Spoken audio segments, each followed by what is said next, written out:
Uh, Welcome to this IMF seminar. We will start as usual with the national anthem. I'll request you to all kindly rise.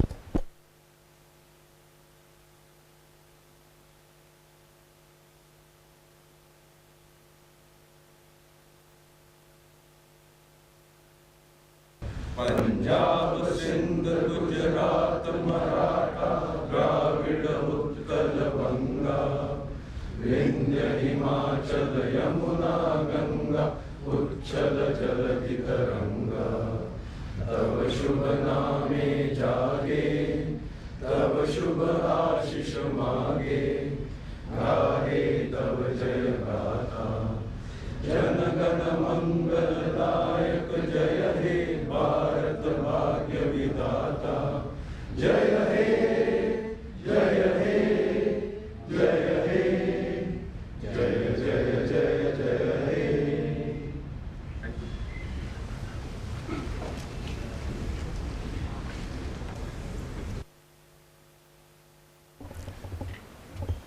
Vice Admiral Krishna Swaminathan, AVSM, VSM, Flag Officer Commanding-in-Chief, Western Naval Command, and the keynote speaker, flag officers, other eminent guests of honor present here today, as well as the dignitaries. Ladies and gentlemen, a very good morning to all of you and welcome to this IMF Seminar 2025 on the theme, Proactive Strategies to Enhance Maritime Safety. We at the IMF are truly privileged to have such a galaxy of luminaries who have occupied some of the highest positions in their respective profession, attend this seminar and share their views on this very important topic.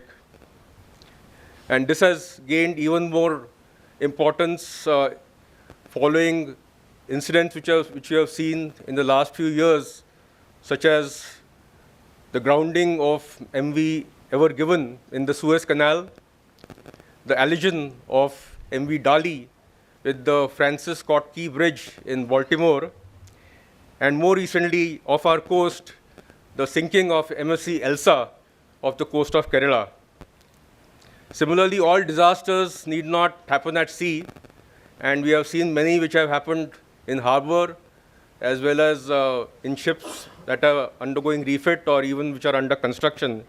There is therefore a need to think very long and hard about more proactive strategies required to enhance the maritime safety, as the topic of the seminar suggests. And we are very fortunate to have people who have dealt with this subject in detail and have been responsible for setting up mechanisms. In particular, I can mention Admiral Swaminathan is the one, when we were in the Sun Naval Command, he's the one actually who's responsible for setting up the Indian Naval Safety Team. Conducting a seminar of this magnitude is not an easy task for a relatively small and voluntary organization such as the Indian Maritime Foundation. And we are therefore extremely grateful to our three sponsors, that is Messrs. Wakefield Foods, Messrs. Masgon Docks Limited, and Messrs. L&T Shipbuilding, for having contributed very generously in terms of sponsorship to help us conduct this seminar. An overview of the presentation is now flashed on the screen. I think most of you have got this program already, so this is just to sort of reiterate the same. There will be 3 sessions post tea, which will each be of about 90 minutes, and they will have 3 speakers who will speak for about 20 minutes each.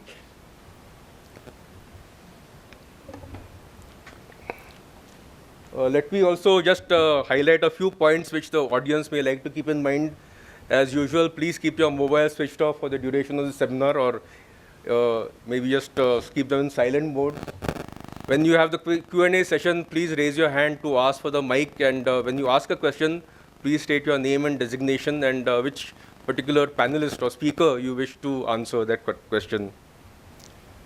And in the interest of time, as I have already mentioned to some of you, the moderator is requested not to highlight the full biodata of the speakers, since all of you will already have the seminar brochure, and the full biodata is contained in that brochure. With that, we move on to the first item of the seminar, which is a welcome address by Captain Anand Dixit, President IMF and Master Mariner. So may I request him to take the podium, please.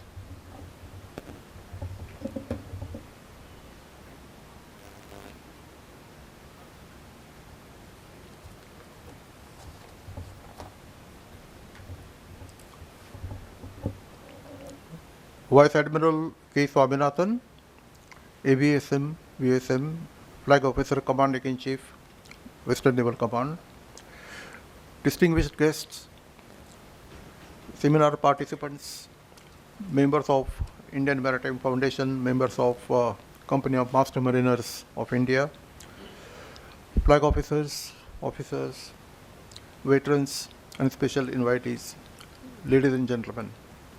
It is indeed a privilege to extend a warm welcome to you on behalf of the Indian Maritime Foundation to the seminar on proactive strategies for enhancing maritime safety.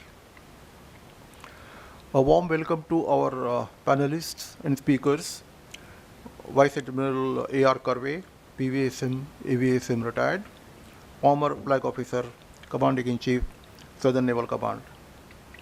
Captain Sudhir Napade, former Nautical Advisor to the Government of India, Mr. Ajay Chatterjee, former Chief Surveyor to the Government of India and Additional Director General of Shipping.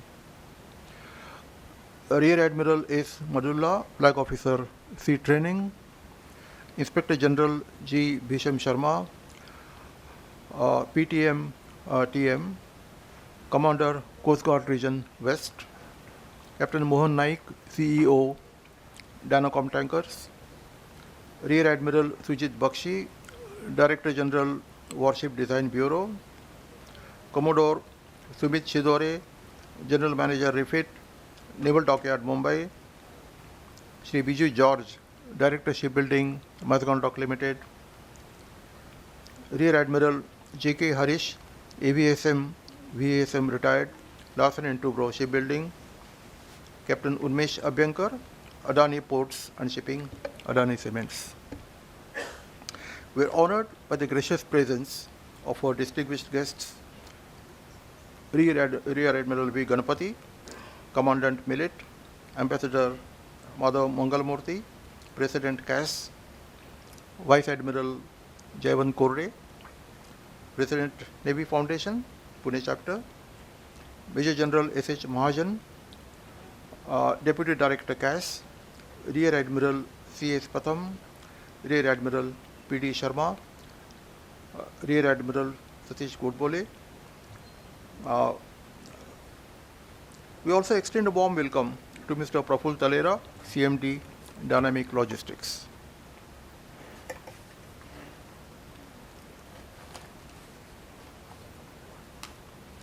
A welcome to the members of the core study group of IMF who provided valuable guidance in the planning and preparation of this seminar. Vice Admiral Vinod Pasricha, Vice Admiral Ashok Subedar, Vice Admiral DSP Verma, and Vice Admiral MS Pawar. Thank you, sir. In case I have failed to mention any names due to oversight, please accept my apologies. And I have a feeling I have missed a few names. We are thankful to all those who are present here. May I give a brief introduction of our chief guest. Vice Admiral Krishna Swaminathan was commissioned into the Indian Navy on 1st of July 1987. He specialized in communication and electronic warfare. The Admiral is an alumnus of the National Defence Academy, Kadakwasla, the Joint Services Command and Staff College, Shrivenham, UK, the College of Warfare, Karanja, and the United States Naval War College, Newport, Rhode Island, USA. The Admiral's sea service includes the command of various frontline vessels, including the guided missile destroyer, INS Mysore, and the aircraft carrier, INS Vikramaditya. The Admiral has held several prestigious staff and training appointments, including that of the Vice Chief of Naval Staff at the Naval Headquarters. He assumed charge as a Flag Officer commanding Western Naval Command on 31st July 2025. A warm welcome to you, sir. and thank you for giving your valuable time to be here. We were honored by your presence at the joint seminar in Mumbai last year. Pleasure to have you back with us again. Today's seminar is about enhancing maritime safety. We'll be discussing various topics of interest: navigational and operational safety, ship stability, hull design and maintenance, industrial safety in ports, industrial safety in shipyards, and welfare of our speakers and moderators representing the Indian Navy, the shipyard industry, the shipping industry, classification society, port operators will all enlighten us with their views on these diverse aspects of maritime world. Many of today's shipping regulations and international conventions pertaining to maritime safety came into being as a result of some major disaster which has already taken place. I think it would not be out of place to mention some of them.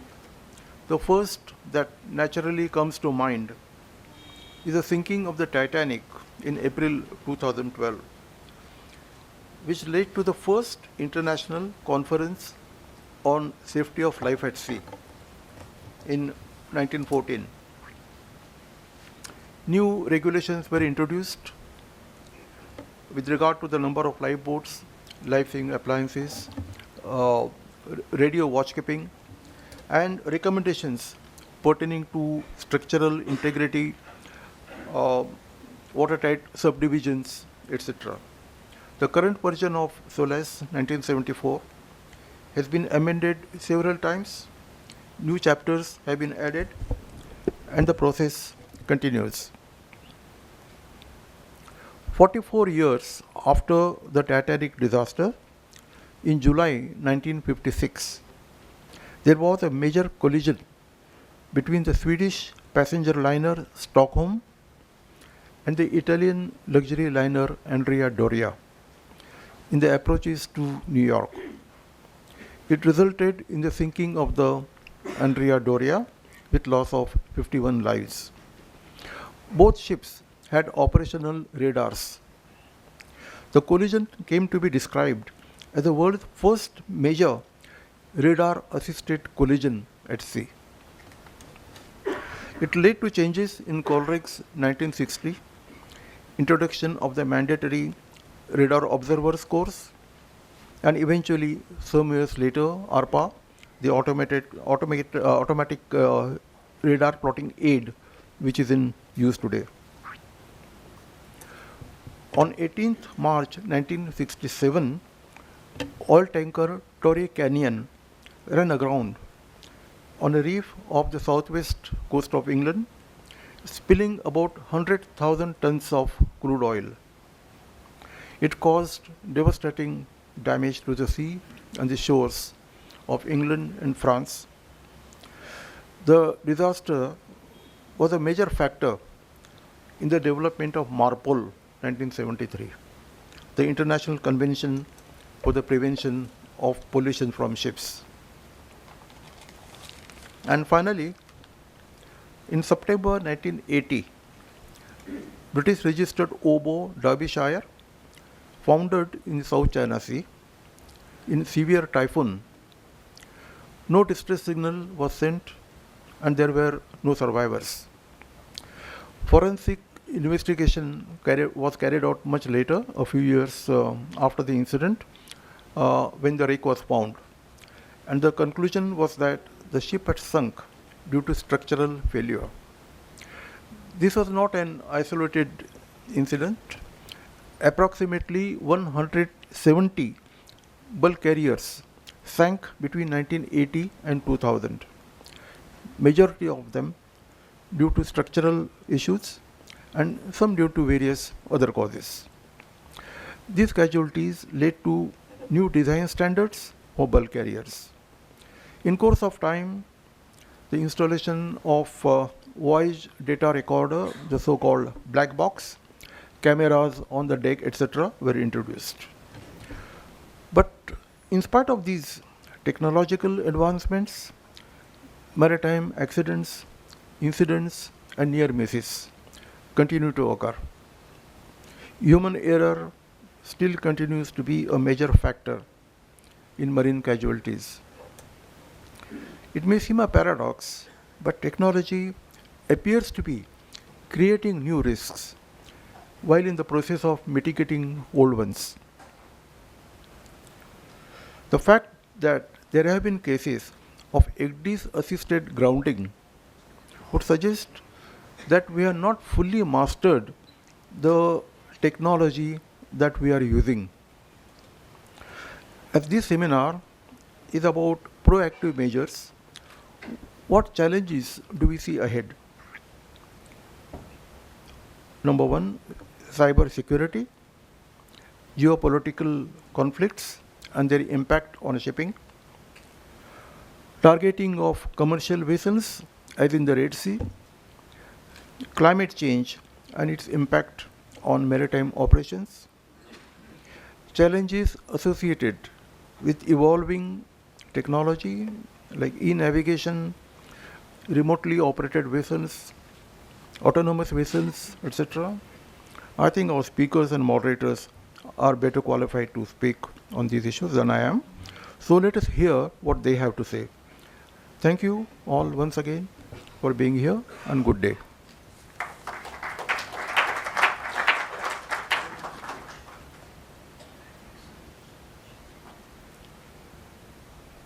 Thank you, Captain Dikshit. We now move on to the inaugural address, which will be delivered by Vice Admiral Vinod Pasricha. Though I won't recite his full biodata, just a few highlights. He is one of our oldest naval aviators whom we have in the service. And notably, he flew from the deck of Vikrant during the 1971 Indo-Pak War.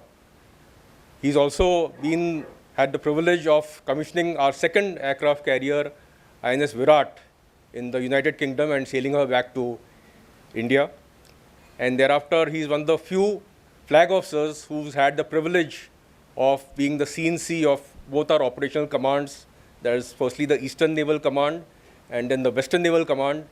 And in the latter capacity, he was a CNC when we had Op Parakram, which was a time when India and Pakistan almost came to war. So with that, may I invite Admiral Pasricha to the podium, sir.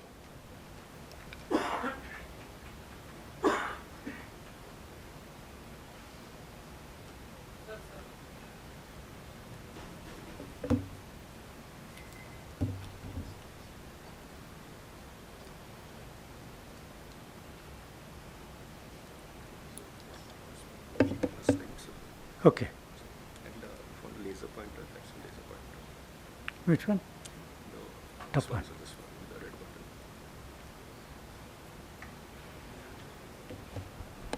button.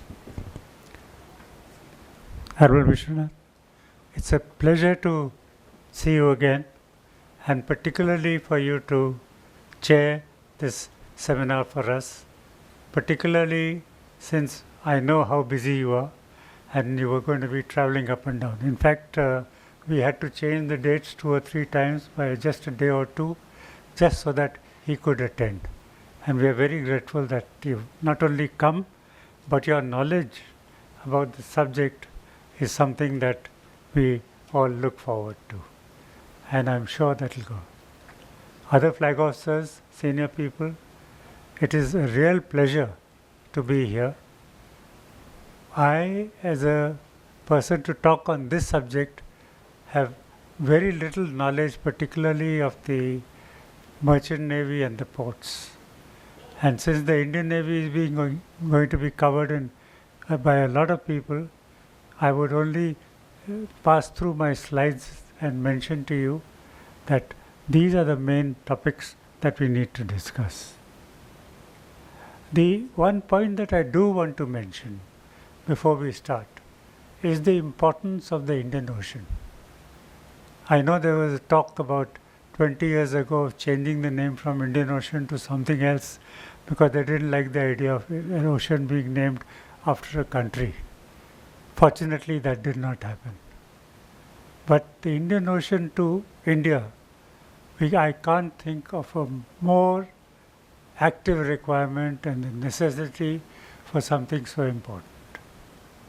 We, I think, as you will see from one of the slides, control the entire traffic that is in the ocean.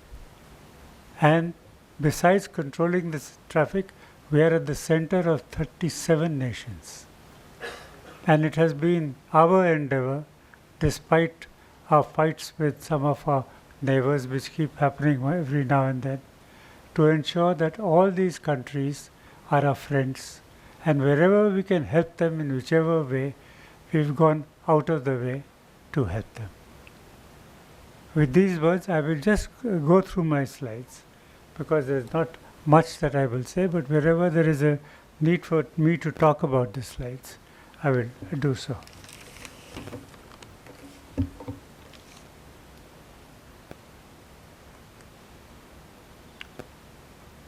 Sorry, which one is the...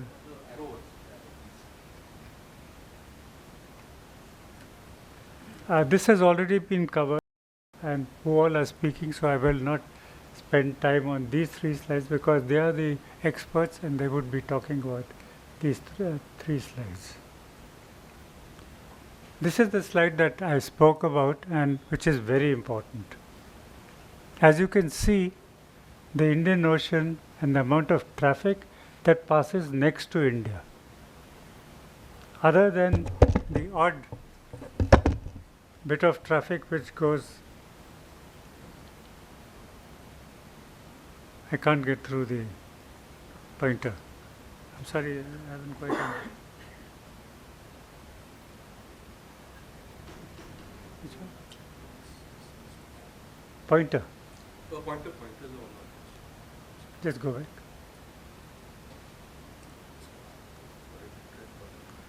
Acha. As you will see, and if you look at the traffic and look at south of India, I don't think you will get this kind of traffic anywhere in the world. And this is an open sea. Unlike a lot of canals where you have a lot of traffic, the Suez Canal, the Panama Canal, and other canals, and now they're talking about a Kra Canal coming up here, which is not yet there. But the amount of traffic that passes through here is tremendous. Also, one other very important factor is that the depth of water here is so much that any type of ship can pass through.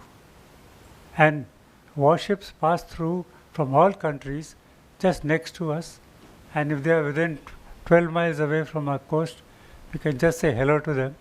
And once in a while we track our enemy warships, as we would call them, enemies, but the rest of the time they are free to do whatever they want. They can just close the coast, carry out anything close to our coast, and by the time you really know what's happening, you would have disappeared.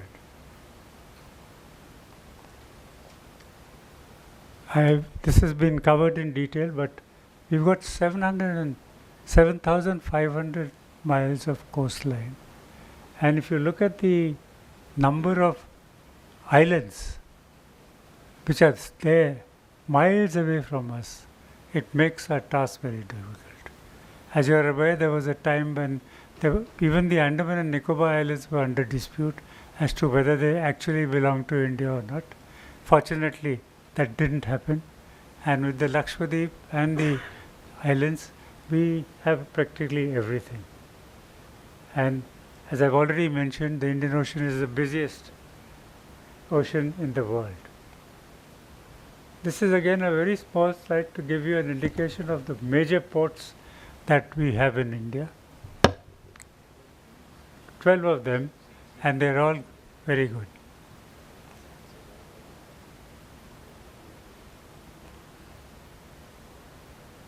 This gives the expansion of cargo which is being planned.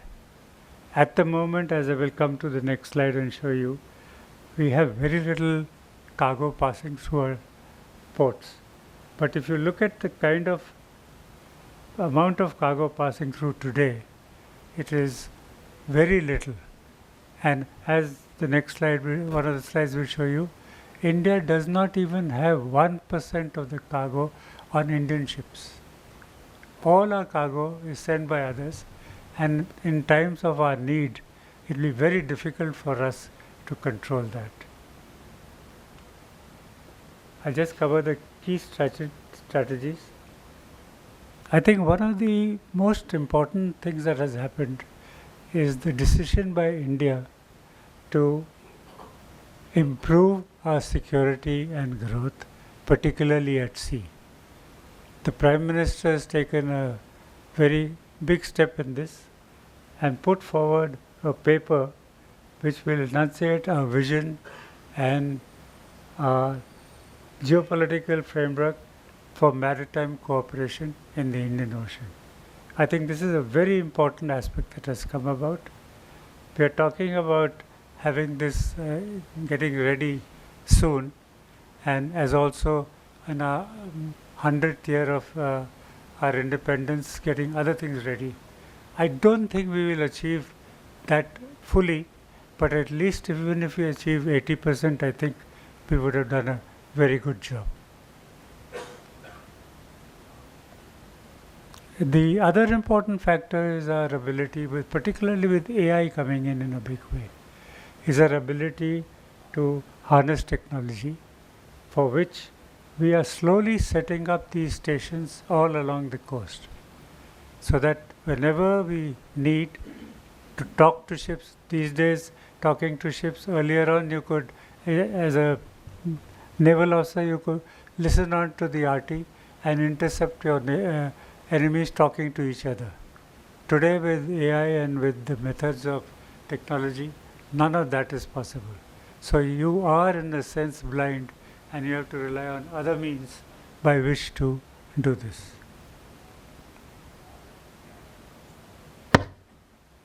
Some of the measures that have been planned out in the new MIT is that 80% of maritime accidents are happening due to human errors. How can we reduce them?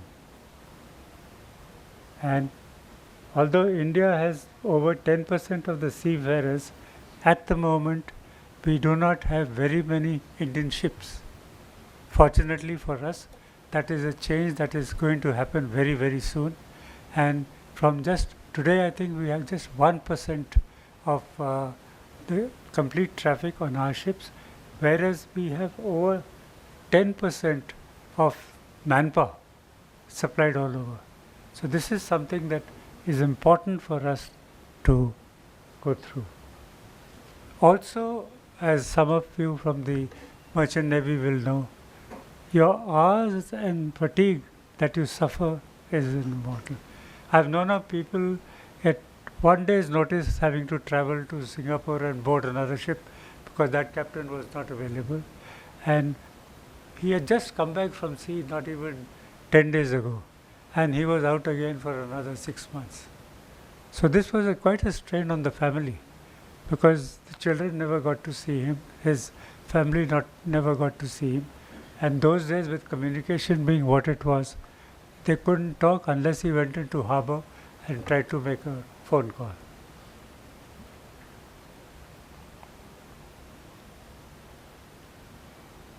This Marpol convention which I talked about, these are some of the intentions that they want to do.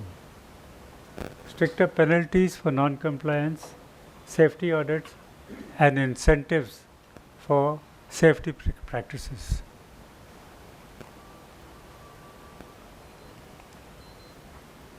Some of the aspects which are going to be covered in this are the oil spill that happened in India, which happens quite twice or thrice, and the management of our ecosystem. One of the major factors is the management of our ecosystem, because a lot of ships are just dumping their waste, oil, waste, gases into us, and that is something that is not there. And of course, the last one is equally important, the safety of our environment, which is getting damaged very badly. As you are aware of what's happening these days, particularly in Delhi, where the fog and the clouds are so much that you can't really even see your next door neighbor's house. This is just the formation of the rim, which together we are looking at how we can make sure that the Indian Ocean is kept in touch. I've marked some of the countries here, but as I mentioned, there are 37 countries in all, and in the previous slide I'd shown you what are the areas of concern. These are just a slide. Some of the key developments that the IMF has come up with are listed here. Basically, all these are known, but propulsion and steering, fire safety of container ships, charging of electrical vehicles, safe return to port, and planes sailing for autonomous ships. Here is another slide which shows you the culture of safety that is being introduced in the new project. The first is most important. If a person does not know anything, it's not his problem, it's somebody else's problem, the lowest one. Because he says, as long as I know my job, to hell with the rest. And that is something that one is taught in life as soon as you join, that a ship is not an individual. It is a multi-person organization, and unless each person is on the same page, you will never progress. Similarly, the other points also relate to the same thing, that it is not really I who have to do the job. And being proactive, the point 4, is very, very important. And being generative is now becoming more important because of the science and technology that is coming in.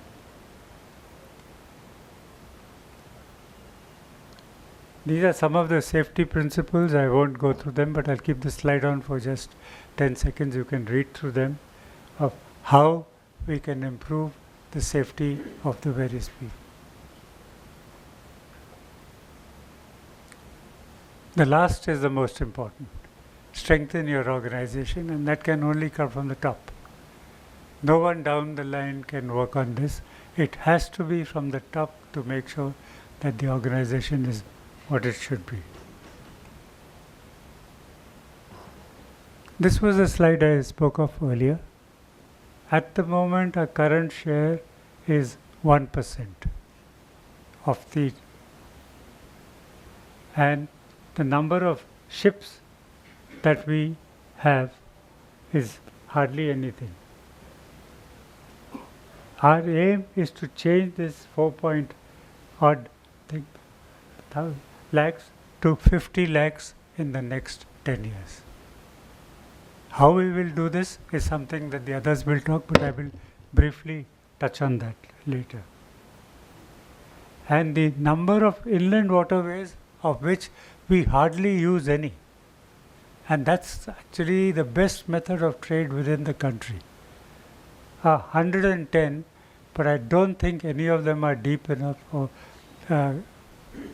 good enough to have traffic. Even the Ganga and the Jamna rivers together, which could take a lot of traffic from the ports into top places, is not available, into our industrial areas.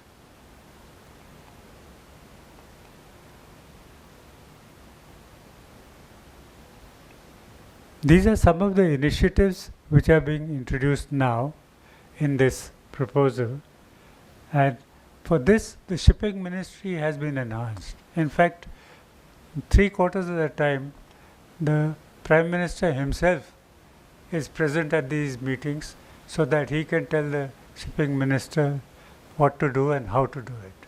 And I think these are some of the really great essentials, and how we can make sure that foreign berthing and traffic of foreign ships is enhanced so that India becomes capable of handling these. I know that recently I've read, and particularly last night people told me, that the amount of work that is going on in ports and particularly for shipbuilding, is tremendous. They've all said that by 2047 we will have achieved all, but making a harbor and making a ship is not something that happens overnight. It takes a long time to make sure that the harbor is not only deep enough, but it has berths, it is capable of handling ships, and more so, once the baggage is offloaded, there has to be a system of rail and road connections so that it goes to where it is required. There's no point in dumping it there in the odd port which has no connectivity and leaving it there.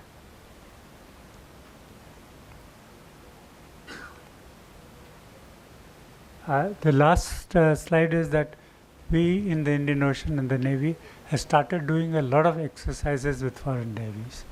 And this is something that we must follow and make sure that all the navies are friendly to us.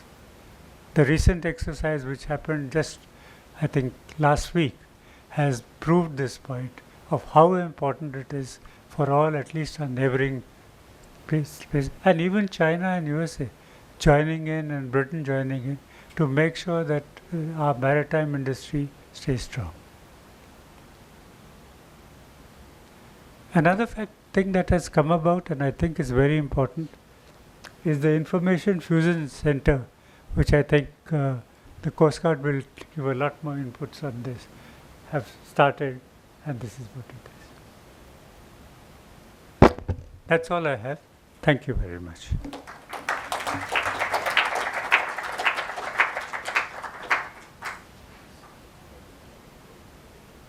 Thank you, Admiral Pastricha, for that overview of India's maritime landscape, as well as some of the strategies which he has mentioned to enhance our maritime safety.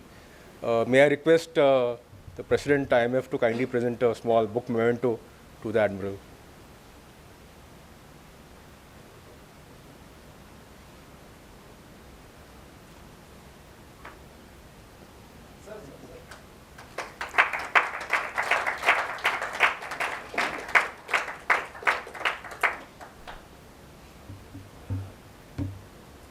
Just go to my presentation.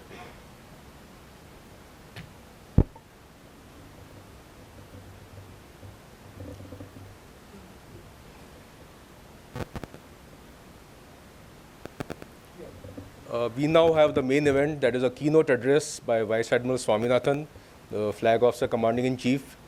The Flag Officer has got a very distinguished record, but as with all people who are here today, I'm not going to introduce him in totality, except to say that he has been also a career commanding officer, like two officers who are in the front row. He has commanded our third aircraft carrier, INS Vikramaditya, which we had acquired from Russia, and had the good fortune of being in Karwar when he was in command.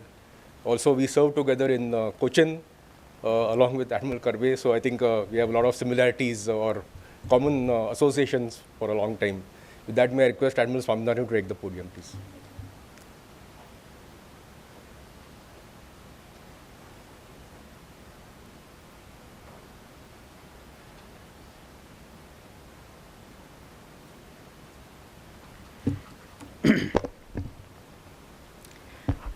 Good morning, ladies and gentlemen. With such a galaxy of senior naval officers here, I feel somewhat like a school student who's been pulled out from the back benches and taken to the staff room to face a number of principals and teachers and made to speak to them about what they know a lot better than I do. But Captain Anand Dikshit, President, Indian Maritime Foundation, Vice Admiral Vinod Pastricha, former CNC of the Western Naval Command, Vice Admiral Abhay Karve, former CNC of the Southern Naval Command, Rear Admiral Ajay Natkani, who very kindly invited me for this event, former Chiefs of Material, Admiral DSP Verma, Ashok Suberar, former DCNS, Vice Admiral Muralidhar Pawar, former COL, Vice Admiral Jayavant Kode, flag officers from the Indian Navy and the Indian Coast Guard, IG Bisham Sharma, who is the ComCG West, representatives of shipyards, distinguished colleagues from the Maritime Fraternity of India, and delegates participating in the IMF Maritime Seminar 2025.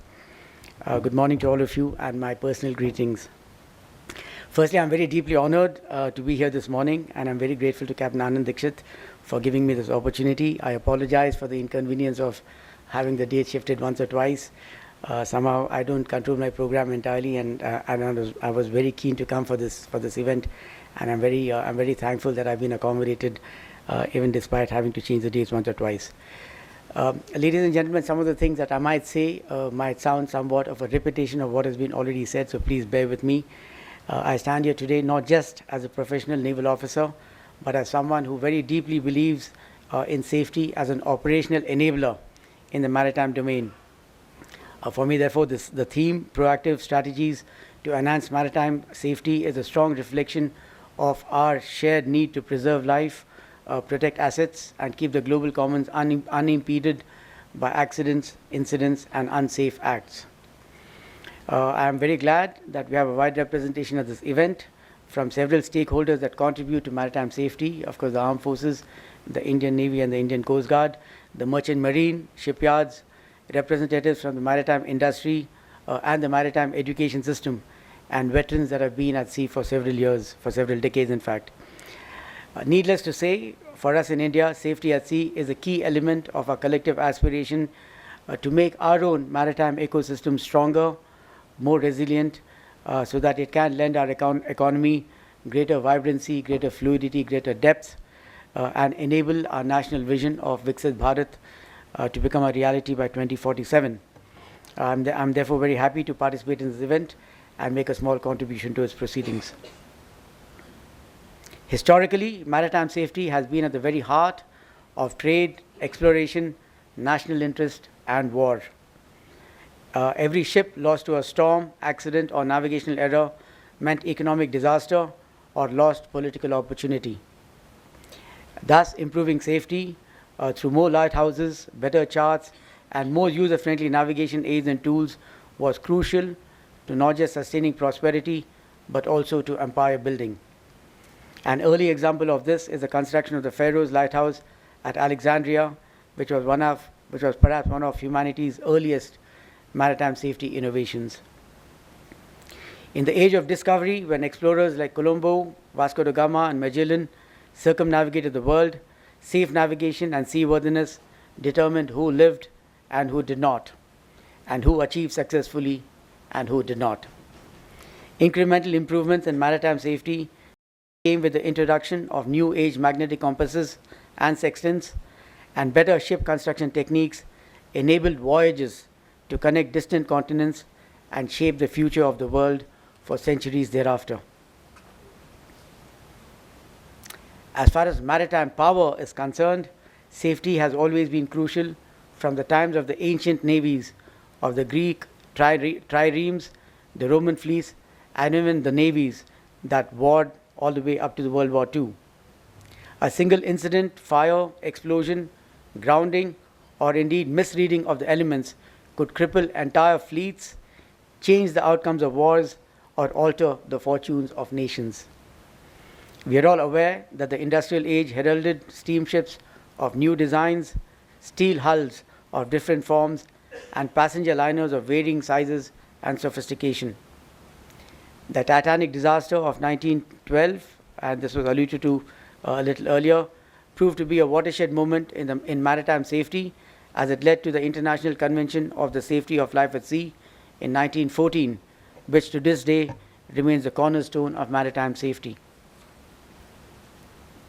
Since then, of course, the seafaring community has found a way to strengthen safety culture on the seas by gleaning lessons from every incident and accident. In that sense, placing safety at sea at the center of seafaring reflects our progress as a community and is an indication of our ability to learn from missteps, mistakes, and mishaps to make the oceans a safer domain for our common pursuits. It is not surprising that safety has today evolved into a mature scientific discipline that stitches together diverse fields like hydrography, meteorology, satellite services, and artificial intelligence with human behavior, human psychology, and human physiology to obtain better accident and collision avoidance. In that sense, once again, the history of maritime safety is deeply intertwined with the story of human progress, resilience, and innovation. Even today, it continues to impact our civilization, economy, and well-being in very important ways. But safety at sea, like everything else, also results from a complex interplay of several human, technological, environmental, geographical, and geopolitical factors. While the fundamental tenet of seamanship being common sense is indeed timeless, the maritime environment has become denser, infinitely more complex, and the risks at sea have transformed dramatically over the last few decades. Please allow me to contextualize all of this with a few statistics.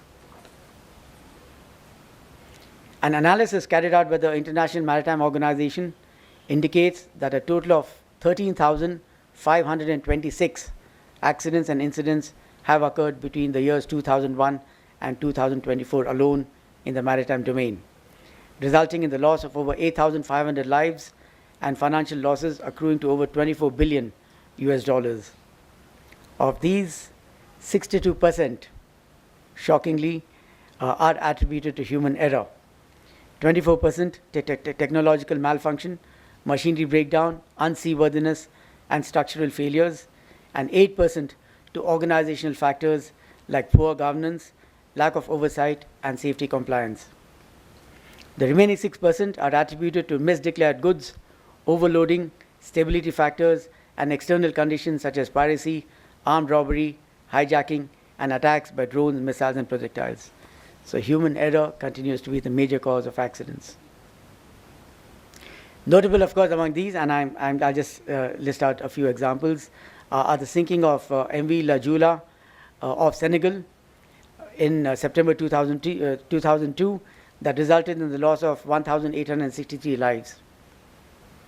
Running aground of Costa Concordia, and all of us, this is in recent memory, a passenger liner of the Isola del Giglio in Italy in January 12, which resulted in the death of 32 passengers.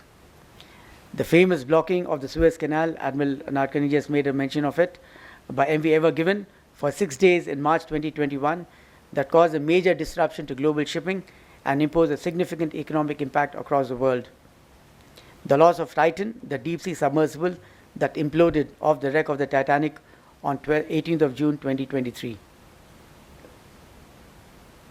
One of the most disastrous accidents, and Admiral Nadkarni alluded to this a little while before, in recent memory has been the collapse of the 47-year-old Francis Scott Key Bridge in Baltimore on 24th of March 2024 after it was struck by Dali, a container ship. The accident, of course, as all of you know, resulted in the loss of 6 lives and the plunging into the sea of several cars and people. It also caused the stoppage of all inbound and outbound traffic in the port of Baltimore for 11 weeks, loss of revenue of approximately 15 million US dollars every day, and the loss of about 8,000 port jobs for the local population. While preliminary investigation by the FBI revealed that the accident was caused by total power failure, that of course in turn could have been attributed to the use of some contaminated fuel. Subsequent investigations brought to light latent conditions, several of them that pre-existed, such as faulty circuit breakers while changing over the switchboard configuration the previous day, loose electrical cables in the transformer and braking system, and design safety compliance in the bridge itself, which was owed to aging of the ship. Some key lessons for maritime safety from this incident include the critical need to be honest in reporting, robust power systems, emergency response and communication protocols in restricted waters, and training of crews in operational risk management for timely identification of hazards before they manifest into risks. Closer home, of course, accidents, incidents, and safety violations continue to be rampant in Indian waters even up to this day. The sinking of a passenger barge off the Mumbai offshore development area when cyclone Taute struck in May 2021 revealed several serious lacunae, weaknesses, and safety violations in the Indian maritime ecosystem. It turned out that I was a part of the inquiry that happened after that when I was in Bombay, and we were shocked to know that the entire system worked on a system of faith, belief, and paperwork, where real robust systems were not in place. It worked on a whole complex web of contracts and subcontracts, with no real supervision. Everything was assumed, nothing was ensured, nothing was checked, but safety was just assumed to happen on its own simply because contracts were signed. It is interesting, of course, that an analysis of all safety infringements across the world from 2019 to 2024, just in the 5-year period, indicates that 46% of accidents or incidents at sea, 46% at sea, and 90% of the incidents in harbor have occurred when vessels and crews were not involved in any important task or evolution. It just happened at rest. 80% of these occurred during broad daylight. This is stunning statistics. This indicates clearly, of course, that even with new policies, procedures, and processes making seafarers more safety conscious, they collectively continue to remain very, very vulnerable to accidents and incidents. At this juncture, therefore, please allow me to highlight to you 4 factors that all of us could consider to improve our safety record and safety consciousness. The first, of course, is to continuously strengthen our safety culture at the individual level. Obvious as it sounds, there is no getting away from the fact that we still have a lot of ground to cover in this direction, and I speak from experience in the Navy. Developing a safety culture is not only about knowledge, it is certainly about attitude and leadership. It is very, very important. Safety culture is indeed a subset of our national culture, and as a nation we somehow tend to take safety for granted. And my own personal experience is that no matter how many orders you pass, no matter how many briefings you do, safety continues to be a field which needs to be ensured rather than just assumed. We need to overcome the social indifference all of us show towards safety by building and nurturing a robust safety management system in the maritime sector. The Indian Navy has been trying to do this from 27 when we set up the Indian Naval Safety Team, and the Indian Naval Safety Team has been trying to do this on a mission mode since. The IMO has established the International Safety Management Code since 1987 that enables the maritime industry to imbibe safety as a core value, not just a rule to follow. Unfortunately, of course, statistics thus far have not been very creditable and need to change this quite systematically. I think as Vice Admiral Vinod Pashija just showed, we have a long way to transition from a pathological to a proactive and a generative safety culture. And I think all of us need to collectively make a lot of effort in that direction. 2, guarding against organizational apathy. Organizations need to view safety as a core value within the organizations to live and work by, and not just as a priority. And there's a big difference between having it as a core value and as a daily priority, because safety is a constant necessity in everything that we do, but our priorities keep changing day by day depending on what circumstances we face every day. Goal anxiety, stringent timelines, suboptimal safety training, competing priorities, all of these often lead to accidents as layers, as represented by the famous Swiss cheese model that was posited by Professor James Reason. They failed to stop the hazard arrow from passing through. Organizational apathy or complacency could lead to suboptimal fatigue risk management, overloading, shortcuts, and lack of honest reporting, eventually leading to a number of accidents. 3, avoiding the check-off list only syndrome. A check-off list is a guide, it is never a guarantee. On paper, we have never had safer ships plying our oceans than we have today. Double hulls, EGDIS, other sophisticated electronic aids, pre-departure checklists, ISPS codes, audits at multiple levels, and SOP at almost every organizational level. Yet, the sea today feels a lot less safe than it used to be several years back, because in my view, check-off list compliance has become the new captain. In our exuberance to comply with checklists, we focus on doing just that rather than applying common sense with it. A lot of times we forget to smell the possibility of accidents. The paper compliance could result in a false sense of security and a safety assurance that may not be true. It also has the potential to remove human intervention, with seafarers believing more in checklists than on visual verification and pragmatic supervision. Add to this the possibility of critical steps in the checkoff list being missed, and we stare at an accident or an incident waiting to happen. 4, guarding against the technology trap, especially one that seeks to replace the seaman's eye with artificial intelligence and other cognitive technologies. You will all agree with me that no amount of technology or automation can prevent an accident or incident if the human behind the machine is not invested or interested enough. In the socially connected times that we live in, the seaman's eye seems to have been replaced by an unhealthy level of reliance on smart devices that challenge real situational awareness. In this milieu, it is important for us to renew our focus on building the basic watchkeeping and seamanship skills in our manpower and train our seafarers to employ their sensory faculties to identify latent conditions and hazards that machines may not feel or see. A key objective of technology assimilation is quality assurance.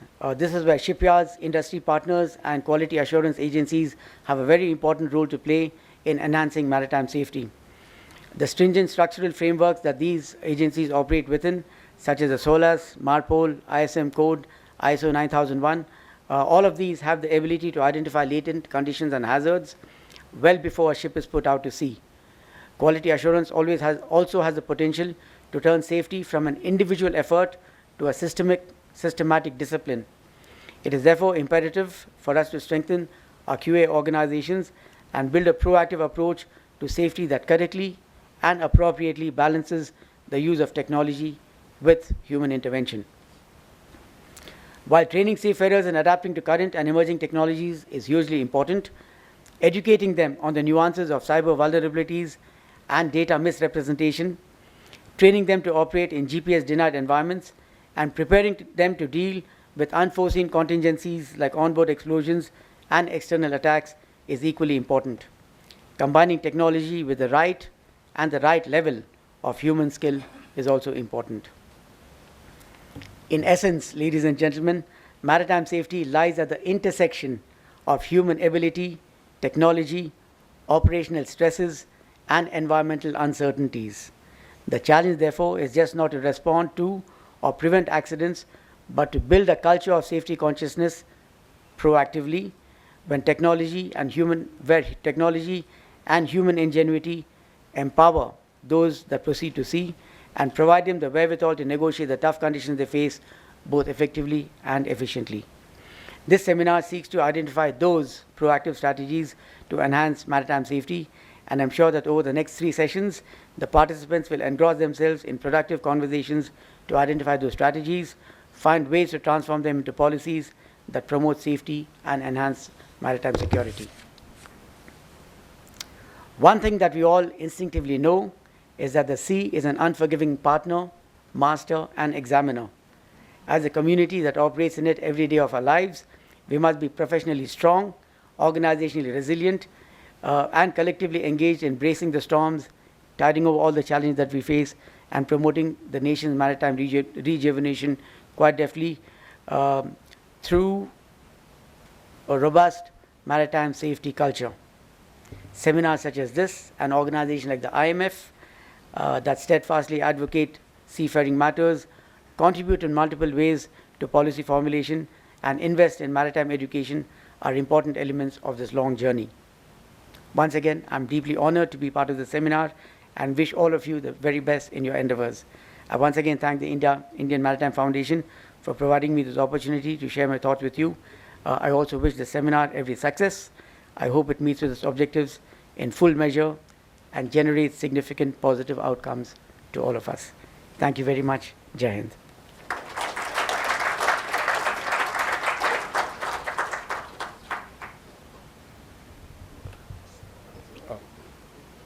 May I just take the opportunity of presenting a crest of mine to the president of the IMF, please.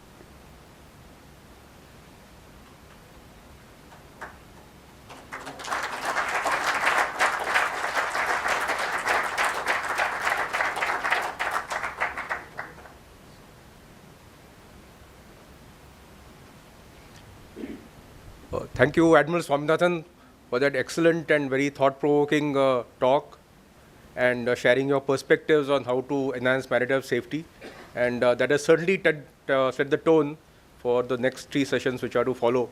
Thank you very much. And also thank you for taking time off your, no doubt, very busy schedule to be here with us and sharing your thoughts.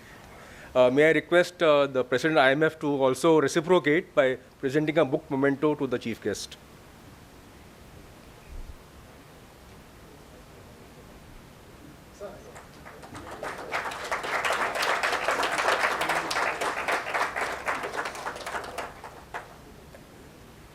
We also, if I may request also the CNC, we have Commodore Ranjit Rai, who is the Vice President of the Delhi chapter, who has recently brought out a book on China, and he wishes to present a copy also to you. So, Commodore Rai, if you're here.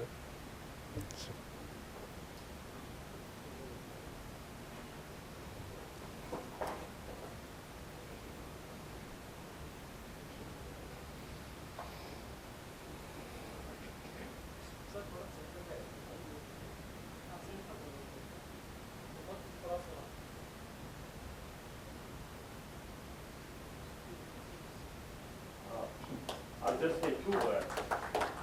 I'm, I think, one of the oldest here.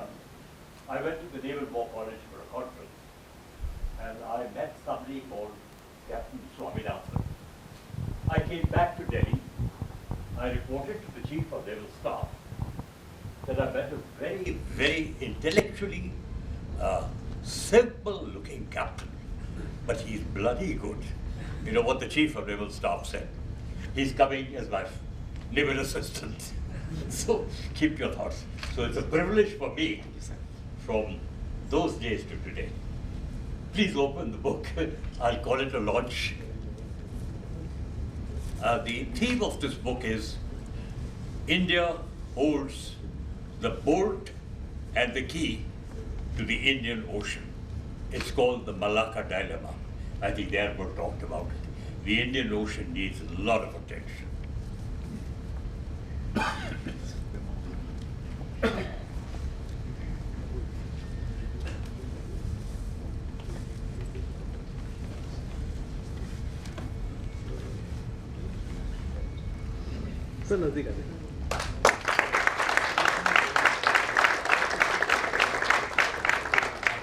It's a privilege to bear my age. Thank you. With that, we come to the end of the inaugural session. We'll now break for tea. May I request you all to reconvene here at about 10:55. Thank you. Tea is in the terrace outside here. Commanding-in-Chief, Southern Naval Command.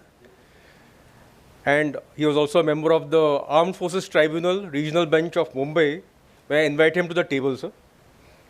And the other panelists are Rear Admiral S. Madula, Flag Officer Sea Training, who we are very fortunate to have because he's shortly handing over and going on transfer to Delhi. We also have Inspector General Bhisham Sharma, PTM TM, who's Com CG West. And finally, we have from the Mercantile Marine, Captain Mohan Naik, who's the Managing Director of the Dynacom Tankers. May I also request him to take the table.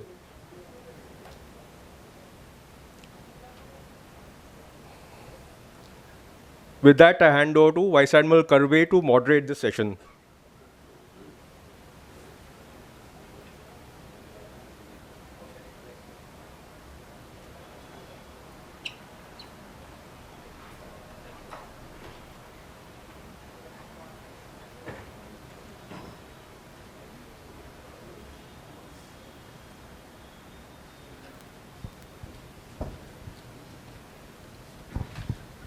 Thank you, Admiral Nadkarni, for that introduction. And once again, good morning to all the guests at this seminar. Very, very important topic on safety, operational safety, and even environmental safety. But this session is confining itself to navigation, operational safety. And of course, since we have the ComCG West, he will talk a bit about environmental safety as well. So today in this session, we have 3 speakers. We will start with Rear Admiral S. Madula, who is a Flag Officer Sea Training, currently serving at Kochi. Then we have Inspector General Bisham Sharma, who's the Commander Coast Guard Region West, very important responsibility. And of course, we have Captain Mohan Nayak with vast experience of a variety of jobs done in the merchant marine. And today he's the CEO of Dynacom Tankers, again a very responsible and important position. Since the biodata and the CV of all these speakers is available to you in the brochure, I will not touch upon that. But we will start the session, and I'll just lay down the rules, very brief rules. They've already been talked about in the beginning. Each speaker has about 20 minutes, and towards the end of their session, approximately at 18 minutes, I will ring the bell, which gives them a warning that they have to wind up in time. And of course, we would like to hear them for as much as they would desire to talk, but because of our time constraints, we will limit it to 20 minutes. Then I will call the next speaker, and so on. And after the three speakers have delivered their talk, I will sum up what they've said, and we will open the house for a Q&A session for about 10 to 15 minutes. So with those brief introductory remarks, I would now request Rear Admiral S. Madula, Flag Officer Sea Training, to kindly come up and deliver his talk. And he will be talking to us on leveraging multinational efforts for operational and navigational safety in the Indian Ocean region. Thank you. Thank you, sir. Distinguished members of the Indian Maritime Foundation, senior officers, of whom there are overwhelmingly large numbers, and many of them have had the good fortune of being mentored by fellow mariners, a very good morning to you all. It is indeed a privilege to speak before such an accomplished gathering of persons who spend their lives at sea, ensuring that maritime safety is not just a word in a manual, but a lived experience. Today, I wish to share some thoughts on how multinational cooperation and engagement can enhance both operational and navigational safety in the Indian Ocean region, a region that is by all measures indispensable and deeply interdependent. Ancient mariners sailing across the oceans began their voyage with a prayer to Lord Varuna, the guardian of the seas.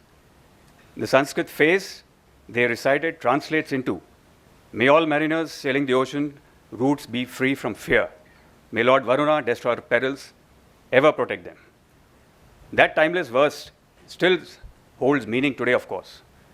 It is a beautiful thought invoking divine protection for those mariners of yore. But if one looks at the statistics from recent years, one would realize that our similar prayers have not always reached the Sea Lord in time, if at all. Because in the first half of this year alone, the Information Fusion Center of the Indian Ocean region, IFC-IOR, recorded 6 incidents of fire, 21 cases of flooding, and 22 groundings. And for Indian stakeholders, the data shows 10 collisions, 6 fires, and 6 groundings. These incidents highlight that even routine operations can spiral into emergencies in the unforgiving environment of the sea. But that's only half the story. On the security front, the trend is equally concerning. In 2024, IFC-IOR logged 227 incidents of piracy and armed robbery, compared with 194 in 2023 and 161 in 2022, an unwelcome upward trajectory that highlights persistent instability in key areas. When we talk about operational safety, we normally refer to the prevention of accidental harm, incidents arising from human error, machinery failure, environmental factors, or procedural lapses. Security, on the other hand, deals with deliberate acts like piracy, terrorism, or sabotage. Yet, safety and security are closely connected in the maritime space. A safety lapse can turn into a security vulnerability, and an act of aggression can have safety consequences: fire, flooding, damage control, and sometimes evacuation. The IMO's ISPS code and ISM code are designed to operate in tandem, building a resilient safety security continuum. As we know, the challenges in the Indian Ocean is a complex and risk-prone maritime theater. The challenges include high traffic density and navigational risk. Obviously, with over 100,000 vessels transiting annually, the risk of collision or grounding is ever present, especially near the choke points. Capability and regulatory gaps. Littoral nations differ widely in infrastructure, hydrographic capacity, and enforcement standards. Further, regional navies and coast guards vary in technological sophistication and procedural standardization, and with the responsibilities of disproportionate EEZs with reference to their capabilities. Many fleets are aging with limited access to modern repair facilities, kept alive for longer than they should. We also have environmental and hydrographic factors. Seasonal monsoons, cyclones, and inadequate hydrographic surveys create evolving hazards for navigation. And finally, security threats and non-traditional risks, piracy, sea robbery, sea thefts, and cyber disruptions increasingly blur the line between security and safety. The Indian Ocean may fuel global growth, but it also magnifies maritime vulnerability. As the region becomes increasingly multinational, safety at sea can no longer be viewed as a purely national responsibility. It must become a collective regional enterprise. While that is so, the Indian Navy, being the largest navy in the region, is well positioned to take the initiative of taking all our proactive steps forward. As Flag Officer Sea Training of the Indian Navy, I have the privilege of witnessing daily how safety is sustained not by systems alone, but by procedures, teamwork, and discipline. On board a ship, safety is everyone's business, and the same principle applies across nations. Maritime safety, like seamanship itself, is a shared responsibility. The Somali crisis of 2008 to 12 is a vivid illustration of that. At its peak, piracy disrupted global trade and endangered thousands of seafarers. The eventual success in curbing piracy came through cooperation. The Combined Maritime Forces, the UNAV-4, the Indian Navy, and several others, supported by shipping industry initiatives such as the best management practices voluntarily adopted by the shipping companies. Recent incidents offer further lessons.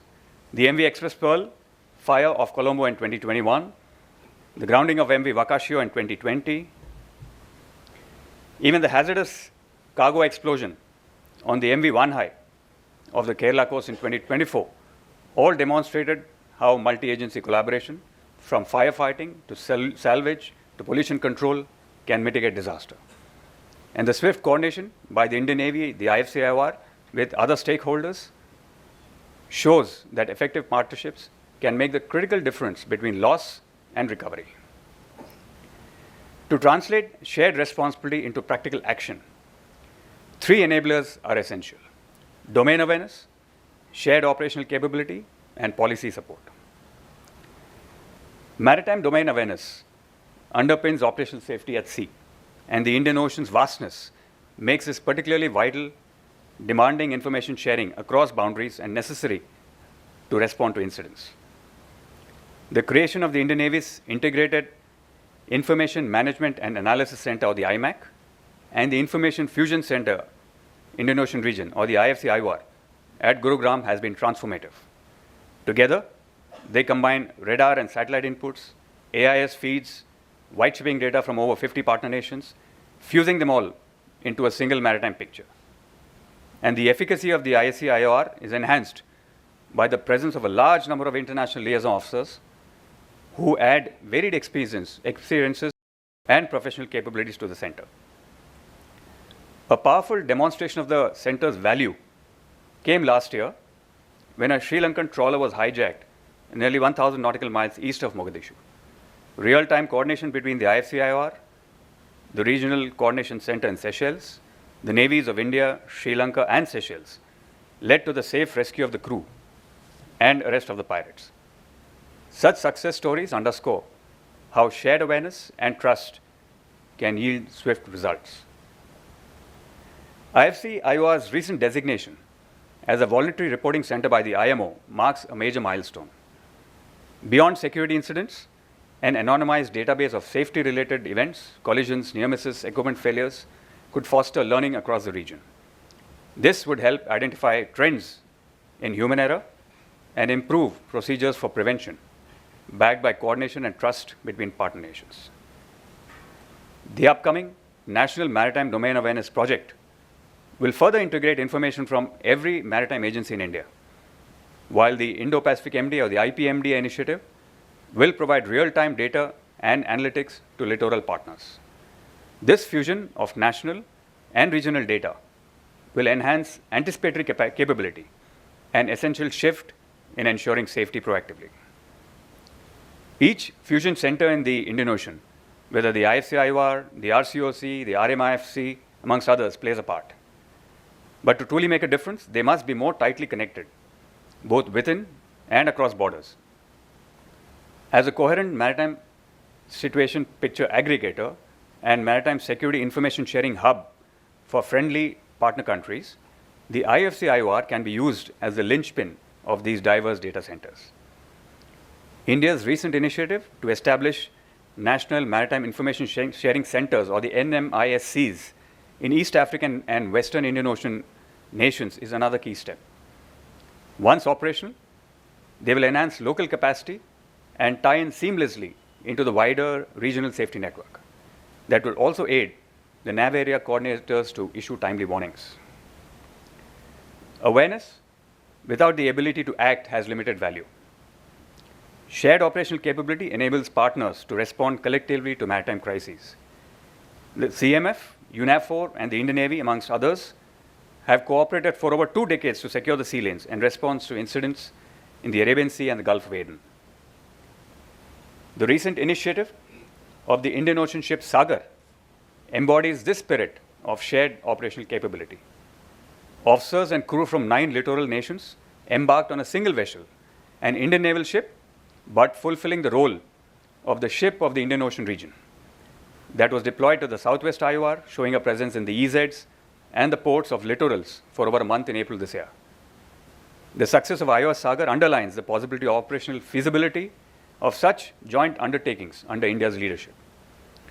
Prior to embarking on the sortie, the combined crew trained together at Kochi and at sea. Taking the IOR Sagar concept further, the vision of a Mahasagar task force or a multinational coalition on the lines of existing CMF in the Gulf, dedicated to addressing operational and navigational safety challenges in the IOR, seems timely and meriting consideration. India could lead the creation of the Mahasagar task force, pooling available assets from partner nations for coordinated patrols and surveillance. The IOS Sagar initiative was complemented by the maiden Africa-India Key Maritime Engagement exercise at Dar es Salaam, joined by 10 African nations. The exercise featured anti-piracy and SAR operations under realistic conditions, enhancing interoperability and regional readiness. Such exercises, as well as those such as Malabar, Kakadu, IMEX, and so on, build a common vocabulary for the language of safety. We need to broaden these multinational exercises to include fire and flooding responses, grounding recovery, and many others. While many joint exercises rightly emphasize war-fighting interoperability, the same coordination is vital in peacetime emergencies. At the heart of operational and navigational safety lies the human element, the watchkeeper. India already serves as the regional training hub, hosting personnel from friendly foreign navies across professional institutions. For instance, emerging technologies present opportunities to enhance joint training further. Examples such as the use of virtual reality simulators connect trainees across nations through the internet and can ease multinational training. These training programs will further enhance professional standards, aiding accident prevention. By expanding these programs, we can move beyond skill transfer to build a shared culture of safety and trust. The third enabler is policy support. The IMO conventions, SOLAS, COLREGS, MARPOL, provide the foundation for maritime safety governance. Regionally, frameworks such as the Indian Ocean Rim Association or the IORA, the Indian Ocean Naval Symposium, the IONS, the Djibouti Code of Conduct, and many others give these global norms local traction. Together, they create a local policy ecosystem which is layered, where dialogue, coordination, and legal convergence reinforce operational collaboration. We could institutionalize our shared commitment through a multinational safety charter under the IONS. This living document would set common safety goals, reporting norms, and standards of professional conduct at sea. Looking ahead, we should aim to further institutionalize our cooperation through the establishment of an Indian Ocean Operational Safety Forum, which could be established under the broader umbrella of the IONS. Considering our capabilities in this field, India could steer this initiative initially. This body could coordinate safety policy and training initiatives, including focus on accident prevention, such as addressing gaps in hydrographic coverage, TSS promulgation and NAVAIDs, and so on. The forum could also maintain a regional database of incidents and near misses, publish reports and guidelines on operational safety trends, and develop e-learning platforms. At the same time, we must integrate safety objectives into all regional frameworks, such as the BIMSTEC and others, so that every cooperative activity has a safety dividend. Next, we should bring the navies and the maritime industry to the same table. Policy roundtables involving shipping companies, classification societies, naval coast guard representatives can bridge the civil-military gap in safety awareness. Industry provides insight into emerging technologies and maritime traffic. Navies contribute operational and crisis management expertise. Together, they can shape harmonized guidelines to ensure safety standards evolve in tandem with technological progress. Cyber risk mitigation and autonomous vessel regulation are also areas where such partnerships are increasingly indispensable. One of the ways forward is to leverage the robust capabilities of the Indian Navy, probably through the FOST organization and others, as a regional anchor for multinational sea training and safety cooperation. For decades, FOST has embodied professional rigor, ensuring that every ship sails ready, not merely certified. These same principles can now serve as a template for a broader regional purpose. As a first step, there is a possibility to establish regional sea training exchanges within the broader framework of the Sagar and the Mahasagar. FOST can extend specialized capsules and programs to partner navies and maritime agencies across domains, such as navigation and safety management. This would strengthen onboard safety cultures. Bridge teams from different nations could be assessed and trained side by side, sharing insights and cross-pollinating best practices. Next could be the creation of a regional safety engagement or Sea Training Safety Week, conducted again under the aegis of IONS. Modeled on FOS's own workups, this annual event could feature joint drills, seminars, and exercises focused on navigation, firefighting, damage control, search and rescue, and also include safety audits. A shared accident investigation board could serve as a third initiative, an impartial multinational body to investigate maritime incidents, focused on learning rather than blame. With its existing expertise and infrastructure, FOS could function as a secretariat for such a board, compiling lessons and issuing regional advisories to prevent recurrence. Fourth, maritime safety exchange programs could embed officers from different nations within FOS teams. When officers and crew sail and train together, they exchange not only procedures but perspectives, building the trust that is the true currency of multinational cooperation. Beyond naval engagements, there is also a need to collaborate with non-naval stakeholders, port administrators, maritime training centers, and so on. Joint training sessions, including simulator sessions and tabletop exercises, could align operational and policy level actors, leading to evolving regional best practice manuals on navigation safety, collision avoidance, and search and rescue. This may be driven by other government agencies, with the Indian Navy playing an important role in this initiative through the FOST. In conclusion, operational navigation safety of maritime traffic is vital to the seamless flow of trade, environmental well-being of the littorals, and of course, protection of human lives. Effective multinational, multi-agency cooperation through bodies such as the CMF, IFC, IOR, RECAP, IONS, IORA, etc., and through visionary concepts such as Sagar and Mahasagar, illustrate models. But persistent coordination remains essential. The framework for multinational operational and navigation safety in the Indian Ocean is already taking shape. The real challenge now lies in advancing from coordination to collaboration and from collaboration to collective ownership. The way forward lies not in creating new institutions, but in linking existing ones intelligently. A safety charter steered by an operational safety forum, offers the vision. An expanded IFC IOR provides information. Training exchanges build capability. Tabletop exercises strengthen readiness.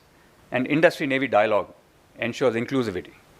Together, these 5 strands can weave a robust, resilient, and truly multinational fabric of navigational and operational safety.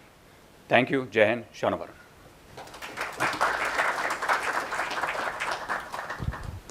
Thank you, Admiral Madula, for that excellent expose on so many aspects of international cooperation, coordination for enhancing, improving, and implementing safety and security at sea. He talked about the piracy incidents and how the navies of the world collaborated, and he gave a recommendation for what FOST as an organization can do going forward to further strengthen the Sagar and Mahasagar initiative of the Government of India and the Indian Navy. So more about that later, once all the speakers have delivered their talks. And now may I request IG Sharma to please take the podium and deliver his talk. He will basically talk about the role and responsibilities of the Coast Guard. It is a vast charter which covers a very vast canvas. So over to you, IG Sharma. Thank you, sir. Captain Anand Dikshit, President IMF, Vice Admiral Pashricha, former CNC, Admiral Karve, Admiral Pawar, Rear Admiral Nadkarni, former flag officers, members of Maritime Fraternity, brother officers in uniform, distinguished audience, ladies and gentlemen, very good morning to all of you. First of all, it's a proud privilege for me to be here and unfolding what's the role of the Coast Guard in enhancing maritime safety and security. But having heard Captain Anand, Vice Admiral Pashricha, and also the CNC, what comes to my mind is maritime safety is a journey, not a destination. What I mean to say is that the methods and the efforts to ensure maritime safety demand constant revision and evolution to keep pace with the evolving exploitation of the maritime domain. Measures that hold good today may not be relevant tomorrow. With this, I intend to steer my presentation through the waypoints as flashed on the screen. Oceans as global highways serve as primary conduit for the transmission of political, social, economic, and environmental dynamics across the nations. In today's age of increasing globalization, safety in the Indian Ocean region has become more challenging and complex given the morphing and emerging threats to smooth flow of trade and commerce. In India, India's location is not only strategic, but also vulnerable. Therefore, the Indian Coast Guard plays a pivotal role and acts as an enabler of maritime safety. A perspective about Indian Coast Guard. India's evolving maritime needs during the 70s and our nation's advance in trade, energy exploration, and maritime activity, coupled with need of dedicated maritime security and law enforcement force, led to the emergence of Indian Coast Guard. The story of Indian Coast Guard is not just about the creation of a force. It's about a vision of a secure seas, responsible maritime stewardship, and a nation determined to safeguard its maritime destiny. Interim Coast Guard was constituted as an armed force for executing multiple missions, capable of acting as a first responder to any maritime emergency, and versatile to address emerging maritime challenges, albeit with a humble beginning of 7 ships. We have a unique character which is very distinct from any other armed force. The motto Vayam Rakshamaha, translated in English, we protect, aptly sums up the benevolent character converging on maritime safety. Centered on the broad pillars of maritime safety, security, maritime law enforcement, and marine environment protection, ICG undertakes its mandate based upon national duties and international obligations. Our area of responsibility extends to 11,098 kilometers of the coastline, 2.1 million square kilometers of the EEZ, and 4.6 million square kilometers of Indian search and rescue region. The duties entrusted upon the Indian Coast Guard are taking measures to preserve and protect marine environment, ensuring safety and protection of artificial islands, offshore terminal installation and other structures, providing protection to fishermen, including assistance to them at sea while in distress, prevention and control of marine pollution, assisting customs and other authorities in anti-smuggling operations, measures for the safety of life and property at sea and collection of scientific data, and enforcing the provisions of such enactments in the maritime zones. Since its constitution in 1978, ICG has been entrusted with multiple additional responsibilities as shown on the screen. The area of operations undertaken by the ICG are as shown on the screen. Concurrent operations have been the norm for the Indian Coast Guard due to ever-increasing responsibilities. In performance of our charters, the Coast Guard deploys almost around 50 to 55 ships per day, including and 10 to 12 aircraft for the aerial surveillance, so as to respond to dynamic maritime scenarios. In fulfillment of our responsibilities under international obligations, National Maritime Search and Rescue Board, with the Director General of the Indian Coast Guard as its chairman, and 32 national stakeholder and resource agencies as its board members, has been constituted. ICG is responsible for developing, establishing, maintaining, and operating search and rescue facilities for the maritime operations. Coordination of these operations is achieved through 3 Maritime Rescue Coordination Centers called MRCCs and 28 Maritime Rescue Sub-Centers called MRSCs, located across the coastal states and union territories of India. The MRCCs and the MRSCs are equipped with the state-of-the-art GMDSS equipment for coordination of SAR.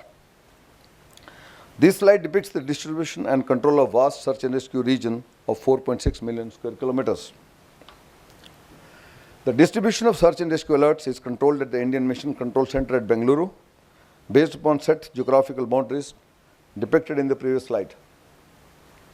ICG, along with a consortium of agencies which include Airport Authority of India, Directorate General of Shipping, the Army, the Navy and the Air Force, funds for the operation of Mission Control Center and local user terminal.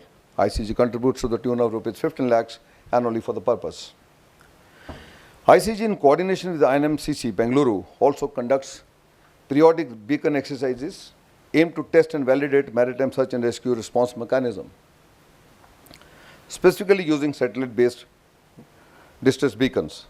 Beacon exercise is meant for validation of systems, interagency cooperation and coordination, operational readiness methods to evolve coverage improvement, and check responses in the Indian search and rescue region. Accordingly, ICG has promulgated National Maritime Search and Rescue Manual, introduced initially in 2002 and revised as recently in 2020.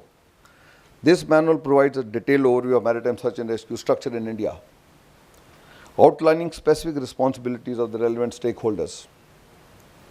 Additionally, an MSAR plan, initially introduced in 2013, has been revised in 2022. It outlines India's search and rescue construct and associated responsibilities. Both these documents undergo periodic revision to ensure alignment with international procedures. Furthermore, a biannual newsletter named Sea Waters is also published, featuring SAR and MEDVAC incidents, trend analysis, and essential circulars to guidelines for the benefit of maritime community. To improve situational awareness within its area of responsibility and monitor vessel traversing in the Indian search and rescue region, in SAR system, a voluntary ship reporting system was implemented starting from 1st February 2003. Technologies like long-range identification and tracking and automatic identification systems are effectively utilized to reinforce search and rescue framework. To improve safety of fishermen, ICG has collaborated with the ISRO to develop distress alert transmitter, which helps in locating distress boats at sea. ICG also supported International Center for Ocean Information Services in COIS in creating search and rescue aid tool called SARAT, which calculates the probability of detection post-SAR incident based upon met conditions in the incident area.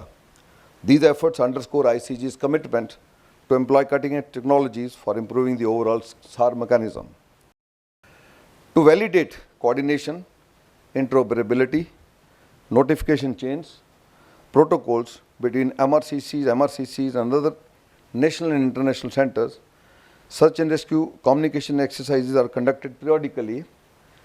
ICG has recently conducted search and rescue communication exercise with Nigeria on 13th of October, thereby establishing and validating communication links. The Indian Coast Guard saves approximately 1 life every second day as per the statistics shown on the slide. I am glad to inform this gathering that India underwent the maiden IMO member state audit in February last year under the framework of IMO Instrument Implementation Code. SAR mechanism implemented by ICG through MRCCs was well appreciated and acknowledged by IMO auditors for the initiatives towards overall safety in Indian search and rescue region. Similarly, towards marine pollution preparedness and response, ICG has formulated National Oil Spill Disaster Contingency Plan and trained stakeholders at our pollution response teams. Till date, we have responded to 99 oil spills, with 3 of them being in the foreign waters. With a view to develop regional response capacity, Regional Marine Pollution Response Center, RMPRC at Chennai, has been established last year. First of its kind in the Indian Ocean region, RMPRC has 24/7 emergency response center, which helps in response coordination towards marine pollution incidents. It will also act as a repository of marine pollution and HNS studies, which will help in training and exercises. India being a contracting party, to recap, MRCC Mumbai has been designated as the focal point for reporting piracy incidents. The ICG's anti-piracy efforts intensified with the resurgence of Somali piracy. Foss mentioned in his speech, anti-piracy efforts intensified with the resurgence of Somali piracy. The operation undertaken under Operation Island Watch demonstrated our commitment to safeguard merchant shipping in the region. During the peak of piracy, ICG arrested 120 Somali pirates. With concerted efforts of Indian Coast Guard and the Navy, the high-risk area has been moved out of the Indian EEZ to the west, and there has been no piracy incidents in our waters since then. Additionally, Op Nishchay is being coordinated by the ICG to curb incidents of petty thefts of major and non-major ports in India, wherein ICG assets maintain patrol around the hotspot and anchorages in coordination with VTMS and the Port Marine Police authorities. Community interaction program is a very important facet of our connect with the coastal communities. CIPs are used to sensitize coastal community on prevailing security scenario and also making them act as our eyes and ears. Over 16,000 CIPs have been conducted so far all along the coastline since 2019, and the efforts continue in this direction. The coastal surveillance network has been a key part of the overall maritime safety and security construct. As part of phase 1, 46 radar stations have been activated all along the coastline and island territories in areas of high sensitivity and high traffic density. Phase 2 of the project includes 38 radar stations for near gap-free surveillance. In addition, there are 4 mobile surveillance systems for augmentation as required. Harnessing the potential of CSN and other sources, vessels of interest are generated as shown on the screen. Use of advanced technology and AI for vessel behavior analysis are now deployed to detect anomalies. This has not only enabled proactive monitoring, but generated confidence as a precursor for our preemptive measures. For strengthening overall maritime safety and security in the region, ICG collaborates with partner countries, primarily focused on capacity building, capability enhancement, and various overseas outreach activities. ICG has MOU with the Coast Guards agencies of the 9 countries on maritime safety and security, which includes Bangladesh, Oman, Japan, South Korea, Philippines, Sri Lanka, Vietnam, Pakistan, and Indonesia. Further, MOU with 3 more countries, namely USA, UAE, and Australia are in progress. Recent developments in Quad now involve cooperation, training, and joint operations between the Coast Guard of the Quad nations. ICG actively participates in various multinational engagements, which includes Coast Guard Global Summit, a forum for discussing global maritime safety and security challenges, as also the best practices, and Head of Asian Coast Guard Agencies meeting provides a platform for collaboration and information sharing among the Asian Coast Guard agencies. Additionally, the ICG is actively involved in RECAP and engages in the World Border Security Congress, focusing on border security and management issues. Further, ICG delegation also participates in IMO Maritime Safety Committee and Marine Environment Protection Committee. ICG is also the main partner in Colombo Security Conclave. As part of our capacity building initiative for friendly foreign countries, we are now conducting maritime law and ops course at Coast Guard Training Center at Kochi, OPRC level 1 and 2 course at pollution response teams, MRCC ops and SAR course, engine room watchkeeping and competency training, and various tabletop exercises, both physical and through the VCs, and national level exercises for search and rescue and pollution response with the active participation of stakeholders and friendly foreign countries. The ship visit and sea rider programs have led to adoption of best practices and common procedures.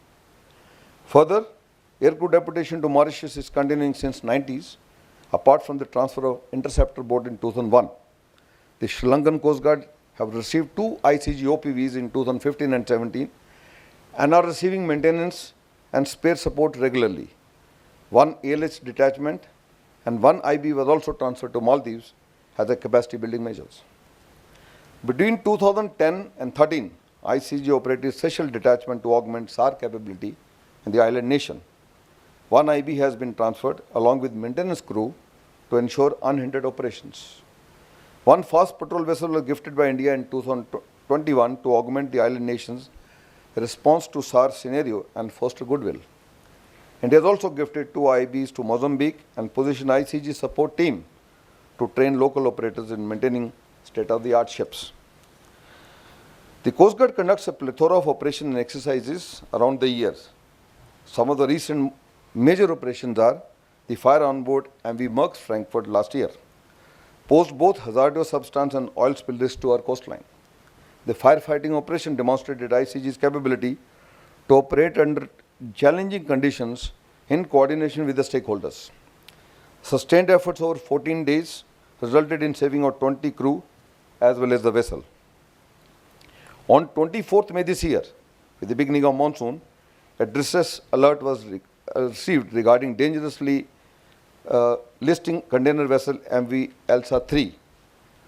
In a swift operation, all crew were safely rescued, but not before the vessel capsized and sank. What followed was a massive effort to contain pollution threat of HNS cargo and oil losing from the wreck. ICG responded to dissipate the oil spill and ensured that no oil reached the shores. The fire on board MV Van High 503 of the Kerala coast concurrently posed grave risk to the crew and posed an environmental hazard. The firefighting operation, conducted in coordination with stakeholders in the Navy, Indian Air Force, and not only saved 18 out of the 22 crew, but also managed to keep the vessel afloat whilst ensuring her movement away from our coast. In continuation of our efforts, ICG conducted 11th National Search and Rescue Exercise of Kochi last year. The event witnessed one of the largest participation of 38 foreign observers from 28 countries, besides over 60 national stakeholders. Similarly, ICG also conducted 10th National Level Pollution Response Exercise of Chennai last month, with participation of 39 foreign observers from 29 countries, wherein the capabilities towards pollution response were showcased. These dedicated efforts have fostered international and stakeholder relationship for overall maritime safety and environmental protection in the region. Maritime Amrit Kal Vision 2047 lays down India's commitment to implement IMO's strategic directions as a growing maritime nation. One of the strategic directions relates to ensuring regulatory effectiveness. ICG is collaborating with the Maritime Administrator to achieve the set key performance indicators, also engaging in ocean governance, which includes meeting UN Sustainable Development Goals.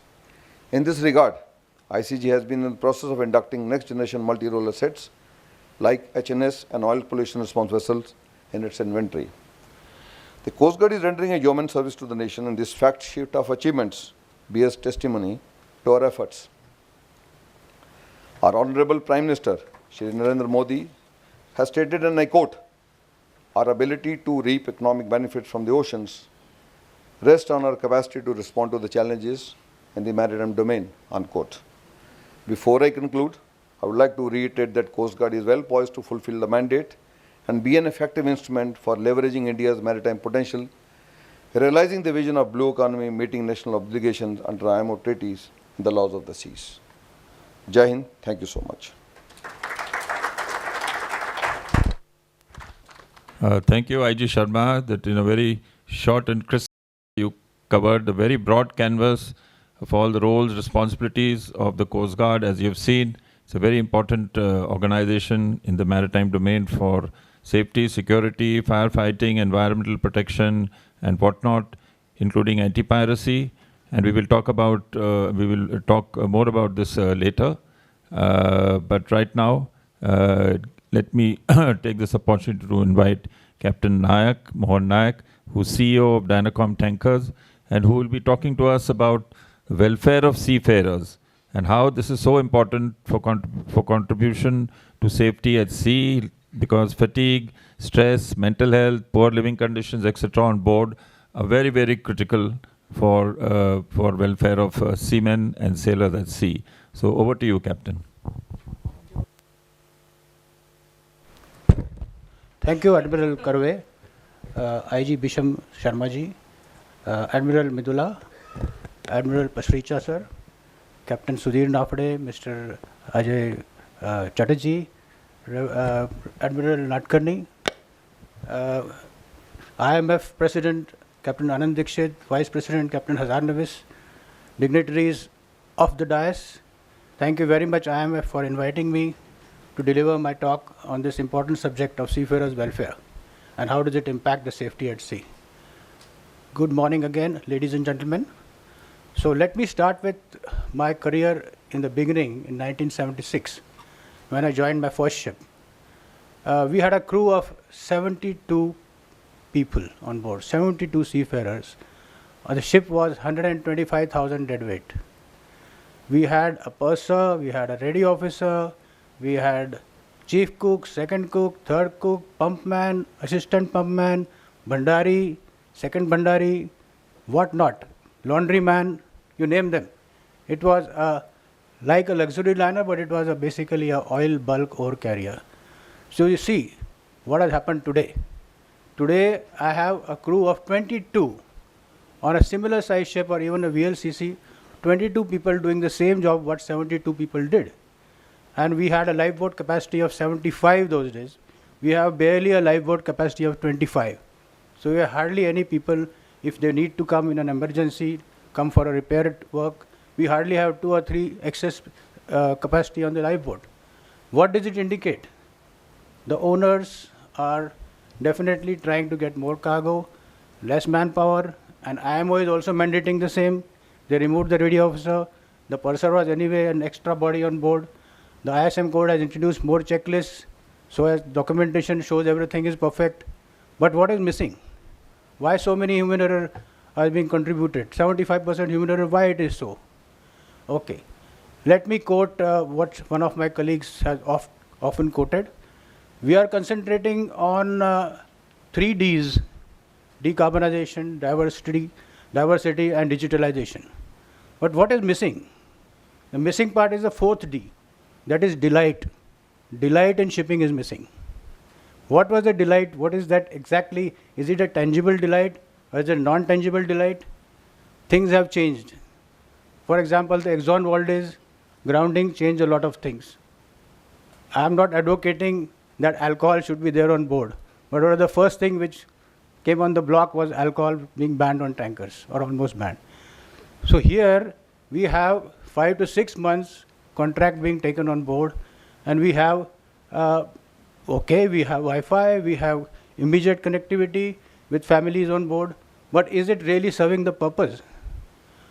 I have seen young officers continuously on social media because you have 8 GB, 4 GB free Wi-Fi.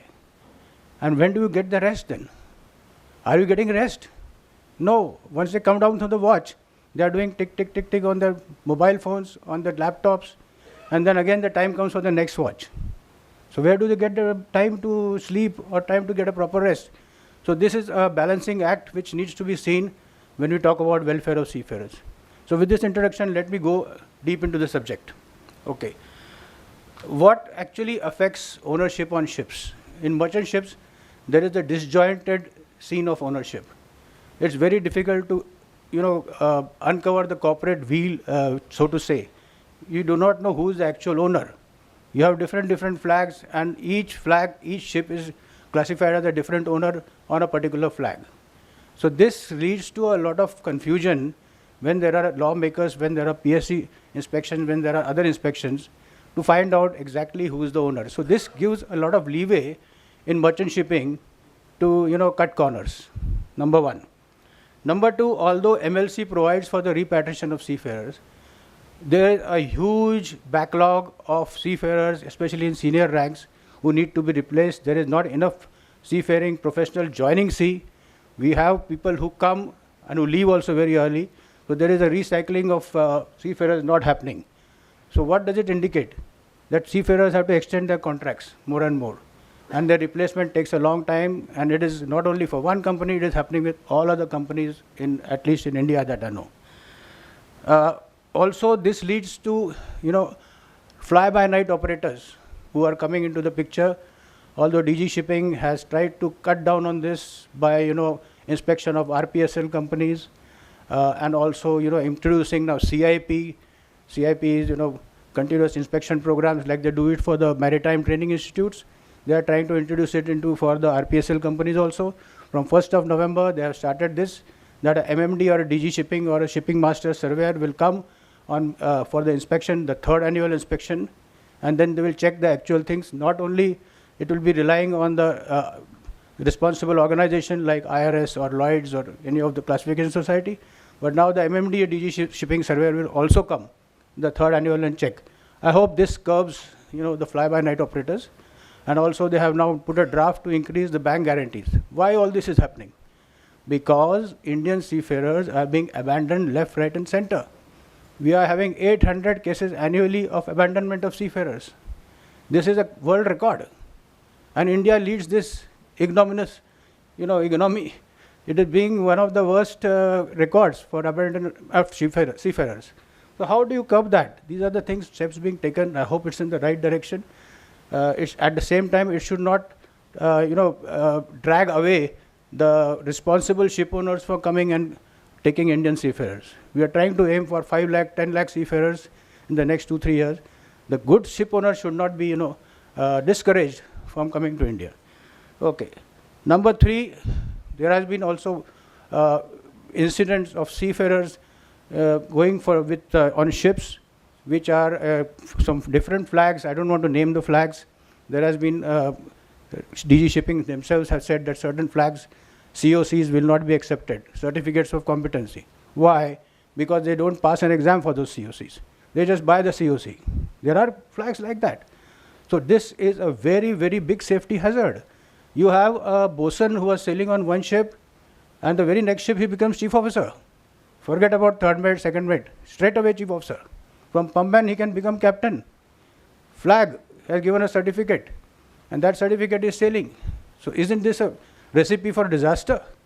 There has been an incident of an asphalt carrier sinking in Arabian Sea about 3 years back, and they saw the certificate. The flag was some, I don't want to name it again, some Belize something, and they found that the chief mate had no knowledge of stability, and asphalt carriers have a big problem with stability, and the center of gravity went haywire and the ship capsized. Luckily there was no loss of life. Again, thanks to Indian Coast Guard, they had saved in that particular incident. So, these cases are increasing. We have to see what we can do. So the curbing these fly-by-night operators and these flags which are giving certificates for a payment, this should be stopped. Now coming back to other aspects of welfare of seafarers is shore leave. In our own country, Indian citizens are denied shore leave. Isn't that a paradox? And in some cities, some ports, they are asked to come back by 10 p.m. all in the name of ISPS code. अरे भाई ISPS code इतना हुआ है कि वो लोग Indian citizens को भी आप छोड़ रहे हो उनको वापस आने के लिए. So you have, this has to be, looked at it. So recently there was an Indian National Maritime Board meeting where these topic of shore leave were taken up, and they decided, the Home Ministry, the External Affairs Ministry, all stakeholders were representing. So this was one point which was taken up, and we were promised that a shore leave factor will be taken into account. So one good thing is they are looking at seafarers from a different perspective than what it was being done a few years ago. Even in the immigration now, at least in Mumbai airport, you have a separate queue for seafarers and COC holders. Step in the right direction. It's one other point that they have spelled seafarers with an extra E. So, so you have to correct them. Okay. Okay, let's come to human error. Much has been touted about human error. Human error has been a significant factor in maritime accidents, contributing to 70 to 90%. So a crew which is fatigued, stressed, or unhappy is more likely to operate a ship in an unsafe or dangerous manner, and this has to be looked at how the seafarers' welfare will be taken care of. So my next topic on this particular subject will be fatigue and insufficient rest. But apart from that, we also have stress and mental health issues, poor onboard living conditions, harassment, bullying and isolation, occupational accidents and health problems, lack of access to proper medical care, especially during long voyages, and things like that. Connectivity with the shore also. So here, before I come to the main heart of the topic is about fatigue and mental health, fatigue and insufficient rest. I would like to talk about this Wakashio incident also, about which Coast Guard has also said about it. So in this case, this was a ship which was maneuvering close, long voyage, China to Brazil, I think it was, and there was a party going on board, and they wanted to have a signal of for the mobile. So the master ordered the second mate to come close to the coast of Mauritius, and they came very close, and finally they ran aground. Even without proper charts, they went close. And the ship was mostly manned with Indians. Master was Indian, and the second mate who was on watch was a Sri Lankan. So now the final report has come out, and with the videos and the recording, it was shown that there was no proper lookout, there was no proper watch keeping done, and that's how she ran aground. She broke in two, and there was a spillage of bunkers because it was an ore carrier, so there was no much oil, but it was spillage of bunker. So this was a very, very unfortunate incident. Again, why? What was the main aspect? Root cause, looking for a mobile signal. If you had provided proper Wi-Fi at that time, this welfare aspect would not have avoided such a huge, big accident. Luckily, there was no loss of life. On the other hand, you have the Dali incident, where paperwork, you're putting checklist, tuck, tuck, tuck, tuck, tuck. ISM code says this much paperwork has to be completed, everything is being shown, and they very well knew, the ex-crew knew that there was a problem with the electrical circuitry, there was a problem with the power generation. The blackouts had happened very often there, and what is that, Murphy's law or something? Something has to go wrong, will go wrong, and that's how the ship collided with the bridge, huge disaster. 6 people who were working on the bridge, they lost their lives. Still the case is ongoing. Again, who are the people who are manning the ship? Indians, all 22 Indians. So we have to be careful about this. What are we doing about it? Sometimes we are just pushing under the carpet these things. We have to look at it in the eyes and try to see what is the solution for this. Okay, let's come to the main topic of mental fatigue. So there is an alarming indication. 69% of seafarers report symptoms of mental fatigue and burnout. This particular subject was researched by ISWAN, the International Seafarers Welfare Association. ISWAN did this research as nearby as 2023, and they attributed 45% due to poor sleep, and 25% admit making mistakes due to tiredness. So there is something here. If a body like ISWAN is giving you a figure of 69% of seafarers reporting mental fatigue and burnout. What it shows? It shows that there is no proper sleep hygiene on board. There is no proper rest being monitored on board. But you have a rest period log, you have everything there. So you mean to say the rest period log is being filled up properly? No, nada, zero. It is being cooked up, it is being fudged, and it is not being properly filled up. It is just to show the authorities that people are getting good rest. So this is my experience also. I am very frank about it, and this is going to be seen, and this is not going to be solved. Because in seamanship, when you do talk about seamanship, you need to have a clear mind, thinking mind, good reflexes, all that thing, and a good way of responding to emergencies. That will not come if you are not sleeping properly. So one of my colleagues has coined this word. The seamanship has gone and papermanship has taken over. So everything is papermanship. So you are good in papermanship, but your seamanship takes back seat. Okay. And as already alluded, maximum 75% maritime accidents are linked to human error. Okay. Let's talk more about mental fatigue. Long hours and irregular shifts. Isolation from family and friends. Monotonous routines and confined spaces. High stress work environments. Interrupted or poor quality sleep. This is being seen very, very often because of the internet again. You're giving them one facility of uncontrolled internet, but then the family, अरे उसको कुछ तबीयत खराब हो गई है, चलो phone करते हैं. They realize that guy is just sleeping or he is just off watch, they will call him. And then he gets disturbed, leads to mental disturbance, leads to lack of sleep. And what watch is he going to keep? So it's a very fine-edged sword, You give some facility, but then this is misused also. So the person who is doing that should be taught about, and he should have a self-discipline also to how to not misuse this facility to the detriment of not only his health, but of the health of the full crew and the cargo. So what is the consequences because of this mental fatigue? Cognitive impairment, which leads to diminished decision making and attention, emotional distress, irritability, anxiety, depression and burnout. Next is reduced performance, slower response times, errors and reduced productivity.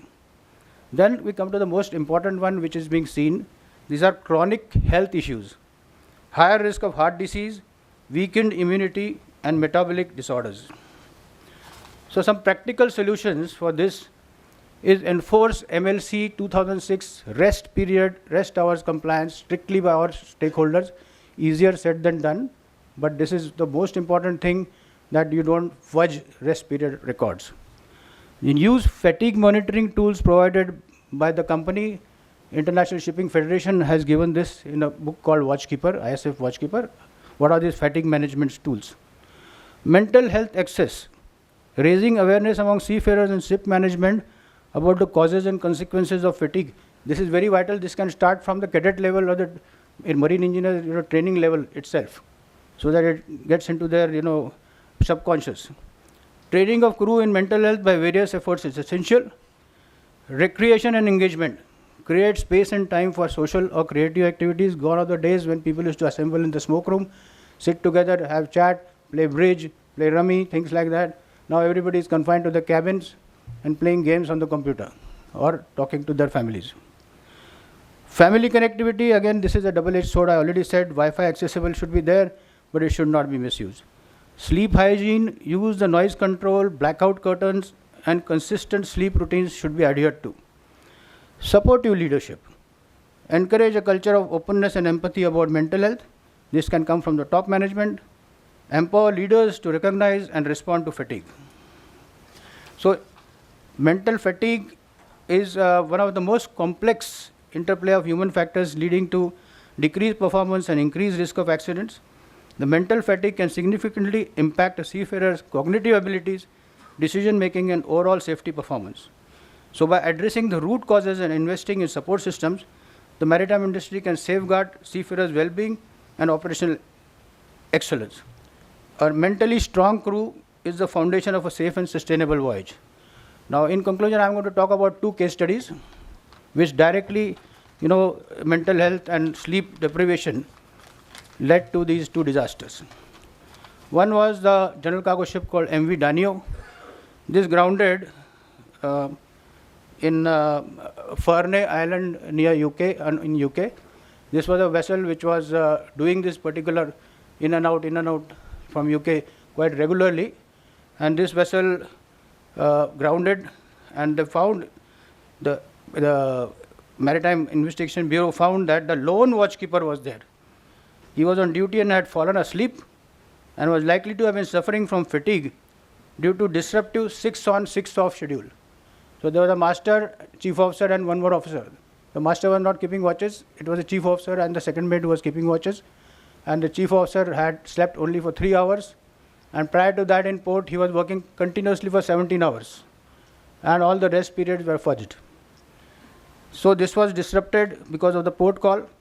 The incident is often referenced in discussions on fatigue risk in the maritime industry, with the message that even a single night of poor rest or a problematic watch cycle can degrade the performance significantly. So training in this should be inculcated to all the officers and ABs and whoever is keeping watches. Watch schedules that do not allow adequate restorative sleep combined with interrupted rest significantly raise the risk of lapses, errors and accidents. Second case is a very recent one which happened on the 10th of March this year 2025 in the North Sea. This was a collision between MV Solong and MV, it's not MV, it's MT, Stena Immaculate. So Stena Immaculate was carrying aviation fuel and she was chartered by the United States Air Force.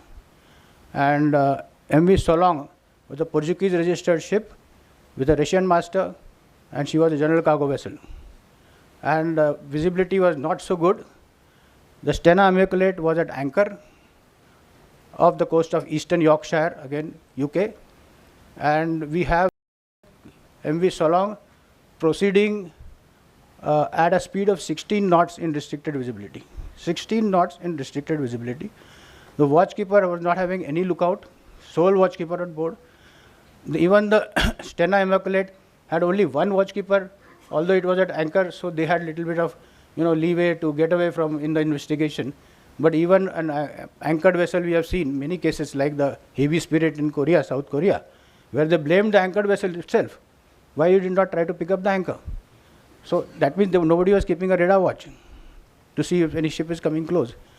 So this particular Solong came and collided at 16 knot speed at a course of 150 on the port side of Immaculate, Stena Immaculate. And huge explosion because aviation fuel, and you had containers which were carrying alcohol on Solong. And that also caught fire, this caught fire, explosion, loss of one life only, but that was also a miracle, only one person died. There were two ships were stuck together for many hours, a day or so.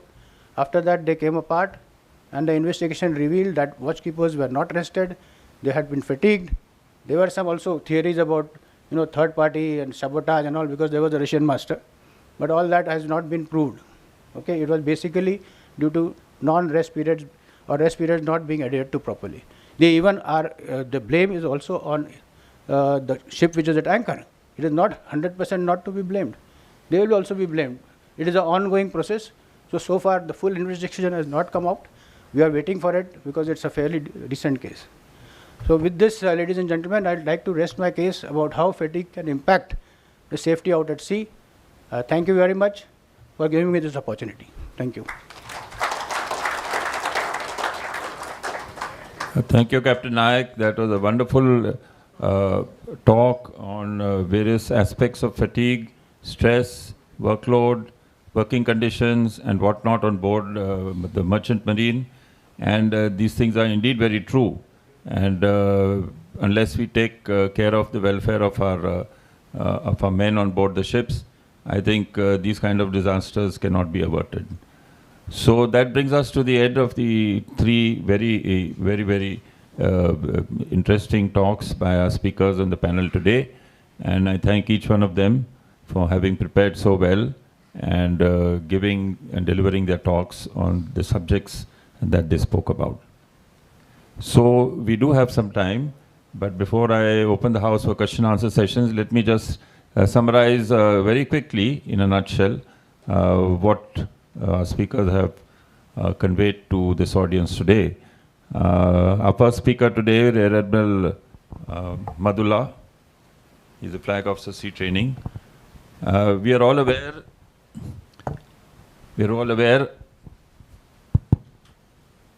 I just want to take you back to 1609 and Victor Hugo, the Dutch, the author, who spoke about mare liberum, which is, freedom of the seas. And ever since then, and that was the age of discovery when the seas, there was a lot of explorations by the Portuguese, the Spanish, the English, seas, the countries were being occupied. Seas were considered to be free, that they were open to all nations. And the concept of freedom of the seas was talked about ever since then. And that gave rise to the concept of global commons. And it was believed that the oceans were basically the common heritage of mankind. And today, of course, we talk about three global commons. One is the open oceans, the cyberspace, and outer space. And that no particular country or no particular nation or organizations can colonize the global commons. But the flip side of all of this, and even today, there is no sort of a agency, country, organization which is responsible for enforcing regulation on the high seas.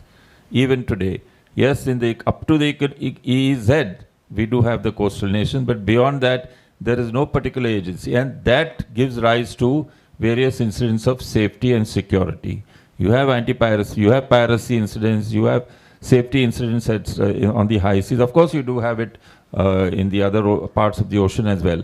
But the fact that there is no regulation is one of the reasons. And therefore, it is very interesting and very important that we have talked about navigation and operational safety today, because despite all the automation, despite all the advances in technology, we continue to have, and we have, Captain Nayak alluded to specific instances of navigational instances where people have lost their lives and ships are also lost. So coming to the first speaker, he has talked about various challenges in the Indian Ocean region, such as the high traffic density, so many navies operating over here, the various navigation routes which are poorly defined, inadequate maritime domain awareness, and then very rightly he has pointed out that no one nation, it has to be a collective effort. You cannot have, no one nation has the complete resources to address all of these challenges. And this was also acknowledged at some years ago by the Chief of Naval Operations of the United States Navy, and he talked about 1,000-ship navy. What was in his mind was a collaborative effort of like-minded navies who will address all the challenges that the maritime nations face at sea.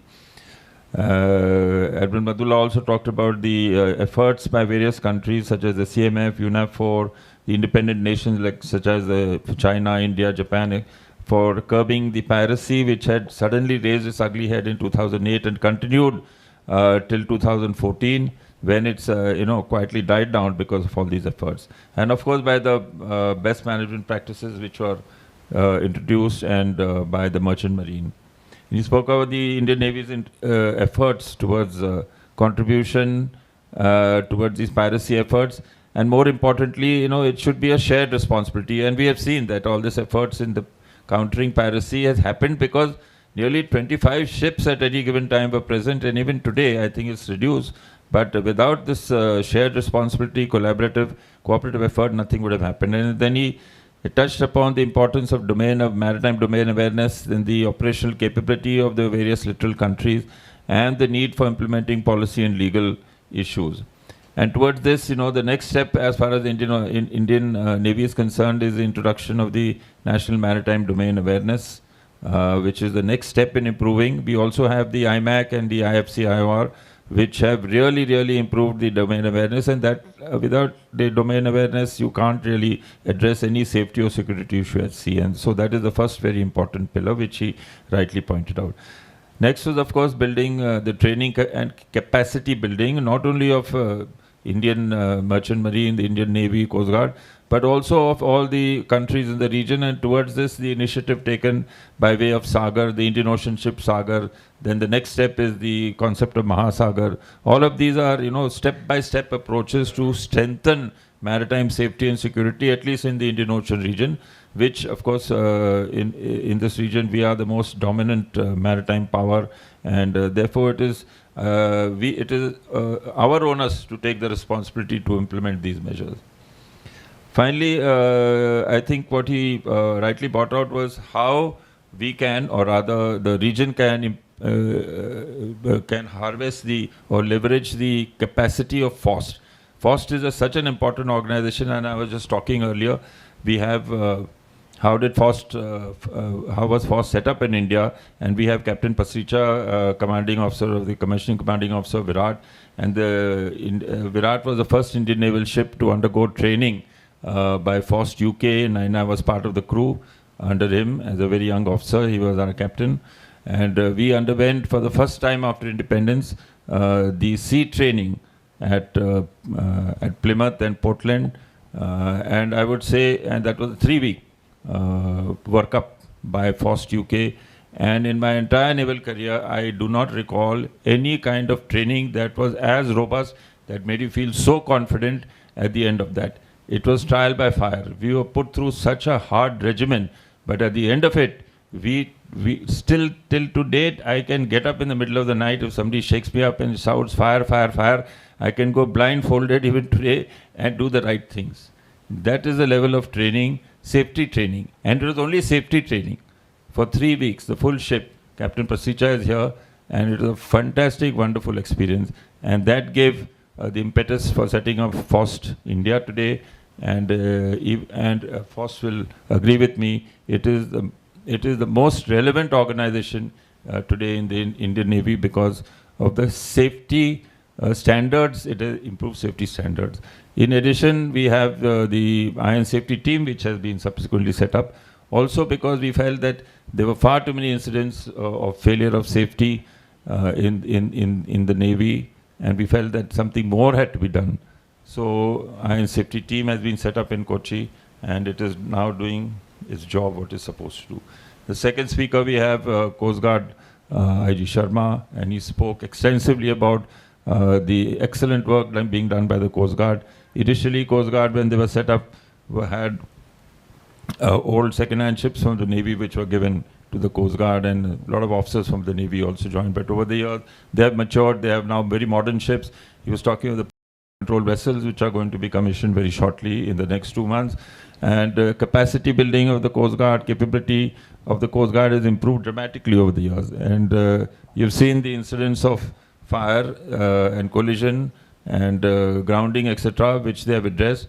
Of course, these incidents which are happening close to our coast, but nonetheless, today we have the capacity to address that. We have not reached the the desired level because of mainly, I would say, because of capacity constraint, not because of capability, but with the capacity of number of ships, aircraft, etc., which will increase in the coming years, I'm sure that this level of safety and response to pollution, etc., will further improve.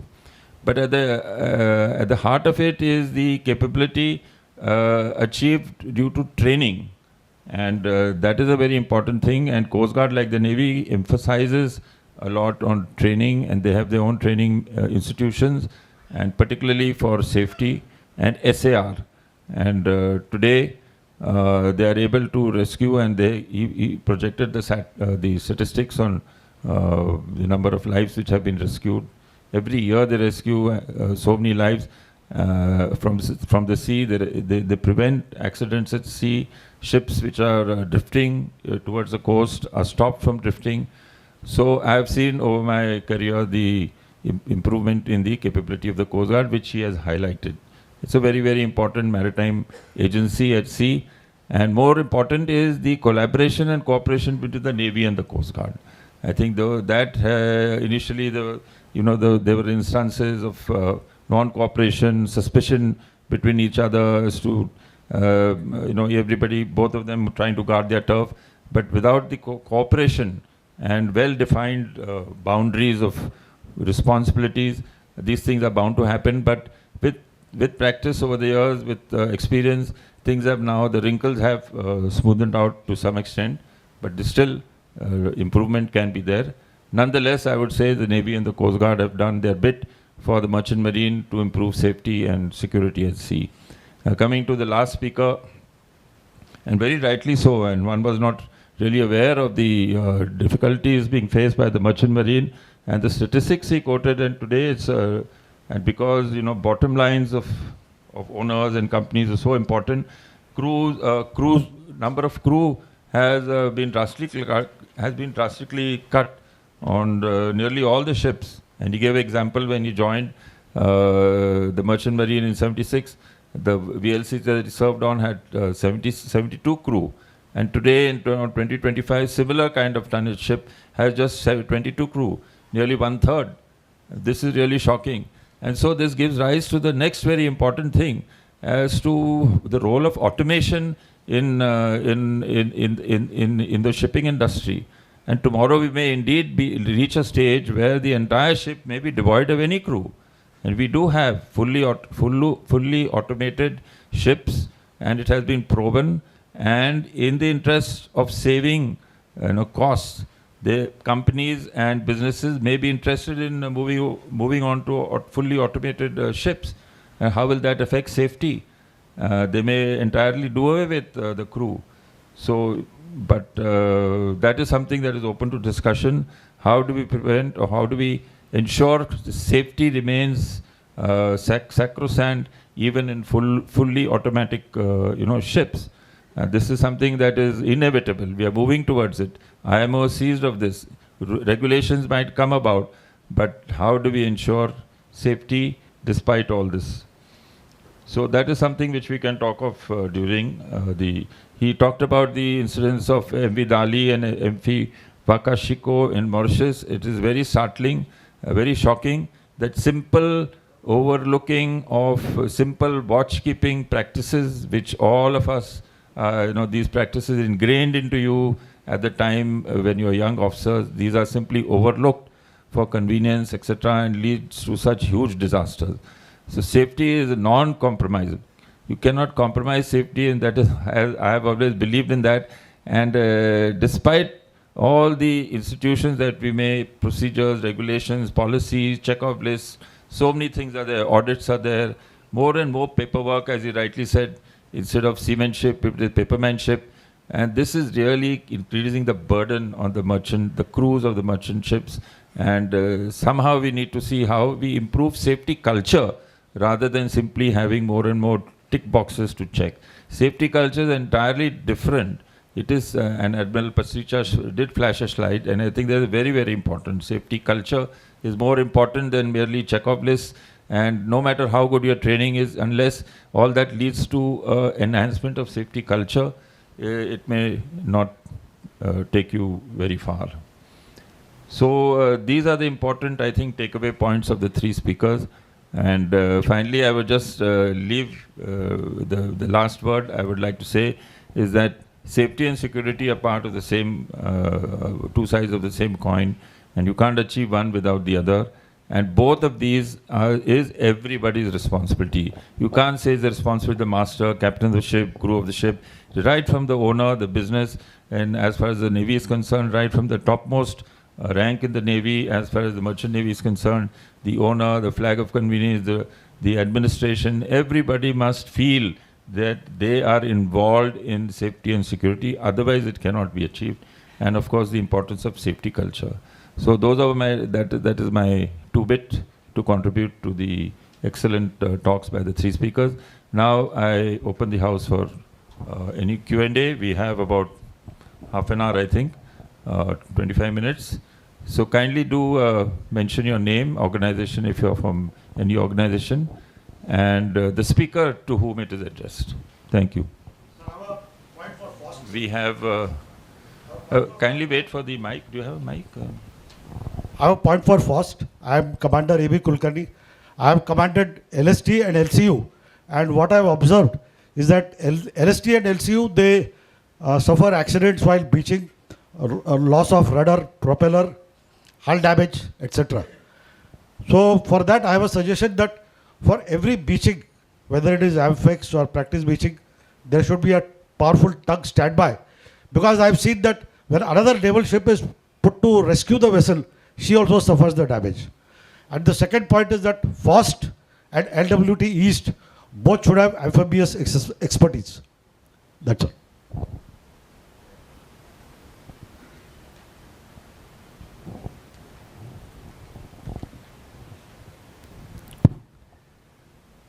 Yes, I think both these points are absolutely relevant. As you're aware, one of the workup teams, LWT East, is now re-nomenclatured as the Warship Workup Team Vizag, sir.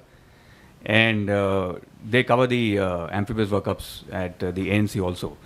So from the lessons that we've learned based on the incidents that have happened, in whichever beaching activity that we carry out at least during the FOST workups, as also otherwise also, tug is always kept standby. And we have had occasion to use it. So definitely it is part of the SOP now. And coming to the second point of having officers and crew from with amphibious background for the workups, that is again an SOP that we follow.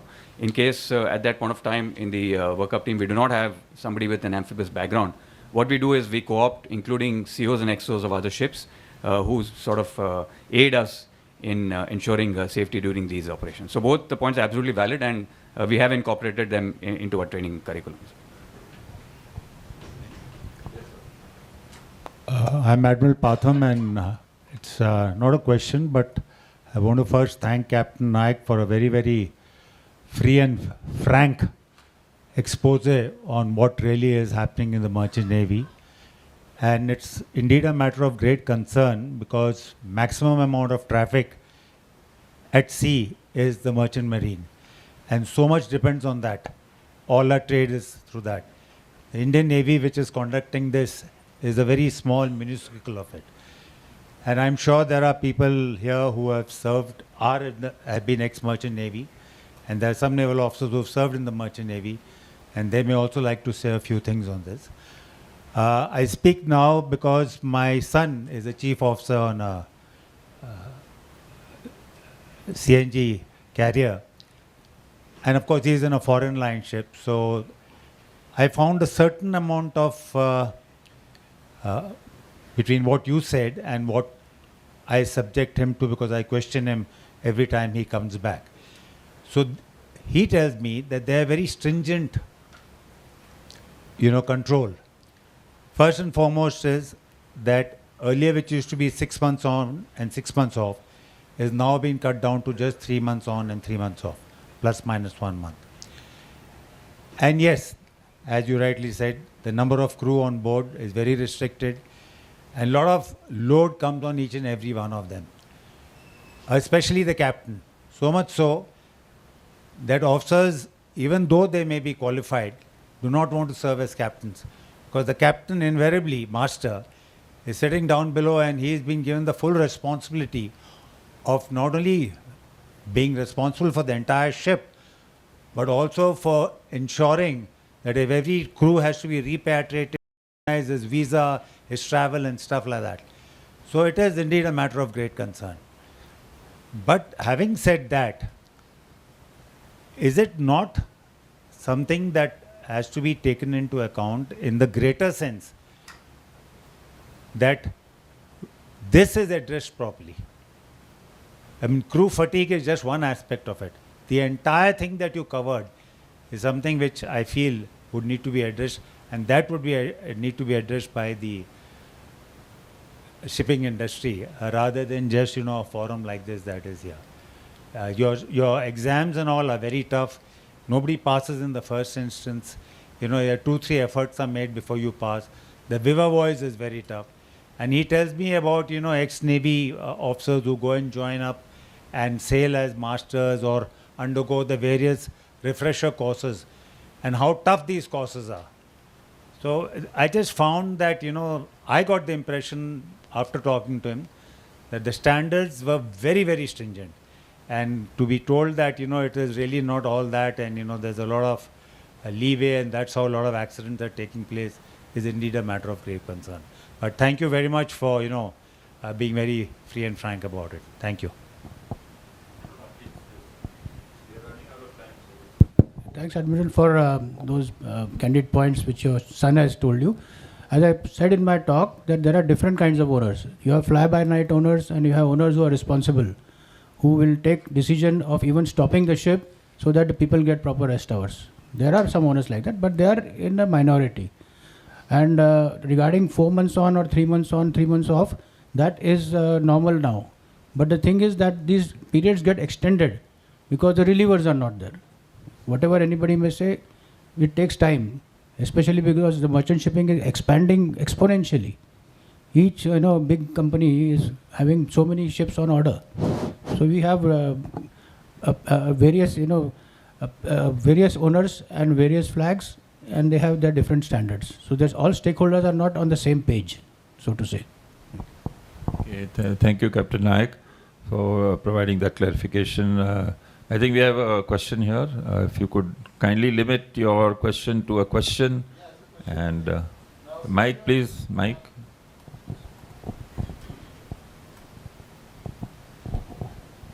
My question is to Captain Naik. I'm Captain Sarfraz Shaw from the Merchant Navy, Master Marina. The main issue about manning the ship is the ship's safety manning certificate. Now, all the violations take place because of that. Because you have a master, 2 watchkeeping officers, chief engineer, 2 engineers, 1 viper, 1 boiler, 2 ABs, and many times ships are forced, sometimes due to, like you're saying, constraints. We are sailing on this safe manning thing. So do you think this safe manning certificate should be amended to be concurrent with the actual manning?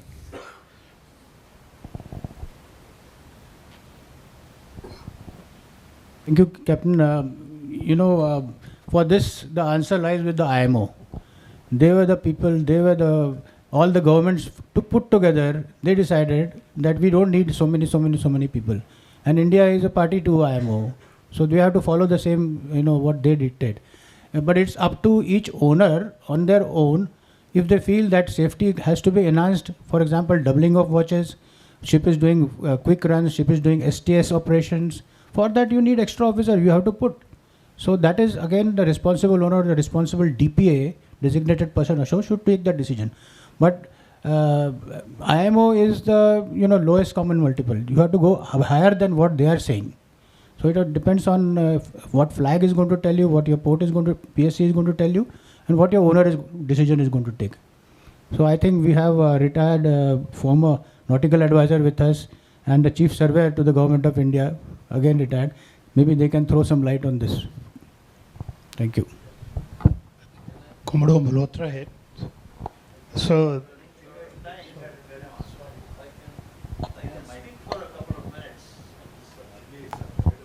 Yes, please.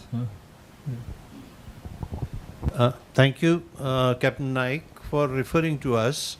A very important point has come up here, but perhaps amongst the presentations made by these 3 distinguished speakers, I may draw attention to one aspect that has concerned me for a long time, namely the concept of ship management vis-a-vis the ship owners. You see, as Captain Naik very correctly pointed out to us, that there are responsible owners and there are fly-by-night owners, you see.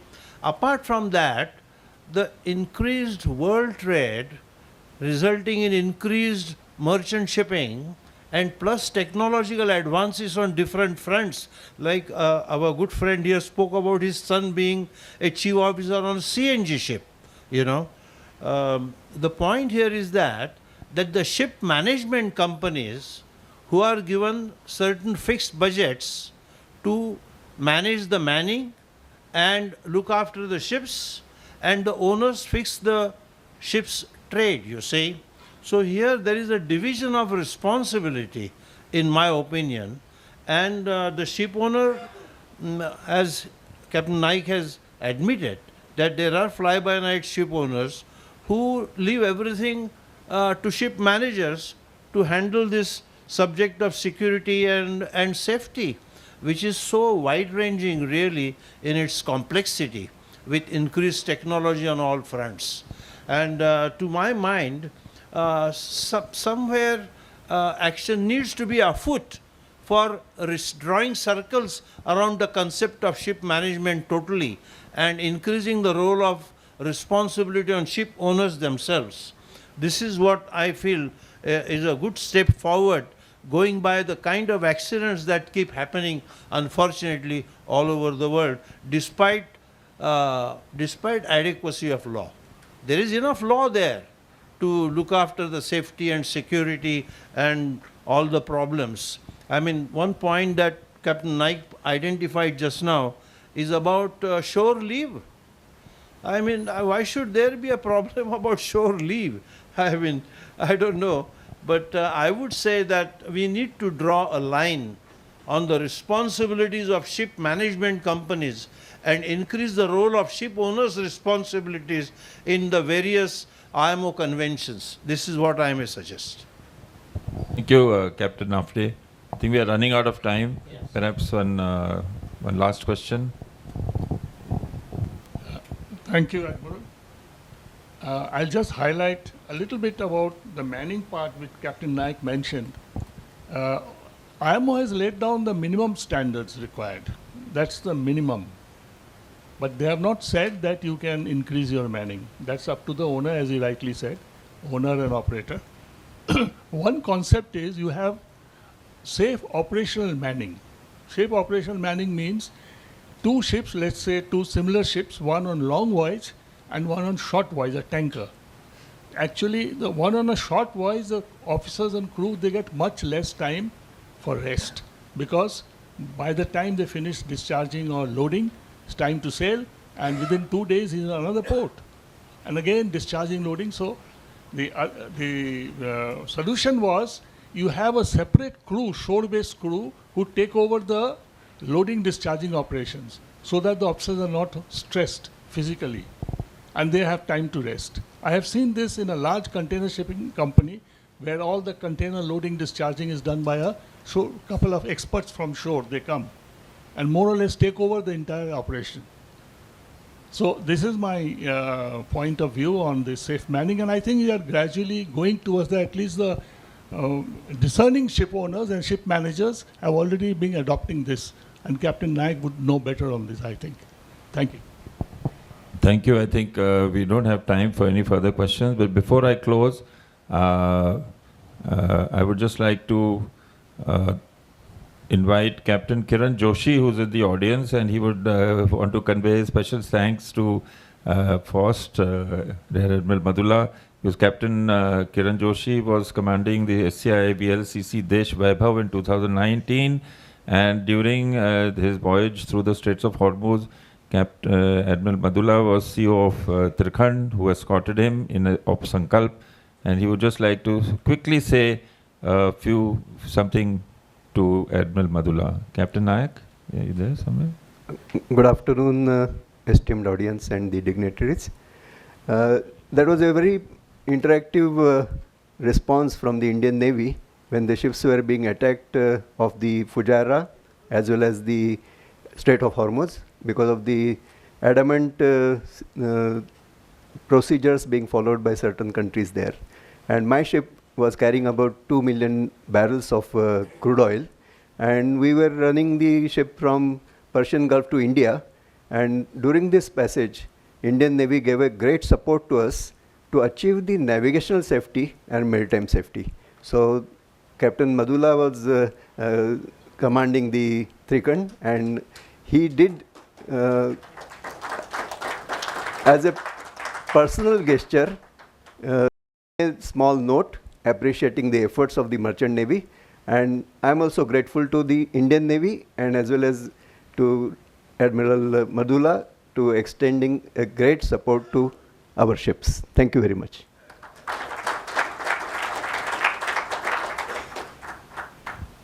So I think with those with that excellent example of cooperation between the security forces, and I would also include in that our good friends of the Coast Guard.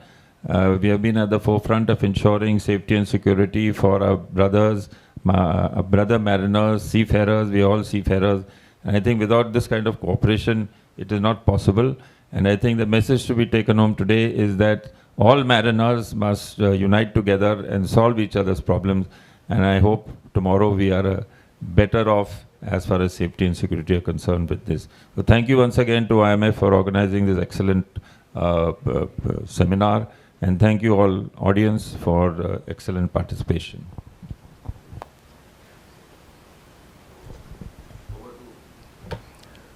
With that, we come to the end of session 1. I would like to thank the moderator, Admiral Karve, as well as all the speakers, Admiral Madula, IG Sharma, and Captain Naik, for having given their respective perspectives, that is Navy, Coast Guard, as well as the Mercantile Marine. And I'm sure that all of you must have found it to be a very interesting and educative session. May I request the President IMF to kindly give the mementos to the speakers and the moderator.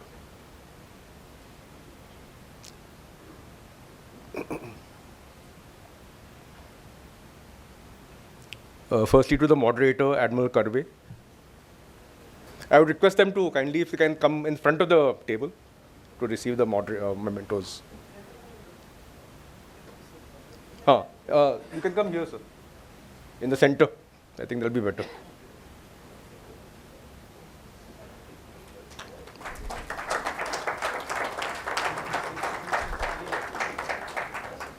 Admiral Madula.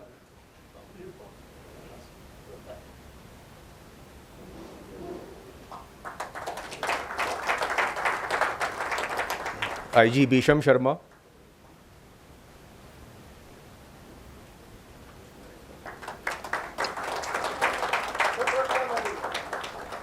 And finally, Captain Mohan Naik.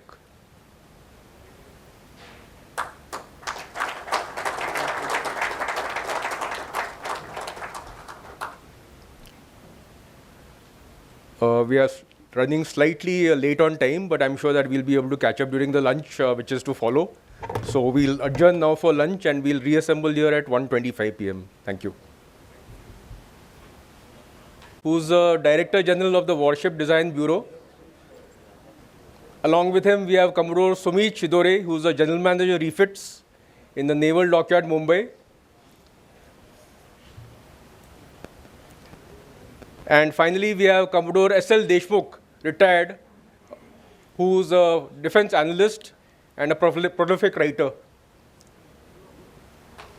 I hope all of you have had your fill during lunch, but not so much as to make you drowsy. But I'm sure that the session will be so interesting as to keep you all awake. So with that, may I hand over the moderator, Captain Nafde, to commence the session.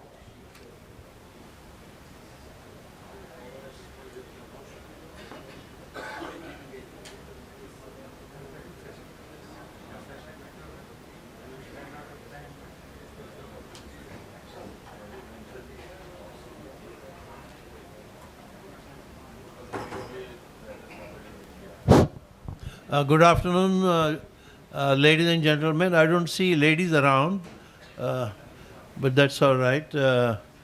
I understand that the post-lunch sessions are somewhat easy to moderate. And the menu of the lunch has been excellent. So my task hopefully has become a little easier. And my colleagues here have made it further easy, because I come from the hardcore insiders of the Merchant Navy, and Rear Admiral Nadkarni has allotted hardcore insiders of Indian Navy. So that has made matters hopefully simpler for me. Actually, I am on a learning mission by being the moderator. And at the outset, I would like to congratulate, because I have been given only 5 minutes to sort of make preliminary remarks. And having made my preliminary remarks about my colleagues, I would like to congratulate Admiral Nadkarni, my friend Captain Anand Dikshit, for the excellent arrangements for this seminar. The pains that they have taken in bringing out the booklets and the meticulous care that they have exerted in all directions. I like to congratulate them. It's the model of a seminar, really. I happen to be associated with CMMI, and I'm also associated with Institute of Marine Engineers to some extent. And of course, I'm with IMF ever since IMF was founded by my late friend Rajan Veer. So I'm very happily placed, Admiral Nadkarni, today. Having said that, we don't want to misfire on timings. I have been allotted 1 hour.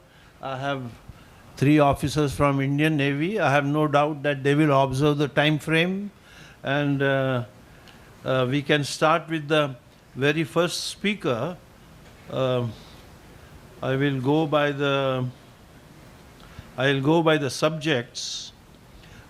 Warship design, I think, Rear Admiral Bakshi. May I request you to take the floor?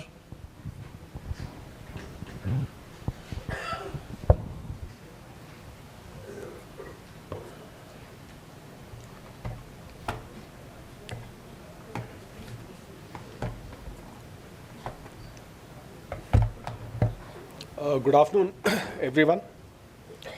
Before I begin my today's talk, I must say that I am filled with sense of gratitude, pride, and eagerness. Gratitude for all the veterans, planners, and naval visionaries who took bold decisions to be self-reliant in naval design and shipbuilding, and imposing the trust on Warship Design Bureau. Also, scientists, engineers, and industry partners who joined us along the way. Pride is for what we have been able to achieve, and the sweet spot in development and confidence that we are currently in. And eagerness is to achieve more, to create a path for the younger generation that is fearless, confident, motivated, and bubbling with energy. Hence the topic, Century and Beyond, celebrating 100 warships designed and constructed by Warship Design Bureau.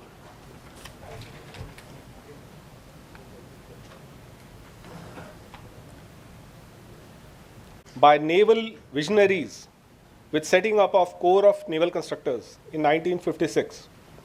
And it continues today with design of next generation of warships.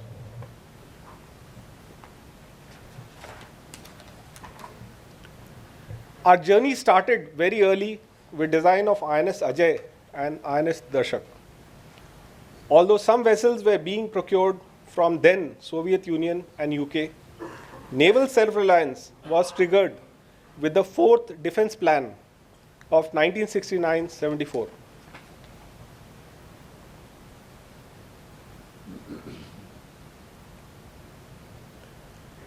With more than 20 indigenous warship designs and 102 vessels delivered, from small craft to weapon-intensive platforms and aircraft carrier, the Bureau stands as the beating heart of India's naval innovation and sovereignty. Even as India's commercial shipbuilding industry was battling headwinds, our naval shipbuilding efforts have kept our will alive, our skills honed, and our confidence unwavering. Each warship embodies India's relentless innovation, unwavering sovereignty, and growing national pride as the story of self-reliance sails forward.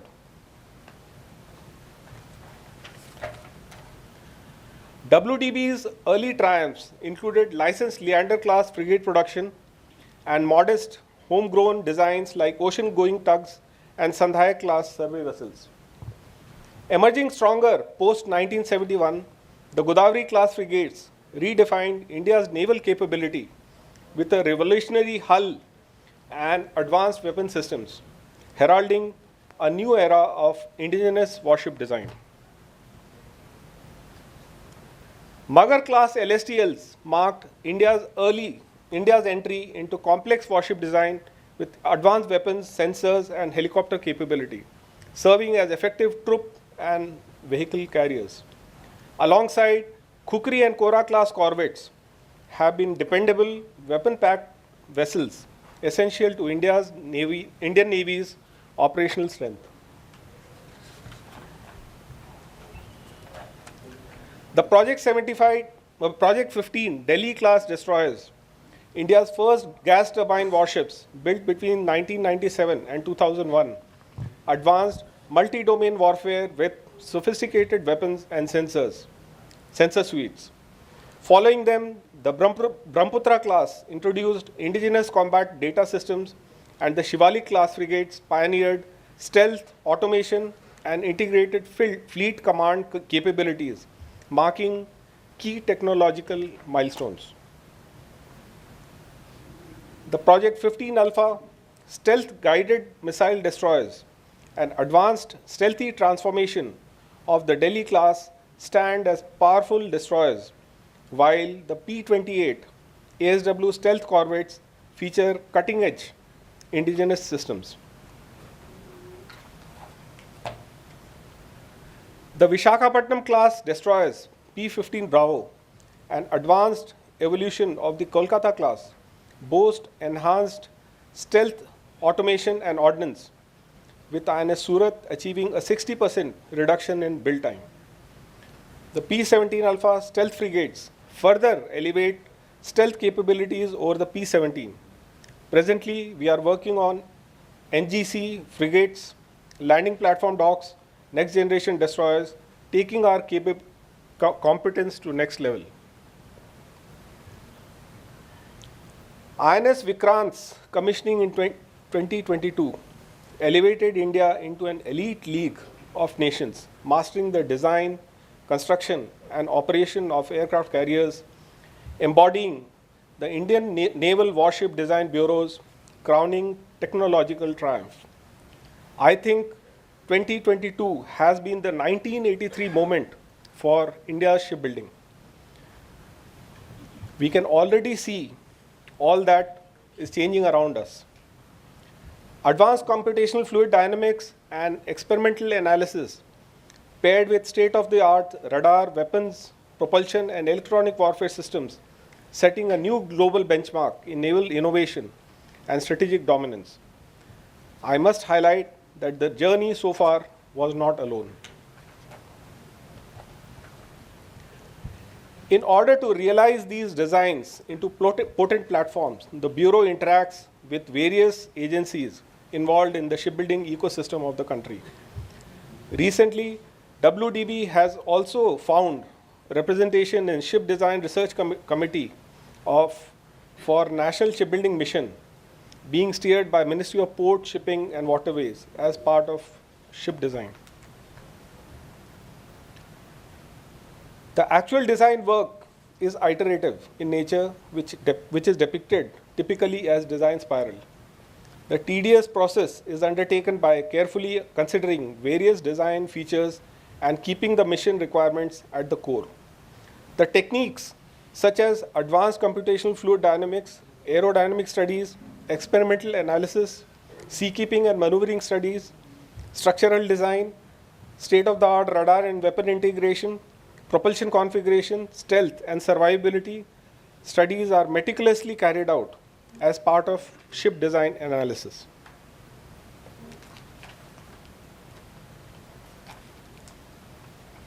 Our core ethos of self-reliance drives the relentless pursuit of surpassing existing capabilities by maximizing indigenous content and deepening technological expertise. This is where I would like to point to the banner.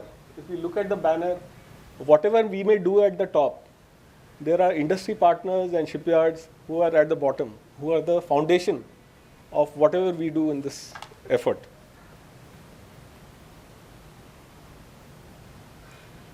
The Bureau is pioneering the integration of manned-unmanned naval operations, integrating autonomous platforms such as unmanned surface, underwater, and aerial vehicles for multifaceted roles, including surveillance, anti-submarine warfare, and technical reconnaissance.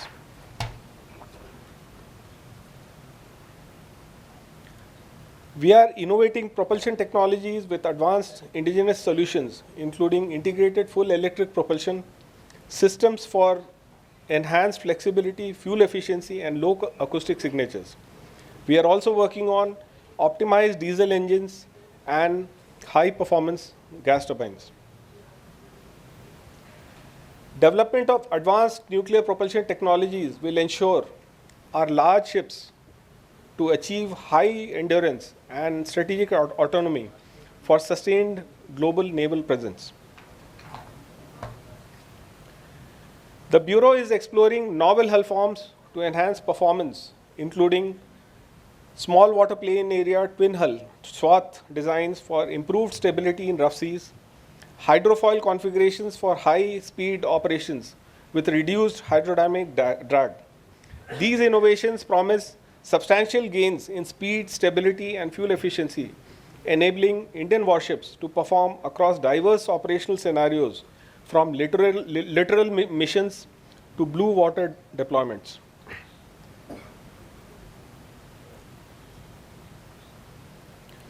The Bureau is driving total design sovereignty, extending its expertise beyond hull design to include propulsion systems, advanced sensors, and integrated combat systems. Embracing the mantra of Make in India, evolving to Design in India, the Bureau is future-proofing naval platforms through cutting-edge technological innovations. Indigenous warship building transcends defense, serving as a key driver for national economic growth with a powerful multiplier effect across diverse domestic industries. For every rupee invested, an estimated rupees 1.82 recirculates into the Indian economy, fueling sectors like steel, electronics, and heavy engineering, thereby reinforcing the Atmanirbhar Bharat mission by linking strategic security needs directly to economic expansion.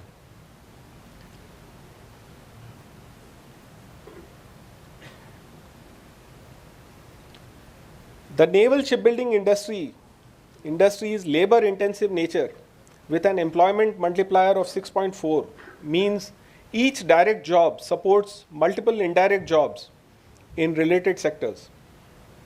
Major projects generate over 20,000 jobs and drive skill enhancement in naval architecture, metallurgy, and advanced manufacturing, while strengthening local supply chains and uplifting India's MSME network and industrial technology. In light of government's impetus to boost shipbuilding and Maritime Amritkal Vision 2047, Warship Design Bureau is strategically extending its expertise beyond defense to bolster India's blue economy. We are offering support for institutions like Ministry of Ports, Shipping, Waterways, DG Shipping, IWI, Classification Society, private design houses, etc. By extending technical assistance to these emerging commercial sectors, we aim to enhance national maritime prosperity and unlock new avenues of growth by sharing experience and knowledge gained over the last 70 years.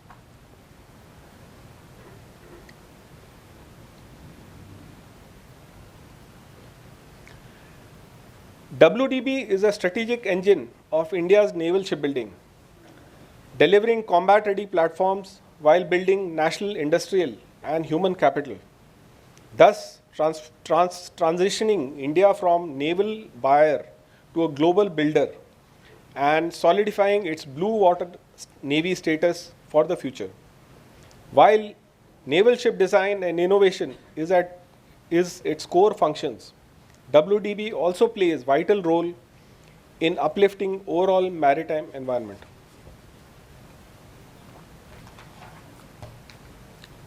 So what keeps us going? These are not just slogans, but our source of motivation to continue our efforts towards nation building. The Honorable Raksha Mantri, during the twin commissioning of INS Udaygiri and Himgiri, has given a clear objective to design and build 100 ships in the next 25 years. And this is our guiding light, our crest. It depicts the state-of-the-art warship that we continuously endeavor to deliver to the Navy by unleashing the power of design. And this we have been doing since 1964. Thank you. Jai Hind, Sharnobal.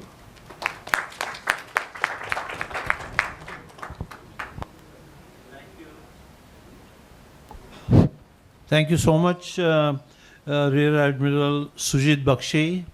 Well, within time, you have presented your talk, and it has covered quite a wide-ranging activities of your bureau. Thank you so much. May I invite now Commodore Sumit Shidore on the field of refits, which I assume is an extension of warship design. I don't know whether I'm right there or not. So you're absolutely right, sir. What they don't design, we repair.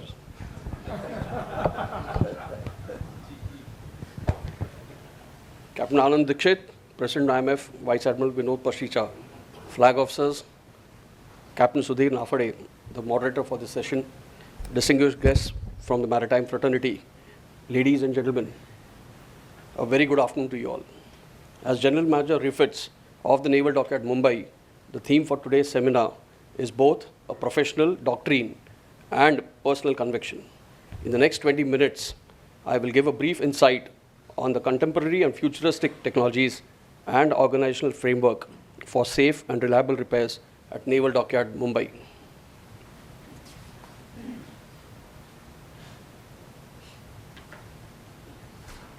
The sea has long been humanity's most unforgiving teacher.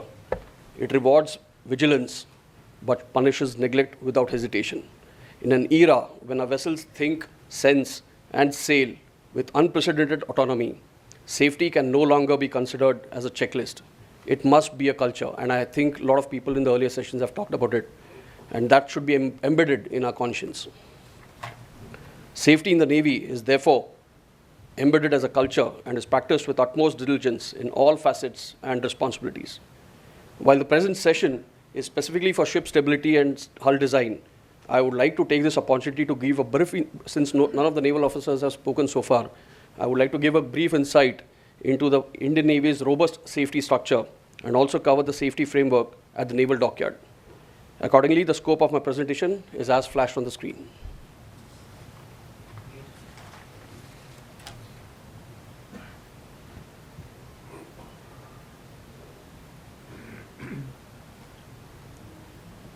Behind every stable and mission-ready ship lies a meticulous organizational framework, one that integrates design, refit, quality assurance, and operational feedback into a seamless cycle. At the apex level, the Vice Chief of Naval Staff heads the Safety Committee and is supported by the Directorate of Naval Operations for formulating various policy decisions. Traditionally, the safety class authorities, that is a flag officer sea training and flag officer submarines, have been auditing safety compliance on board ships and submarines. In order to accord enhanced impetus and focus approach to safety aspects, Indian Navy Safety Team was established in Kochi in 2017, which functions in consultation with the safety class authorities. Safety in the field and ashore units is monitored by the commands, area headquarters, and fleet formations.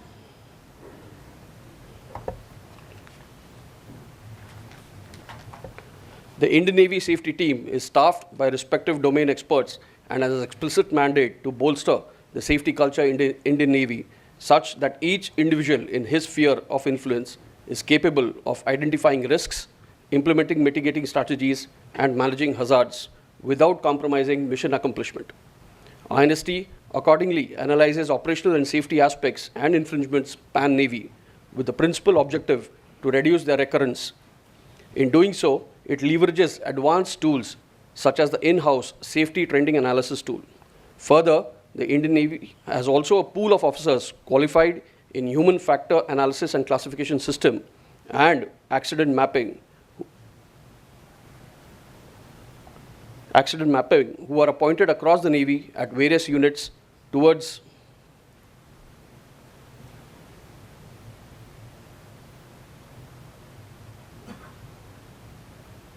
I think more than the audience, I think the computer has gone off to sleep, sir. Well, they will do the accident mapping.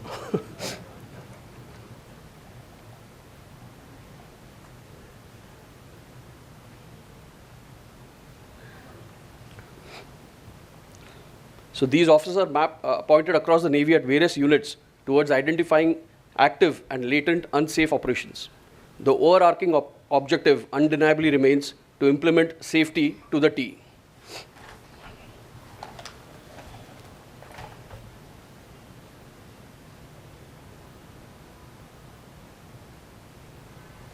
With this brief insight into the Indian Navy's safety structure, I would like to give an overview into the safety culture being followed in operational and refit processes.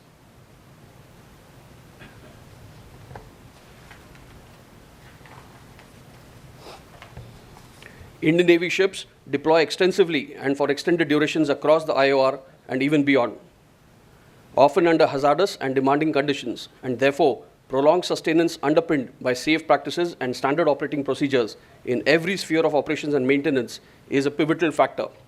The Indian Navy today practices operational risk management and time risk management as intrinsic processes in day-to-day functioning on board ships and submarines.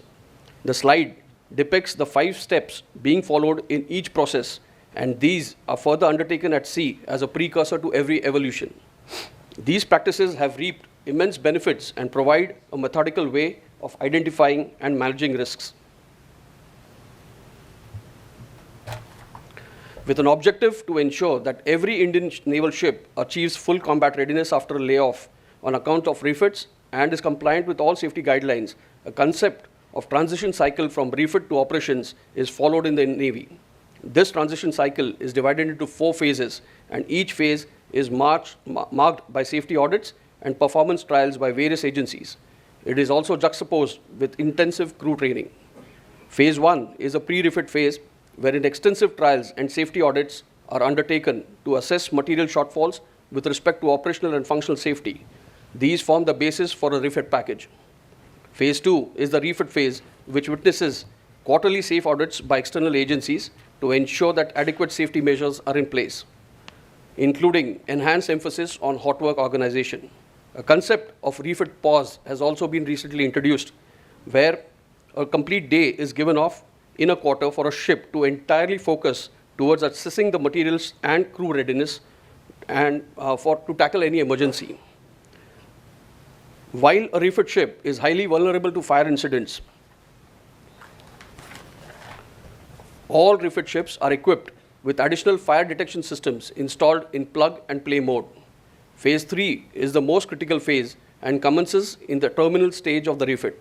It extends beyond refit completion and encompasses pre-refit completion safety audits to assess the ship's material readiness and intensive crew training to build crew competence to undertake operations in a safe manner. Phase 4 is the deployment of the ship after being certified for combat readiness. This methodology ensures that ships attain requisite standards of combat readiness and are safe compliant in all respects. I must also highlight that warships are a complex amalgamation of a wide array of machineries, electrical equipment, and weapons and sensors integrated in a dense environment. While maintenance requirements and challenges are diverse, with advances in digitization, the Indian Navy is progressively transitioning towards data-driven maintenance by leveraging its comprehensive maintenance management system. Going forward, a common data framework and ERP solution is also under development, which aims to integrate all databases under one umbrella. The underlying objective is to optimize maintenance processes and resource allocation, thereby the overall safety quotient.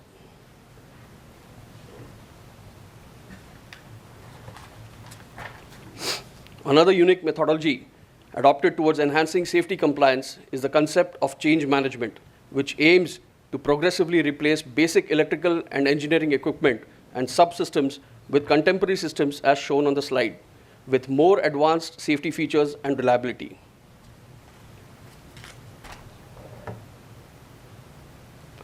On similar lines, in the domain of engineering systems, the focus has been towards implementing a zero-leak policy in letter and spirit and improve firefighting and damage control capabilities.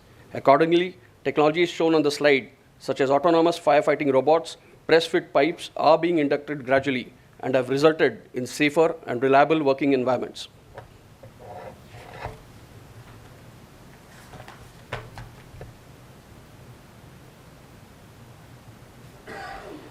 Having alluded to the policy and organizational aspects of safety and maintenance in the Indian Navy, I would now like to move on to the aspects pertaining to hull design and stability.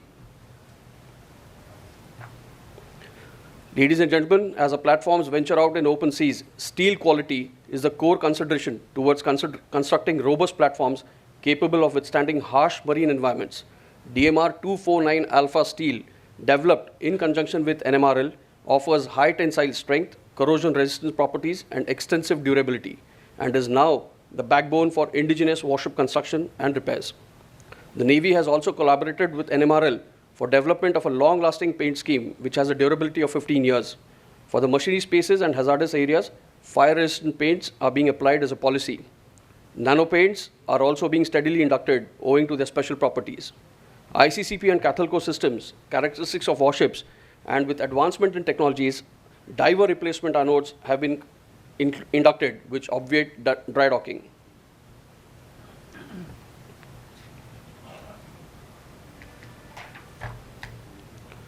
We are all cognizant of the fact that underwater repairs are one of the most demanding activities, requiring the most stringent quality checks and, above all, time-intensive dry docking operations.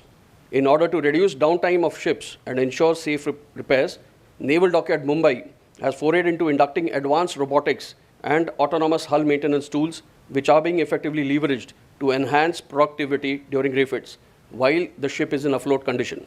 Accordingly, the slightest symptom of sweating or minor leakage is checked through these techniques such that interim repairs can be effected and exact scope of the dry dock package can be ascertained. In an ongoing refit, this technique proved to be highly effective as approximately 70% of the hull survey was undertaken prior to docking of the ship.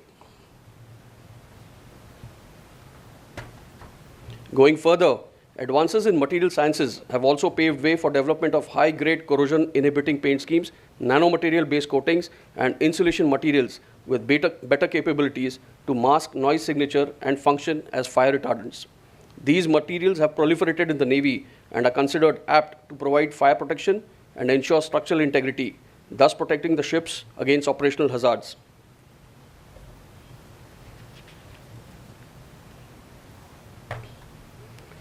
Safety as a culture is being followed not only in operations but right from design stage, which we had heard from the earlier speaker. Load, stress analysis, and fatigue life prediction is enshrined in the ship design process.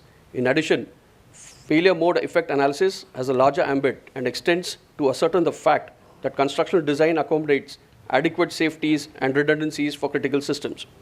In order to incorporate these elements and thus construct safer and durable platforms, advanced technology such as 3D digital twin, which depict lifelike realization through simulated 3D constructed structures and models, are now being utilized effectively.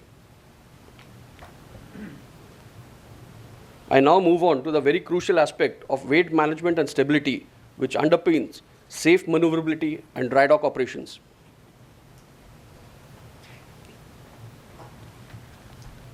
The Indian Navy has a very meticulous mechanism of factoring and recording weight and stability changes right from design and through the life cycle of a ship.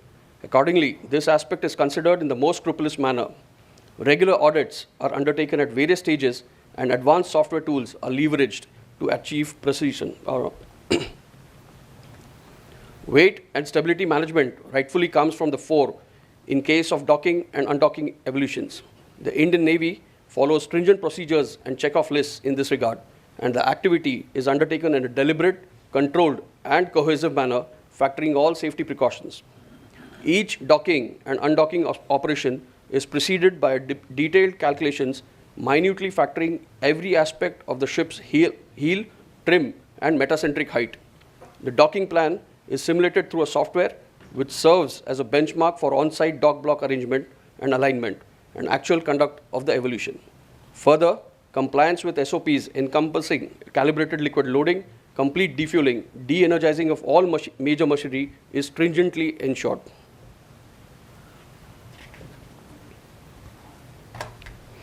Ladies and gentlemen, safety is a top priority, but mistakes do happen, even with good systems in place, and minor safety lapses may lead to severe ramifications. The Navy does experience incidents of fire and flooding, which consequently warrant dry docking. Generally, major fires are fought on board with water jets. In the Navy's experience, excessive accumulation of water, if not discharged commensurately with while fighting the fire, can lead to heavy listing of the vessel. Thus, it is imperative that while the ship or organization focus on firefighting, there is a need to monitor the stability of the ship, volume of water accumulating in the ship, and availability of all pumping out systems on board.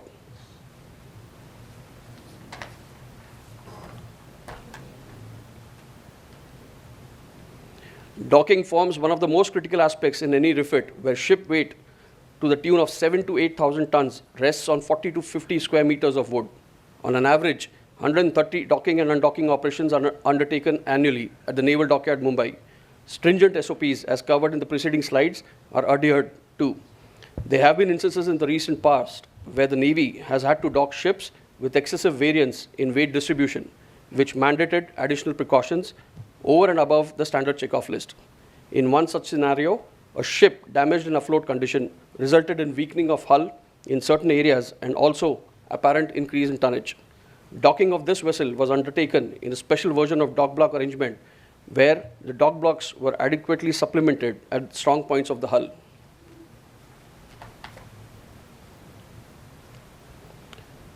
On a parallel term, undocking of a ship is also a very critical evolution, and the point at which the ship leaves the dock block and starts floating is the most critical period in undocking. Towards this, it is essential that all weight calculations are undertaken on accurate benchmarks.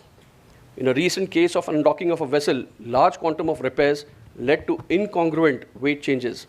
Thus, determining weight changes was a challenge. In order to ensure safety of the evolution, the Naval Dockyard, Mumbai undertook four separate methods, as shown on the slide, to arrive at the most suitable stability conditions. Post-converging all calculations, accurate assessment of the transverse CG could be undertaken, wherein 3 of the 4 methods generated almost comparable results. Accordingly, minor weight corrections were effected to ensure zero list. Further, it was ascertained that the least value of GM was also within the prescribed limits as per the DEF-10. Factoring the criticality of docking, the Navy today is leveraging futuristic technologies towards ensuring safe docking operations. While the hydraulic retractable shape side blocks obviates dependence on tide for docking in Mumbai Harbour, automatic dock block positioning system ensures precise arrangement of blocks through laser technology. Further, hydraulic block ensures safe operation of dock blocks whilst providing access to inaccessible areas of ship's hull and obviating the necessity of another version of docking. Strain gauges are a technological aid which facilitate safer undocking by exactly determining stresses on the load blocks and thus arrive at a more accurate weight corrections.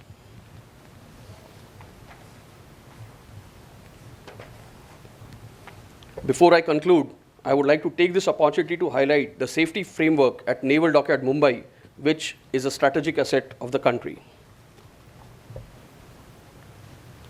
Naval Dockyard, Mumbai is an IMF accredited unit and is one of the first units in the Indian Navy to become compliant with ISO occupational health safety standards and is certified for quality and environmental management standards.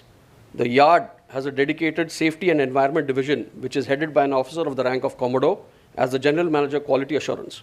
A multi-layered hierarchical setup comprising of a team of dedicated safety committee members and Central Labour Institute trained safety officers meticulously audit safety aspects in a methodical manner. The yard follows a multi-pronged strategy towards conduct of yearly internal safety audits, on-site classroom training, and mock drills on various facets of industrial safety is undertaken regularly by safety officers, external agencies, and the Indian Navy safety team. Safety stand-downs and golden safety hours are embedded in the work schedule and have proven to be effective practices. Efforts to strengthen the safety culture are sustained, and safety violation notes along with a financial penalty has proven to be a deterrent. This continued emphasis to ingrain safety as second nature through strict quality control, use of PPE, safety audits of all shop floors, and evaluation of safety processes.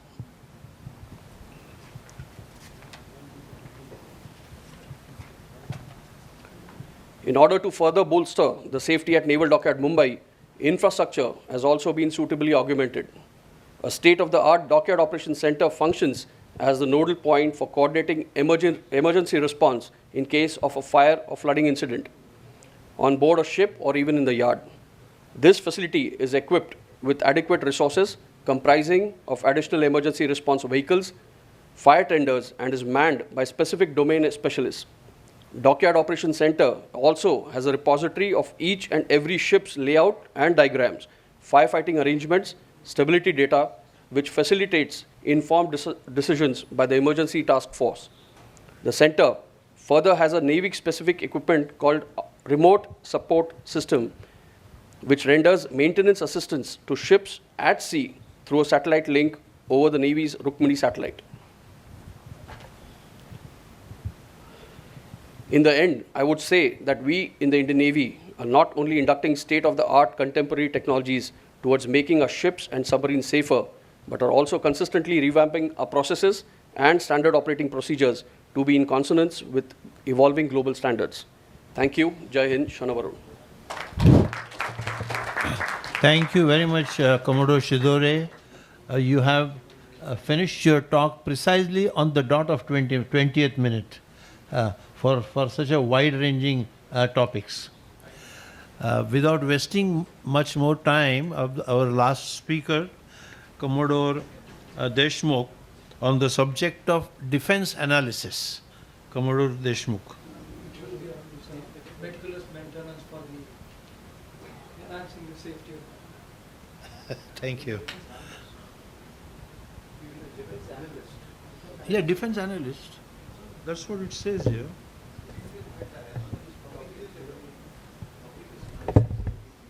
Senior officers. I don't know. I went by this. Colleagues. What is written here? Ladies and gentlemen. My apology if I have made a mistake. No problem, sir. After seeing the operations and the design requirements, it's a turn that we focus onto the maintenance part of it. And the presentation would deal with meticulous maintenance as required for the enhancing the maritime safety.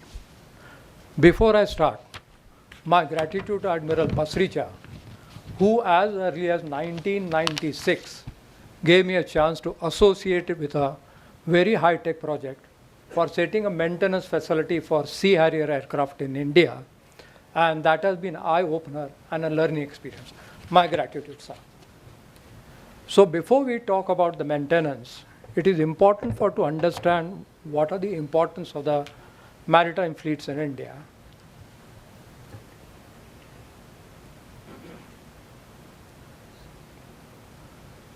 As a maritime fleet, we can say that whosoever command the ships, command the trade, and ultimately it leads to the conquering the world itself.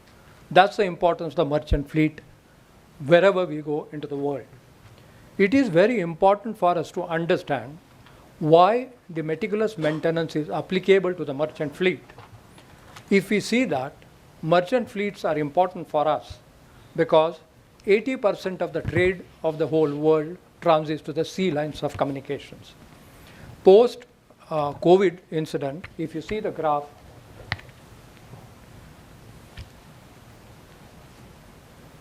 we see that the maritime fleets are now started operating at the optimum capacity and the trade is increasing. Today, almost 50,000 merchant ships are operating out at sea. And with such a great number of ships there, we have to be meticulous about the safety and the maintenance part of it. Nearly 2 million seafarers are working on them. Therefore, as pointed out by the Captain Naik, their safety also is equally important and it is based on the meticulous maintenance of the assets they operate. Once we deal with the merchant ships, protecting the sea lines of communication, our EEZ and the other assets, the armor navy comes into the play. That's a requirement. Now to the 50,000 ships for the merchant fleet, if we add the naval ships also, we can see the complex scenario wherein safety aspects are required to be taken care of. For the safe operations of so many ships operating around, it's very important for us to protect the human life, ships, cargo, and the environmental hazards into the sea. There are many regulations, including IMO and SOLAS, which deal with safety aspects, including the maintenance part of it. Despite this, the safety of the merchant fleet requires a combination of strong global maritime infrastructure and the skilled manpower. And as has been pointed out, the skilled manpower is one of the problems nowadays fleet ships are facing. The criteria for the naval ships as such is entirely different, wherein we talk of the weapon safety, advanced technological capabilities, and personnel with specialized training. Here also, including Indian Navy, we face the manpower shortages.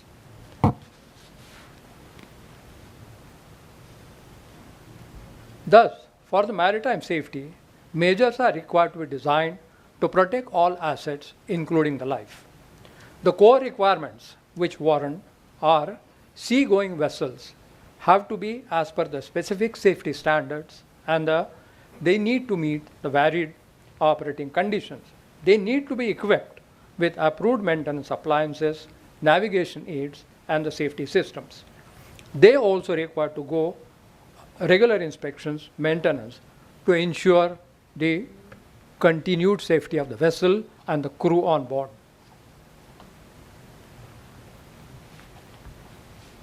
The operational maritime safety involves effectual and regular maintenance. For cargo operations, cargo needs to be, particularly the dangerous cargo, needs to be secured properly, and the handling equipment has to be properly maintained. All seafarers need to receive proper training and certification, and the problems of certification have been pointed out earlier. The certification can be bought. The crew also need to be trained for managing the risks on board, following established procedure, and clearly understand collective responsibility. Individuals may do a job, but the weak link could be a danger. They also need to undergo periodic training for mastering the best of the practices. Despite all this, we see that the breaches do occur and the disaster accidents have happened. First of the case study deals with Dali. It has been already spoken about. So what I will speak here is the exact cause which has been pointed out by the original equipment manufacturer. There is a relay box which connects to the generator. When the relay box number 1 failed, the crew, when in the port, switched on to the relay box number 2. When the ship started sailing from the Baltimore harbor, the number 2 relay was in operation. However, crew failed to do the independent inspection, and there was a loose connection wire in the number 2 relay box, which ultimately led to this disaster, which points out the clear-cut requirement for the meticulous maintenance as well as the independent inspection of the critical work which has been undertaken. This is what Dali incident tells us. The second study deals with an incident which was reported on July 24 when the ship ran aground in Greece. The MN Costas, it sank rearwards into the river, and it blocked the river, and the navigation hazards were created. When they did the investigation, it was pointed out that the equipment like depth measuring equipment and the other sonar equipment was unserviceable. These unserviceabilities were known to the crew into the port. Despite that, they chose to sail and ultimately landed with navigational error, but the real cause was the maintenance problem. Then we come to what we call cost cutting for the maintenance. Today, earning profits is the motto. Hell or heaven, safety is neglected. Therefore, as been pointed out earlier, the owners need to be held responsible for the neglect of the maintenance. One of the effect was when the maintenance was neglected was the TS Type I, which broke into two in 2016 and sank up to the door of the ship. The crew was somehow evacuated from there. The cause was clearly pointed out was the poor maintenance standards, and here is the lesson that meticulous maintenance is absolutely essential for the safety.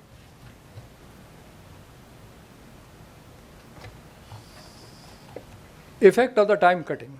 this was also spoken about. Many people highlighted that the pressures on the maintenance crew. This case relates to US Marine.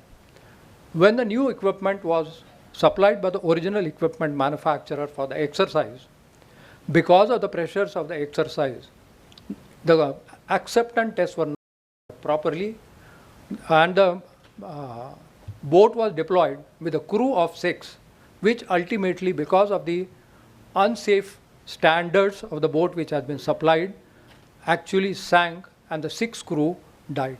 Once again, this reiterates the requirement for the acceptance standards to be meticulous as well as the maintenance standards to be followed. Finally, when we talk about the maintenance, we obviously have to keep up with the times. We cannot go with the screwdriver technologies when we are talking about the laser technology and other standard technologies coming in. Therefore, as was pointed out, dockyards have already started implementing the advanced technologies. Therefore, we also need to go toward the maintenance wherein digital twins are created, which give us the state-of-the-art information about the equipment status and their maintenance status, and we can adopt to those technologies. IoT is another tool which gives us the correct information about the maintenance status and the operational status of the equipment on board. Then AI and machine learning are another tool which can be utilized, which allows to save us the manpower and on the documentation part of it. Blockchain, it is just coming in today, and specific trainings will have to be imparted for the people to learn about the blockchains and utilizing them for the ship's maintenance and maintaining the safety standards. Automation and robotics also has been spoken about, which is leading to the safe operations on board, wherein the areas which are not safe for the human being to operate from can be accessed by the robotics, and other things are to be done. Especially the hull inspections, once they are done by the robotics, it cuts down on time and the accuracy improves. However, it is extremely important, and it was pointed out earlier, just because technology has improved, advanced tools are available to us, we cannot afford to neglect man behind the machine. Ultimately, the man behind machine cannot be replaced for the meticulous maintenance part of it. Therefore, it is important that there is an integration of the advanced technologies along with the training of the crews who maintain the ships, and the owners also understand requirements for the high technology, spend money for that, and go forward from there to enhance the maritime safety.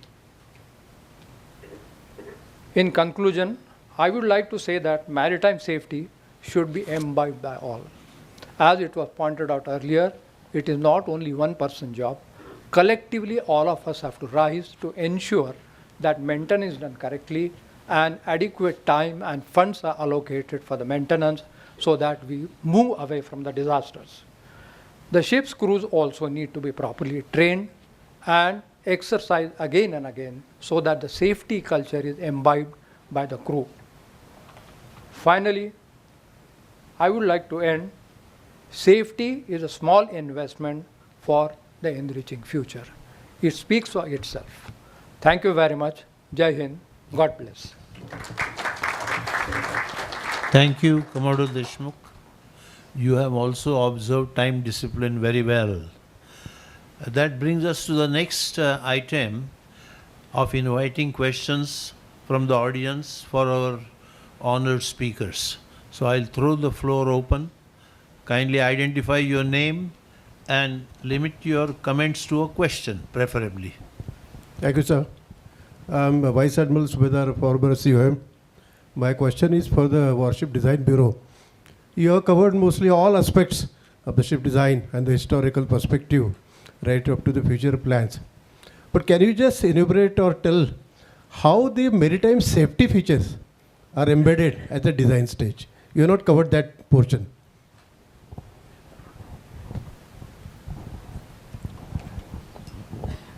Sir, I showed the design spiral.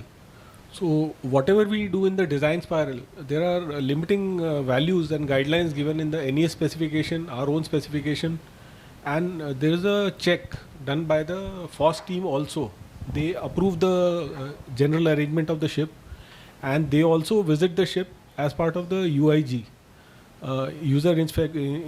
inspection group at shipbuilding stage. Sir. At different stages, they go and check. Sir. Thereafter, once the ship is constructed, delivered, thereafter another level of check is there, where again DFRs are generated, guarantee defects are generated, which are implemented by the design bureau on the ship, sir. The question I think was asked. Right, I'll take yours. I'm Vice Admiral Verma, retired. What Subheda was trying to say was, how do you build safety into the design? What you're saying is fine, you do all these things when you go in for construction, etc. It is too late. There has to be safety built into design, So how are we doing that? Because you are already designing so many issues. How are you doing that in terms of thing? Not the other things will be done in any case, but how do you know your design is safe? That's the question.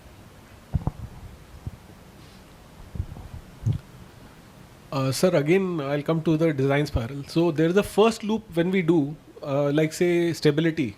There are NES guidelines which give what should be the minimum GM, what should be the area under the curve. Those kind of values are given for stability. Similarly, when we come to seakeeping, there are seakeeping norms which will reduce the fatigue on the crew. So we design as per those norms. In certain sea states, the crew should not be fatigued, and we should be able to fire our weapons. That is those checks are also there. Then when it comes to maneuvering, so with maximum rudder, what is the angle at which the ship will heel? So those values are also defined. Thereafter, when it comes to the GA, the general arrangement of the ship, how do I minimize movement of crew from one location to their place of work? All those things are there. The angle of the ladder, how the hatches are to be positioned, how the doors are to be designed, so that they create minimum injuries in operation. So we are having a lot of cases where those things are happening. But we are continuously improving. When we do the aerodynamic studies for the helo deck, we are analyzing how the wind profile is coming for helo operation, how the plume from the exhaust is coming there. So that is also there. When I say survivability, again safety is part of survivability. At different angles, when the weapon is going to hit my ship, how am I countering it? How am I minimizing my signatures? That is also part of the safety. And I'm Commander Kumar. May I just a second? Can I add to his, if you permit me? So far as I understand the situation on the merchant ship side, as all of you know, that merchant ships come in various sizes and various lengths and beams and depths. And those, as far as those things are concerned, the broad safety issues like the life-saving appliances, the firefighting appliances, the subdivision, cross-flooding, number of watertight bulkheads, etc. They are pretty well designed, they are pretty well laid down in IMO's Safety of Life at Sea Convention. And as the design progresses, as the construction progresses, after these basic things are laid down, then the classification society surveyors, they see the departure and building capability of the Indian Navy. Yeah, he had only 20 minutes. He has he dealt with tugs, and he dealt with survey vessels. Let me complete. He dealt with tugs, he dealt with survey vessels, he dealt with corvettes, he dealt with frigates, he dealt with destroyers, and he also spoke about aircraft carriers. But he left out submarines, and he including nuclear submarines. He wound up his speech by a pat on the design part of Prime Minister Modi. One of the slides presented by Rear Admiral Bakshi, it contained a pat on their back of Prime Minister Modi with regard to the new Vikrant. You see? So I think he has done a good job, and he had short time. And secondly, you must be having a factor of unsinkability of each ship. Thank you. Thank you. You wanted to ask, sir? I just want a suggestion that in the aviation of the airport, Oh, yes. we have a factor of safety. Oh, yes. Oh, yes. Oh, yes. We have a term called factor of safety. That's right, yeah. And if that is defined properly, Yeah. or it is audited properly, then the aircraft or the structure is always safe. All parts into a ship design and ship construction, they integrate a factor of safety. You see? Yes, of course. Everything gets audited every step of the way. But here I must say, a great departure I find in the Indian Navy vis-a-vis the ships that are constructed in merchant navy. You see, the ship owner who constructs a ship, merchant ship, in a private shipyard, he is assisted by intelligence database of classification societies. But here I find everything is in the house. See, that is where the scope and nature of responsibility that is shouldered by somewhat narrow shoulders of Rear Admiral Bakshi are quite heavy, to take care of all this, the design aspect and then the construction aspect also. So I must salute you, sir, which is a departure from merchant ship practices. That's it. Yes, sir. Take a mic. He said that they wanted to make 100 warships in 25 years. Don't you think that the infrastructure should be also upgraded, because in all these years, it took 100 ships to make 50 years, and you're going to make 100 ships in 25 years. Don't you think that with the present infrastructure of the Navy, are you going to achieve that? Yeah, ships and submarines, yeah. Yes, sir. Sir, one is to take on the challenge and do it. So we have taken on the challenge. Secondly, if you generally see the shipyards, a lot of shipyards are there here. They have capability. Now they are going for a lot of MOUs, they are going for tie-ups with private shipyards. So that augmentation is happening, because one is the demand which is coming from the warships. Also they are expecting demand from the commercial side. So we have MDL reps here, they are making new shipyard in Tamil Nadu. CSL is also making one new shipyard in Tamil Nadu, sir. Already something is coming up in Gujarat. There's something, Andhra government is tying up with Hyundai and they are making something there. So things are happening. So next 5 years we'll see a lot of change. In fact, MDL is making a new dry dock. It's a roll-on, roll-off kind of arrangement in Navasheva. So everybody is expanding. GRSC, when you go and ask them, they have capabilities. L&T, sir, is there. L&T has got capability. Means capacity is there. So capacity is there. More the demand comes, I think that pull will happen. So more resources will go in, more engineering will happen in the country, more skilled people will get trained and move into that direction, sir. If I may add to his comment, I may suggest perhaps you may take a visit to Karwar base, the Indian Navy base that has now undertaken a massive infrastructural expansion work, and it's worth visiting that place now. It's a complete departure from the Karwar that I had seen maybe 20-25 years ago. Yes, sir. Let me begin by congratulating your Bureau for the wonderful work that you've done. And I can humbly and modestly say that I've been part of your success story. But what I'd like to ask you is, how much effort one of the problems that I faced on the other side, being a shipbuilder, was dealing with the specifications that Indian Navy used to put out to. It's very demanding. And in sometimes, they are at odds with one another. So what efforts have you made to rationalize specifications across the board for building ships? If you do that, I can tell you that the time that you're taking to build ships will come down significantly. So what actions is the Indian Navy taking to rationalize specifications? Sir, it's a continuous exercise. So we have already finished one exercise now. So we have revised our SOTRs. Now, what used to happen earlier was SOTRs used to be frozen after placement of order. Now we are giving SOTRs along with the RFP. So those SOTRs are frozen.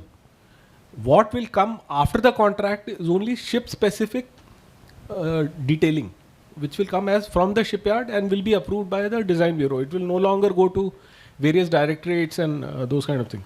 So we'll save on time with respect to that. So at least the equipment part is frozen, sir. So that will save time. Secondly, we are looking through Nirdesh of a national shipbuilding data network, which will be a permanently available network connecting all shipyards, QA, everybody. So all the data, 3D modeling, the SOTRs, the drawings, the planning management tool will be available on day one on that network. So we are pushing through MOD DP. So that will further cut down timeline. There is a study which was done by QA which said that 250 days the drawings are taking to move, and in 10 days they are getting approved. So we are trying to cut down that 250 days so that it's a real time approval of drawings and it moves faster. So we are trying to cut down timelines. And even planning management tool which used to come say up to 3 years down the line. Now we are looking at planning management tool being available on the very first day, so that we cut down that timeline of decision making.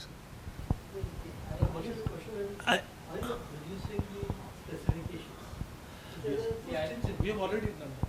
Let me tell you, my experience working on Soviet origin ships, the SNF, the SNR, there is a standardization of equipment. You have a pump. The same pump will be fitted on 4 different classes of ships.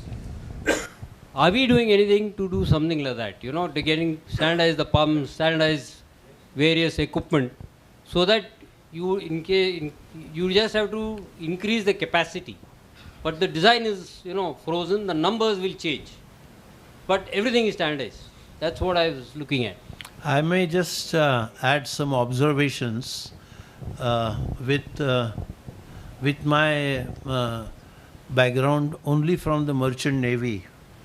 You see, now we are in the 75th year of independence, and we on the Merchant Navy side have completely missed the bus of constructing our own ships for our own exim trade, and as against that, now, as you know, recently our Prime Minister has undertaken a massive program of concentrating his attention for the merchant shipping development. So earlier speakers also have identified how much we totally depend upon international merchant shipping for our exim cargo, and what a huge freight bill that we are paying out to take care of our exim cargo.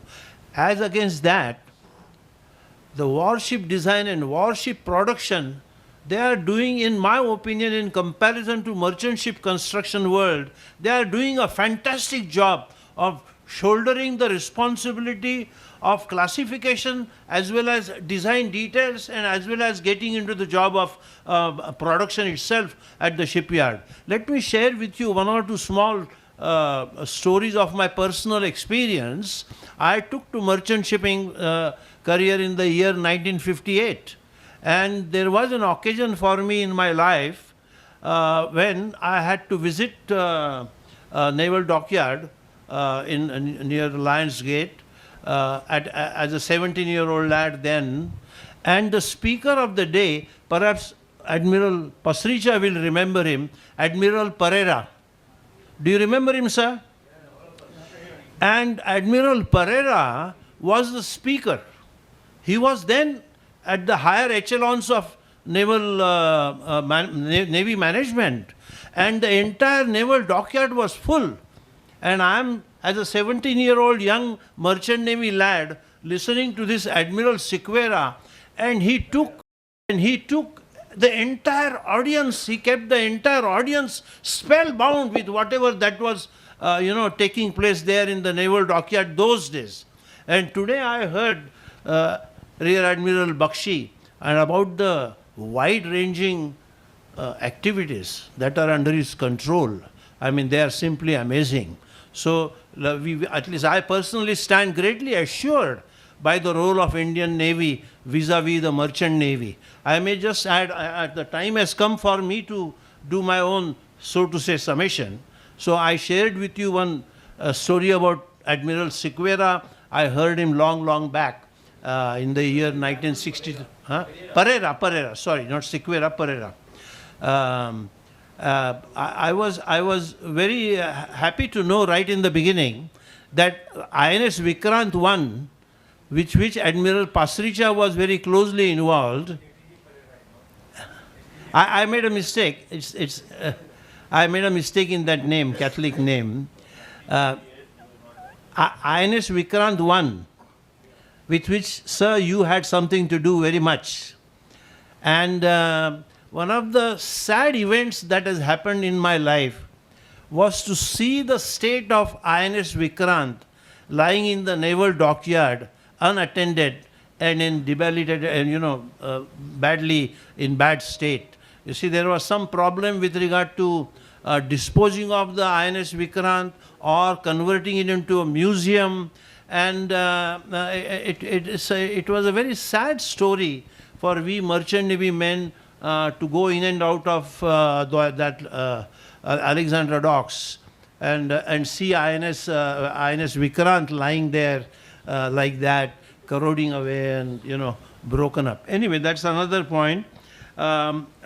Another thing I may perhaps observe, I tried to explain what a fantastic job warship design and warship construction is being done by Indian Navy. I explained to you the sad story on the merchant ship design. With regard to refit, also, I find Commodore Shirode, he dealt with the subject of the problems that are in his field. Some of the things that I liked, which perhaps the new growing shipyards, small shipyards cropping up in India now, we already experimented with some of them, but they had to close down for various reasons. All of you perhaps know their stories very well. I don't want to go into detail, but I liked one particular practice that they undertake, namely operational risk management. You see, this is a concept which I think is absent in Indian shipyards or Indian even ordinary marine workshops. Operational risk management which is identified for labor to follow, That is what one point I would like to share. Another point that simply amazed me, of which I was totally unaware, was robotic scanners for identifying structural defects in plates as thick as, 30 mm. You see, so robotics being employed for this purpose also is certainly an area in which in a merchant ship world has still to make some progress. Case studies were very nicely identified.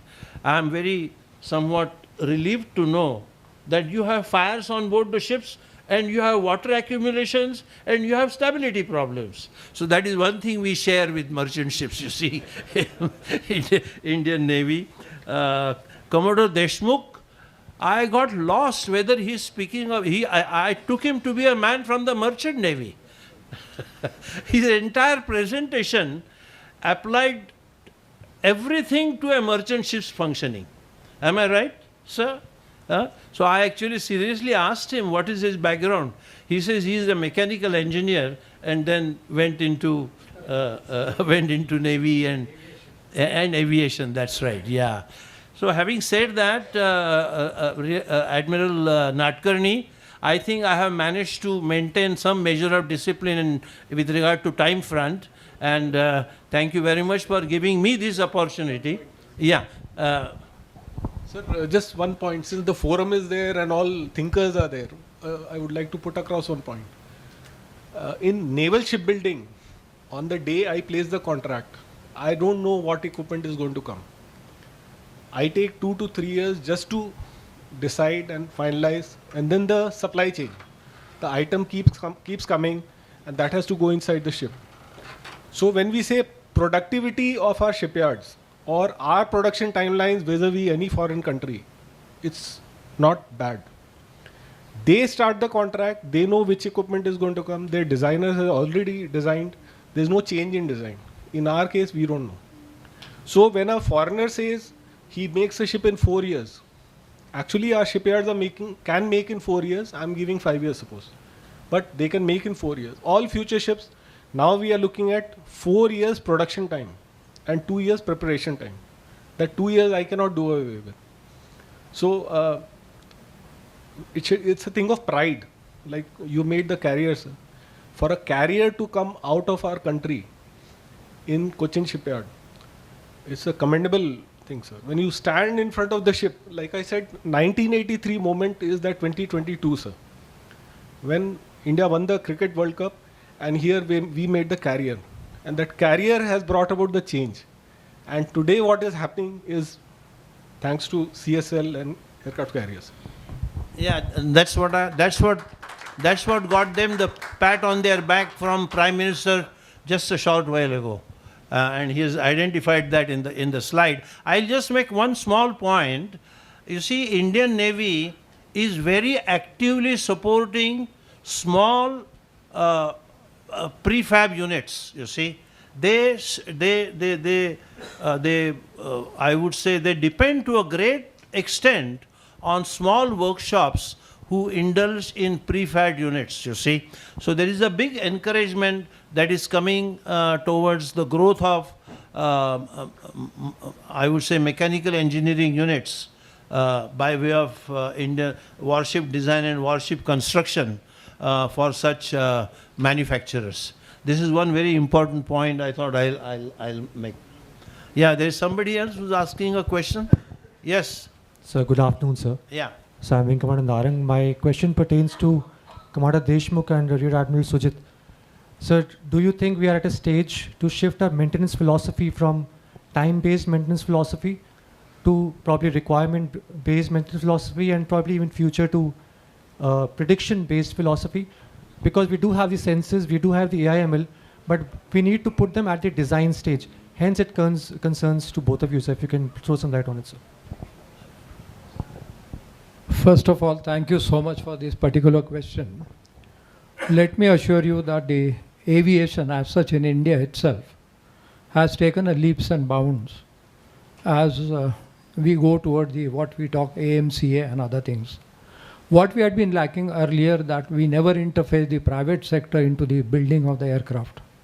Now that lacuna has been removed, wherein when we are talking about the advanced combat multi-role aircraft, today L&T, Bharat Forge, Mahindras are standing on the cusp, and not I'm casting aspersion, but HL is actually started sweating. Now when these people come in from the private sector, they are well aware of the technologies, they know exactly what is available in the world today, and they would like to earn a name that they have made the safest of the aircraft with the best of the maintenance technologies to reduce the downtime and have an operational time. So we are already heading toward that, and probably another next 7 to 8 years you will see whatever you have said will come in the reality. And I'm genuinely happy that you asked the question. I did my training with Air Force Technical College, so the fraternity is always there. So whatever we do in industry, we will ensure it comes to the Air Force. Thank you so much. This maintenance philosophy which you spoke about, like when we go into our hull maintenance philosophy, like earlier the kind of paints and steel which we had to do docking every 1.5 years, 2.5 years. Today we have technology indigenous, the paints and the steel. We have straight away gone for 5-year interdocking interval. I don't have to dock my ship in those 5 years. And he's using technology where he's trying to reduce timeline. So to answer your question, we're already into CBPM, that is condition-based predictive maintenance. If you look at gas turbines, which we talk about based on propulsion plants or even power generation, when the Russians gave us these turbines, we were doing 5,000, 6,000. Now using vibration analysis, we have already extended the life of the maintenance routines. We have already extended the life to 7,500 now. And that is purely based on condition-based predictive maintenance. So the Navy has already gone into this phase of, though we are following a part PPM, part CBPM, but we are definitely transitioned in a big way into CBPM. Yeah, just last point before I hand over the mic to my friend Admiral Nadkarni. I used to visit Mazgon docks long back when Mazgon docks had just remained under British management pattern until the Mazgon docks was taken over by the new ministry in the government of India called Ministry of Defence Production.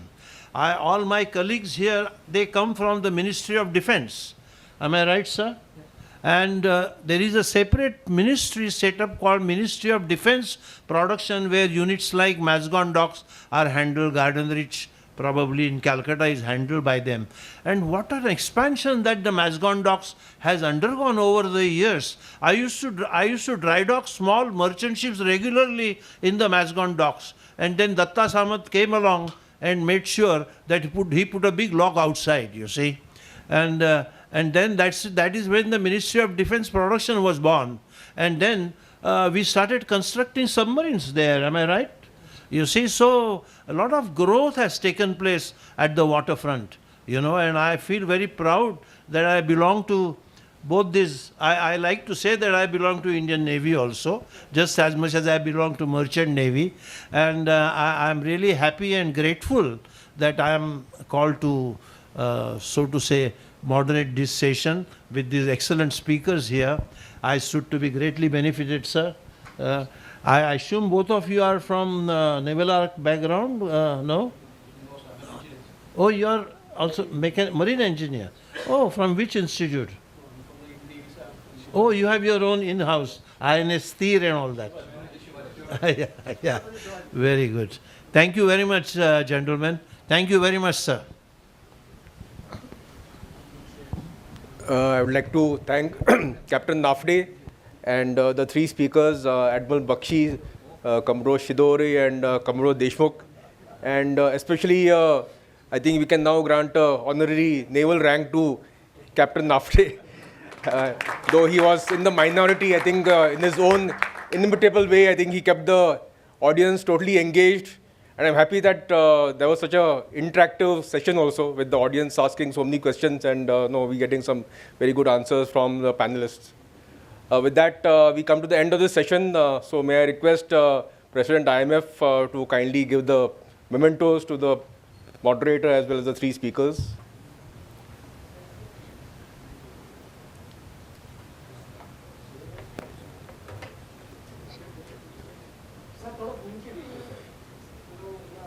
Firstly to Captain Nafde.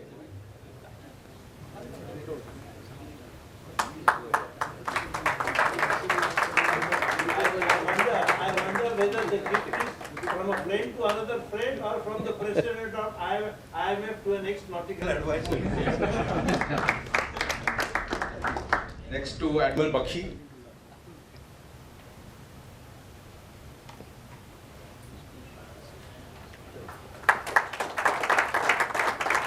Then we have Commodore Shidore.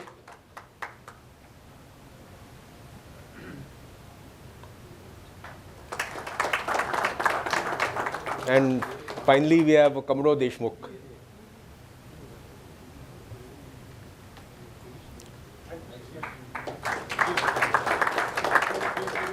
So also, as it happens, we have finished this particular session well ahead of time.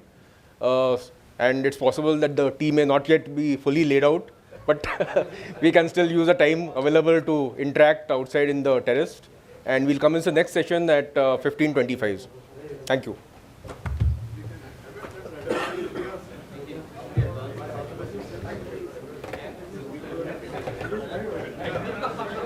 Safety as shown on the screen.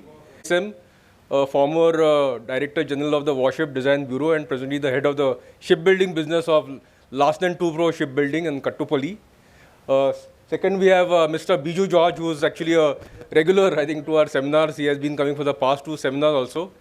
And he occupies the position of Director Shipbuilding at the Mazgon Docks Limited. Certainly a very busy role that he has to fulfill, and we are very grateful to him that he has found time to come and attend this seminar.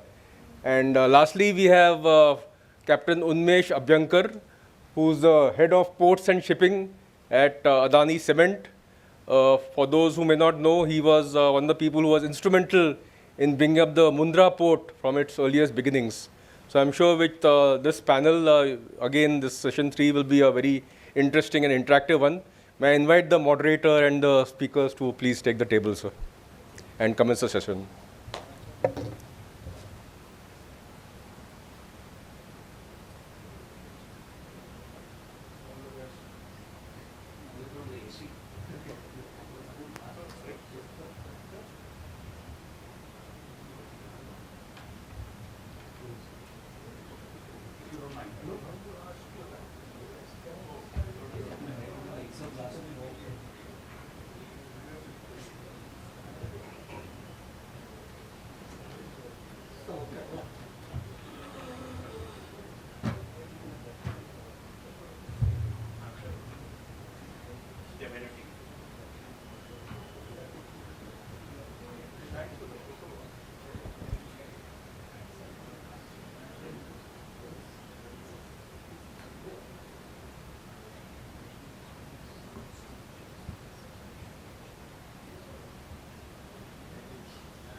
Good afternoon, distinguished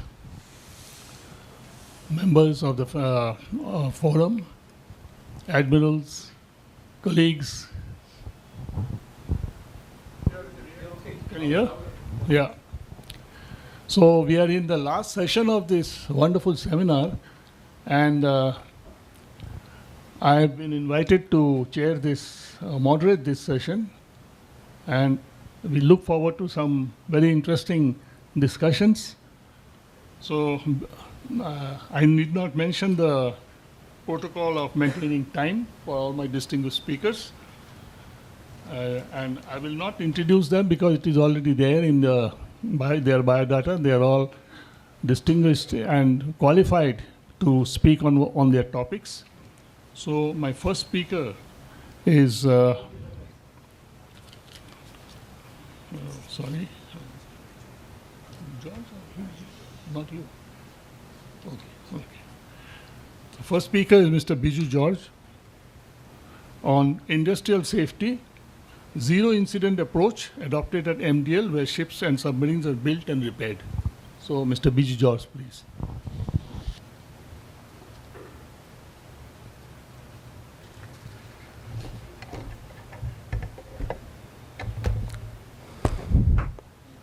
Thank you, sir.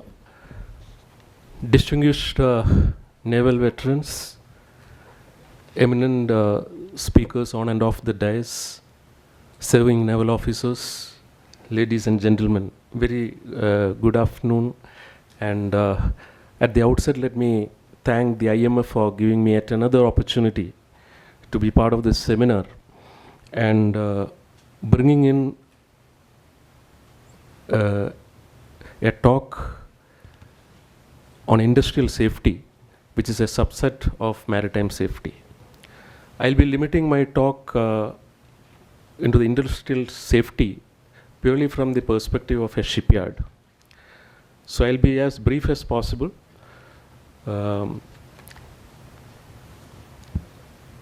Overview of safety doesn't need any emphasis. The eminent speakers before me have adequately dealt upon the various facets of this.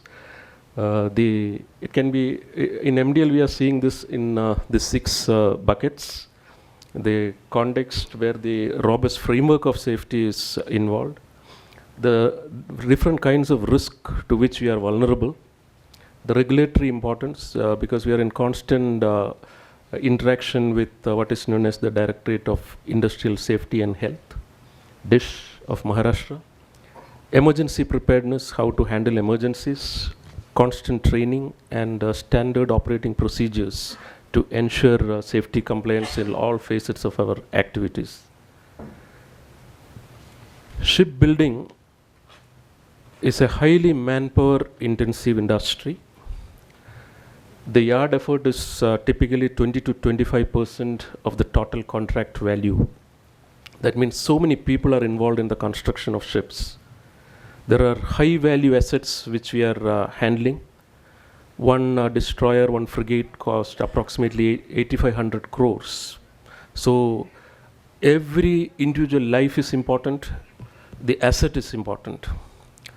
And I am working in the shipyard for over 34 years now, and 4 years in the position of director shipbuilding in the board level. When I took over as director, I had 8 capital assets of the Indian Navy in my hands. That is 4 destroyers and 4 frigates, each costing approximately 8,500 crores. This is a huge value for which there is no builder's risk insurance available, because there is no insurer who can insure that, nor any company can pay premium for that kind of assets. So it's therefore covered under sovereign guarantee. All such high value orders is not a buyer-seller contract which we have in the merchant ship. It's a owner-builder contract in which shipyard functions as an agent. So this is not to belittle any aspect of the safety. So the manpower deployed in destroyers is 22 lakh man days per ship. And in a frigate, it's 21 lakh man days. It's of course spread over a period of time. So these manpower who are entering the shipyard, approximately the footfall is 12,000 to 15,000 people entering the yard on a given day. The safety of them, of these personnel, are of paramount importance. So it is a combination of in-house, subcontracted people, outsourcing people, etc. So I've just flashed this slide when I took over. This was the kind of scenario which is there, where you can see several ships in one vertical. So this slide is important because it's very important to recognize that each of these ships have approximately 400 to 500 compartments. And if 8 ships are there concurrently in the yard, you can multiply around 3,500 compartments are being simultaneously populated by people in all these ships. And everywhere we find fireworks. So we are playing with fire, we are playing with heavy weights, we are playing at heights. So these are the 3 aspects of shipbuilding from the perspective of safety. Whether it is from steel cutting, steel fabrication, sub-assembly, assembly, grand assembly, erection, lifting, and assembling it into the ship, then launching it on the slipway, docking, undocking, going to the sea, setting out to sea for trials. The entire gamut of operations, at every moment, we are vulnerable to risk, and therefore it has to be completely foolproofed by preparedness. And in the case of submarines, there is an additional activity known as diving, where the submarine has to go up to what is known as the MOD, the maximum operating depth. So it is around 300 meters in the case of Scorpion submarines.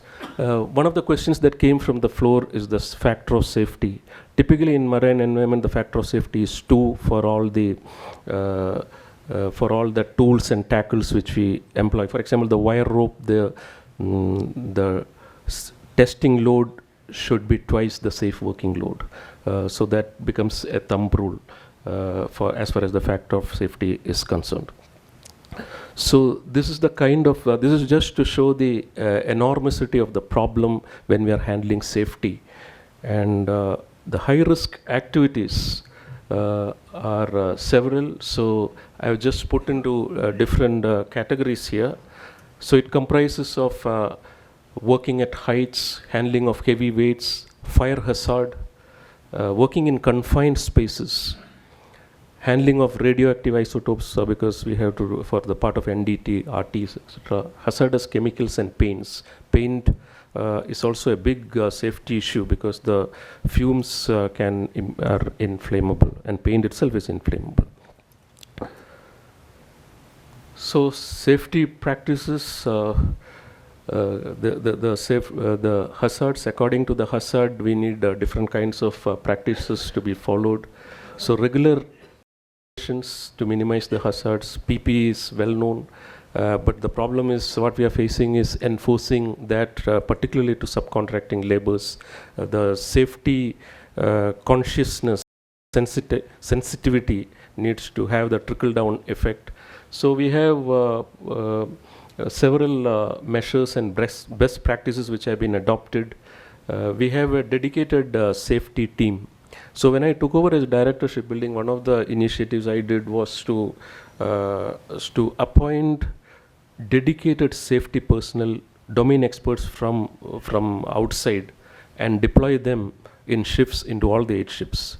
Because what was traditionally being practiced was the officer who is on board the ship is given double duty. He will have to do his own work as well as safety is being looked as a side business. So in the light of the vulnerabilities that were involved, we had to pay heavily for that because they were domain experts. But historically it has proved out to be the right decision because of 0 incidents since then. So these kind of posters, which is multilingual, is we have flooded all over the place in our shops, in our workplaces, so that every time, especially the operator is encouraged to wear the PPEs, he gets sensitized, and safety becomes a part of the DNA of the organization, of the culture which is prevalent. So these are some of the what we have already adopted. We have recording of entry is a big issue. We have to muster through tokens. We should, at any point in time, how many people are working inside the ship. This is followed in naval dockyard also. We are following in the ship also. So here unfinished compartments are there, different kinds of activities are there.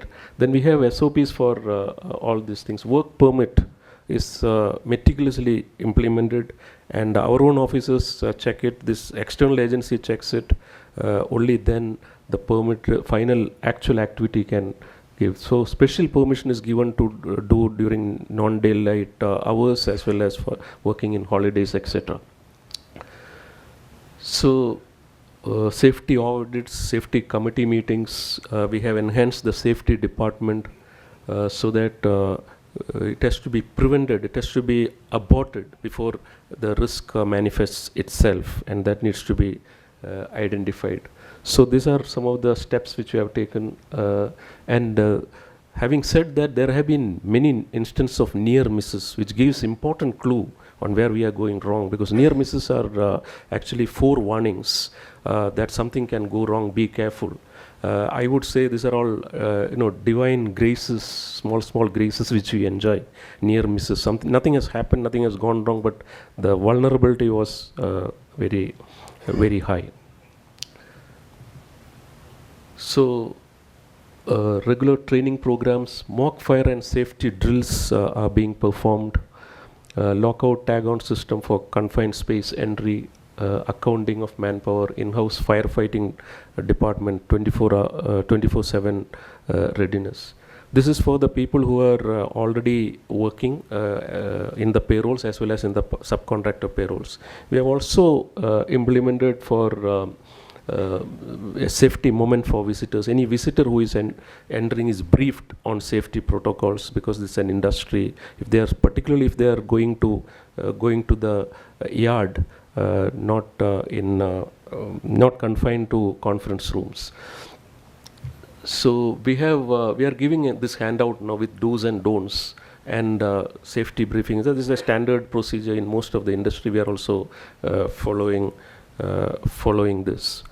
So safety briefing is important. What are the do's and don'ts inside the shipyard, and the importance of PPE, etc. Having said all this, these are systems that are in place. In the 4 years, by and large, it has been incident-free. But that's not the case when I trace and track the history of shipbuilding in MDL. So I am just taking you through 4 sad incidents which had happened. So these past incidents, I have picked up, cherry picked these 4 incidents because in all the 4 there were casualties.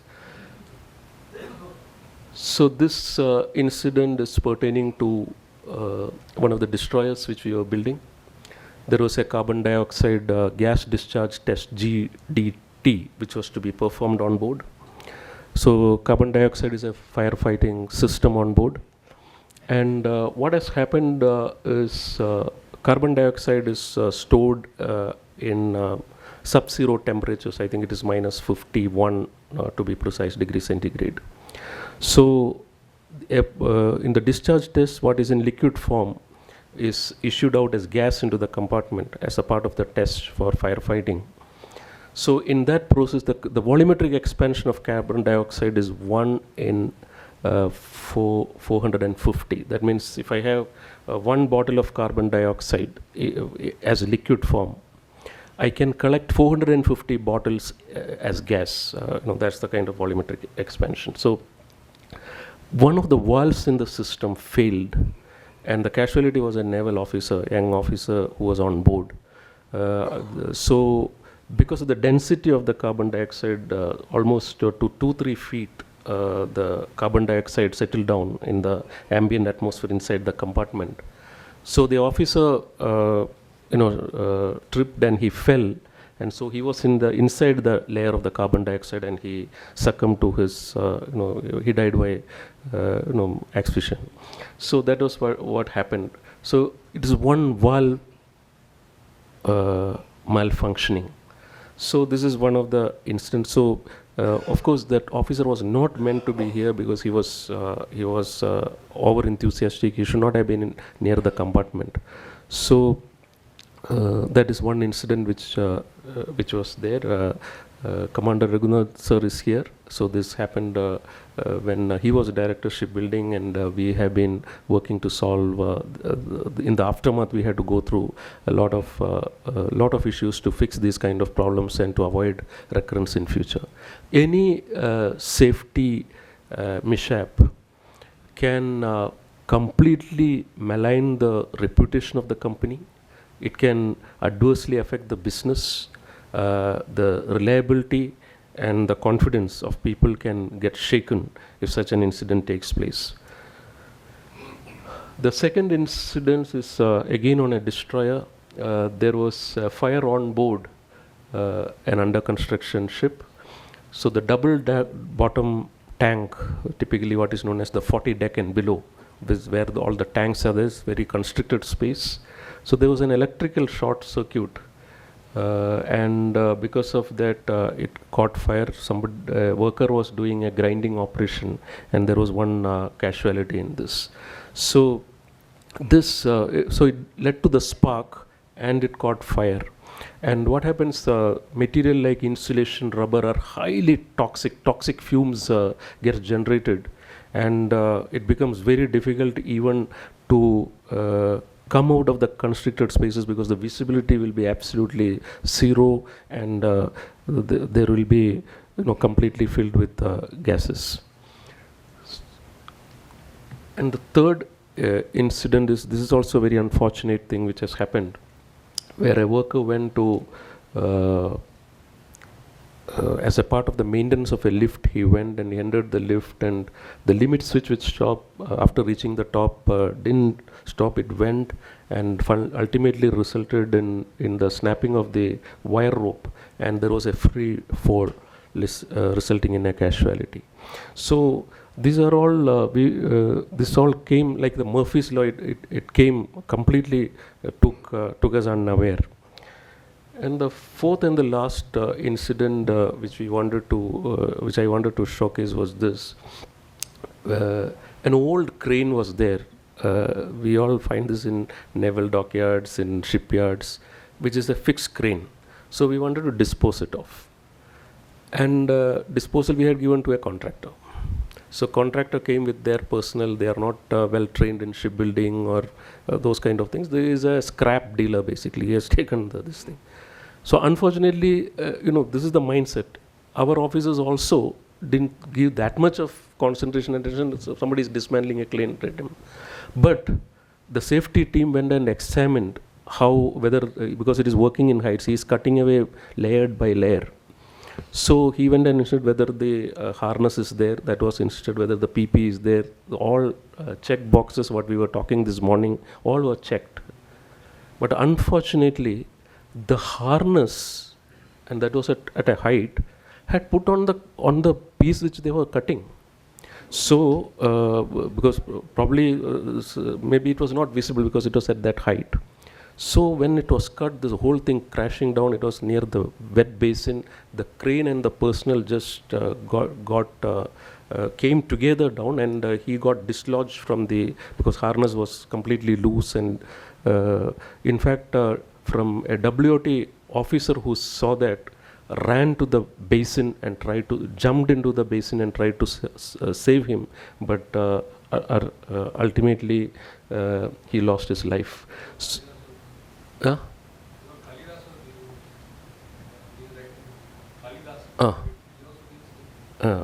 okay. Yeah. So these incidents, while it's unfortunate, so we had root cause analysis, committees were formed, so we could fine-tune some of the SOPs in the light of this.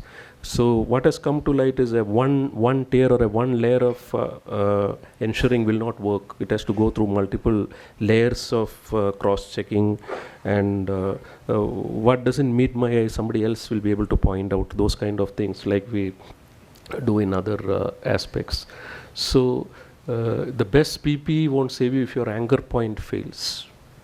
So this is true of, so in our shipyard we have a Goliath crane which can take 300 tons of weight. So the rigging is so crucial because rigging consists of several aspects, because the lifting eye onto which it is with a D-shackle where the wire rope is connected. First of all, the lifting lug should be absolutely impeccably welded. Secondly, the wire rope should be capable of taking the full tension which it will experience during the lift. Then the D-shackle should be tested for the proof load. Then how it is rigged, the wire rope is rigged, etc. is very important. Only when all these aspects are thoroughly checked, we can go with the lifting, otherwise the casualty is very high. And the demon lies in the details. For example, in some cases we have to turn the unit because it is made ulta. While turning, the entire load of the block comes on 2 lifting lugs. If that is missed, the whole thing can become a big disaster. So the lifting lug has to be designed for half of the load of the block, not 1/4 of the load when we are lifting the blocks. So safety, prioritizing safety is essential. We cannot just blame it on human error. So there is a quote here, people say that accidents are due to human error. It's like saying falls are due to gravity. So we cannot excuse ourselves. The whole thing is to be prepared. So safety is a small investment for a rich future because the stakes are very high, and it takes leadership to improve safety, and it has to be necessarily a top-down approach. It cannot be bottom-up, because normally we cannot leave it to the workers who are on the ground. It has to be enforced meticulously, religiously from the top, so that the lives are safe, the assets are also safe. And I am sometimes my heart beats, especially when the ship has to be delivered.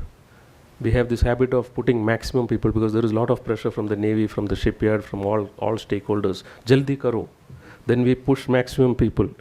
Towards delivery, we have 800 people occupying around 400 compartments. And whether it's in naval dockyard or whether it's in the shipyard, we have the habit of liberally giving OT that time. We can give OT to the extent that it can affect the circadian rhythm of the people who are working. In the morning we had a discussion on fatigue. So we are also seeing natural deaths, probably because of stress, because of fatigue, etc. So with this I end. Thank you so much for your patient listening. I think I have covered the ground to the extent possible, bringing the safety perspectives from shipbuilding. Thank you.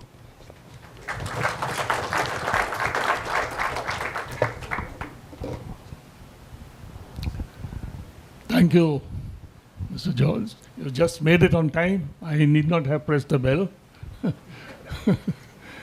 Our next speaker is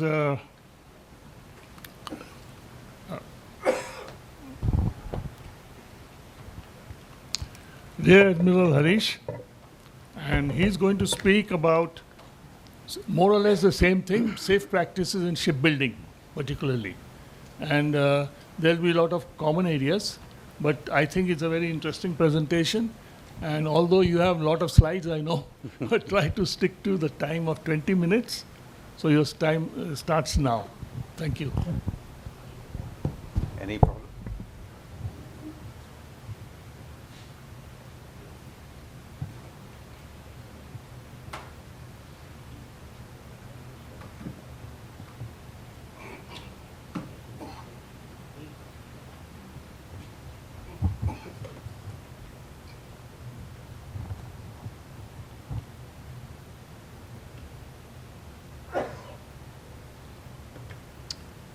Good evening to everybody. Thank you very much for giving me the privilege of speaking to some luminaries who have trained me.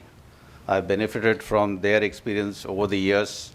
So thank you very much for an opportunity to speak to all of you. I think I'll go straight into the presentation because of lack of time. The scope of presentation. We start with the general. I just give a general overview of my shipyard.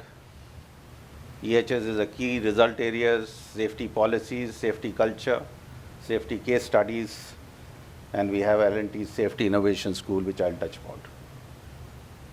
So the yard is located on the eastern seaboard at Katupalli, and about 970 acres of land. The Adani port, the L&T shipbuilding, we have future land for development, and we have the L&T's hydrocarbon modular fabrication facility. Linear material and process flow, you can see the ship lift. And this whole facility, including the marine works, has been designed and built in-house by L&T. Dry berths, wet berths, in-house design and engineering. Fully digital shipbuilding with Industry 4. 100 plus vessels delivered in 15 years. Naval and Coast Guard ships. Interceptor boats made ready ahead of schedule, almost 2 years ahead of schedule.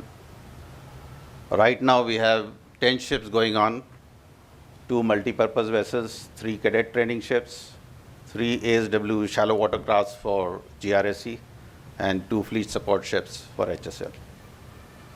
We also signed master ship repair agreement with US Navy in 2023, and we repaired 4 ships.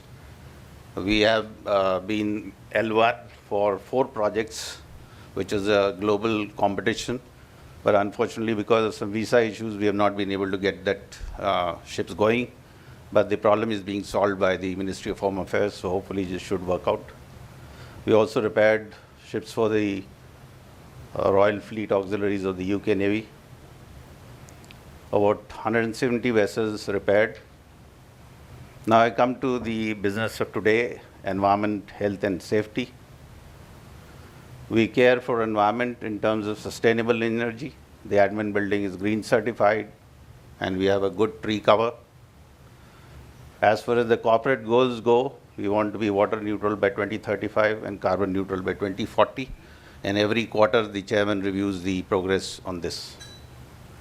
We have an occupational health center in the yard. Safety is a top priority for us.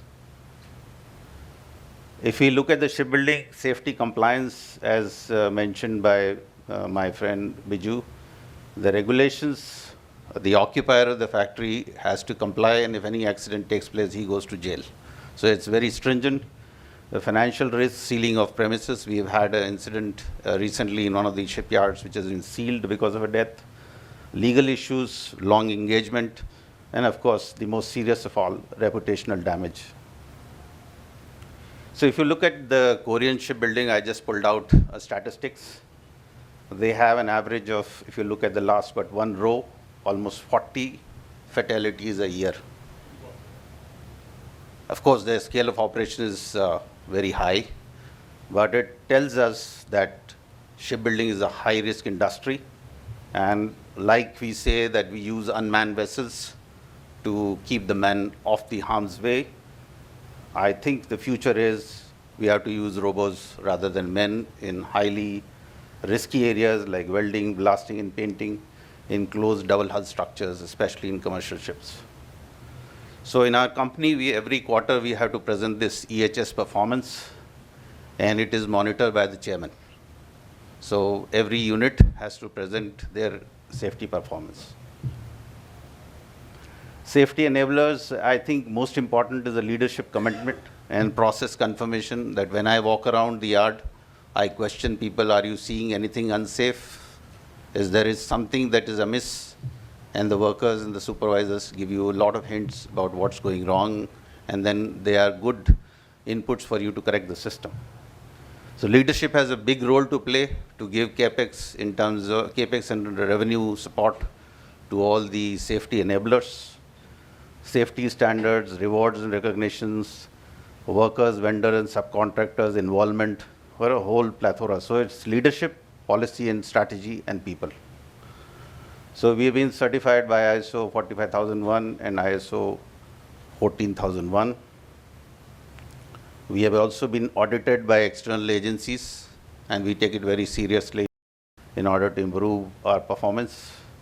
Key risk areas, as mentioned by Viju, also height, welding, equipment, and confined spaces. So we make sure that the scaffolding is done by trained people who are certified to be scaffolders. And unless they validate and clear the staging, nobody is allowed to climb on it. Similarly, heavy lifting, risk assessment, NDT of lifting pad I, as just Biju mentioned, and having a trained rigging team is very important. Confined spaces, dual badge system, 3-point contact, buddy system, this is very, very crucial. A lot of accidents happen in confined spaces.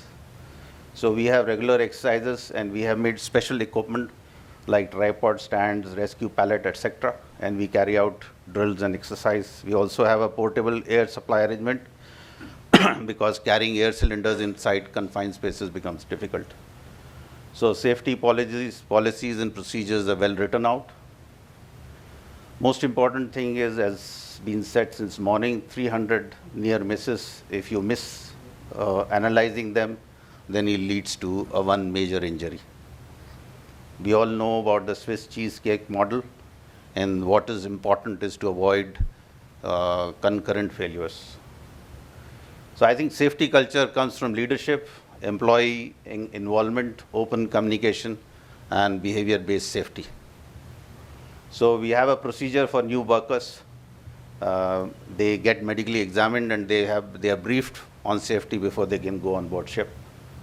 Of course, the permit to work system, and I think all of us are aware that how permit to work system works. We have, this has been very useful, we have vessel safety coordination committee meeting every day in the morning before people go on board, where we have the LTSB staff, we have the ship's representative and contractor supervisors attending this. So whichever areas where there's a conflict, one can influence, say if you're doing painting and you want to do hot work there, those kind of things are decoupled here in this meeting. EHS communication is very important. I have my safety officer, Mr. Senthil Nathan, with me. So every day he keeps sending messages of all over the world. Whatever accident takes place, it is communicated by email to each and every person. This is the accident taking place. This was the root cause analysis. And how do we make sure that it doesn't happen in our yard? So we have something called as a reportable safety concern on WhatsApp, in email. Every employee is authorized to write about safety concerns as he notices it. And it's the duty of the line production engineer to solve it. And this is a record is kept to make sure that we have good, we clear issues at we nip it in the bud. It's also important we have workers coming from all over India. And it's important for they understand Hindi. We work in Tamil Nadu, so it's always language confusion is there. So it is important that you reach out to the workers and tell them how important their life is. Since he talked about social indifference, I think we somehow have a feeling that whatever we do, God will protect us. So unless we do right things, God cannot protect us. So it's important to imbibe that safety culture in people. So this is what we have been stressing. Every life which comes to the yard is part of our family and is precious. We make sure that the PPE, the contractors were not providing quality. So we have decided we'll provide the PPE to the contractors and we'll not risk their workers' life. Avoid overconfidence. Critical 10 seconds. What I keep telling is whenever you do a new thing, just count 10, close your eyes and see what can go wrong. And those 10 seconds are very crucial. It can give you real insights on what can go wrong and you can correct it. So with growing scale of operation in Indian yards, we need to increase training and focus on safe practices. There is family waiting at home. I keep telling my workers, your work come from UP, your parents, brothers, everybody is waiting for you at home. Please take safety seriously. So safety training is very important, onboarding, refresher, awareness. So we have organized programs for safety for workers as well as our staff. We have mass safety briefings and basic drills in firefighting. We also conducted a personal survival techniques because ships, workers told me, sir, we don't know when we go out for sea trials, what if we fall into water? We don't know how do we survive. So we conducted personal survival techniques also for them. So that is useful. We also started virtual reality safety training, fire and rescue drill every 2 months, and we record the typical response time. We also conduct joint drill with the Navy, and there also we record the evacuation time.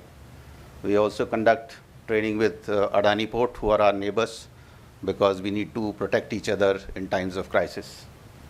Similarly, we have the MFF. Along with them also, we conduct drills so that we can help each other in times of crisis. Safety case studies, because learning from mistakes for enhanced safety, learning from mistakes is important. So we found that, many the contractors were using twin tube gas cutters. We force them to use a 3 tube. So here what happens, the flashback can take place at the handle. Here you have 3 tubes, and the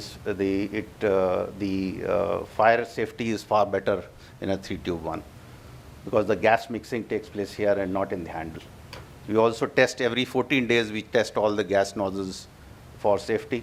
We found that people are using non-ISI regulators, so we have decided to support and provide the regulators ourselves.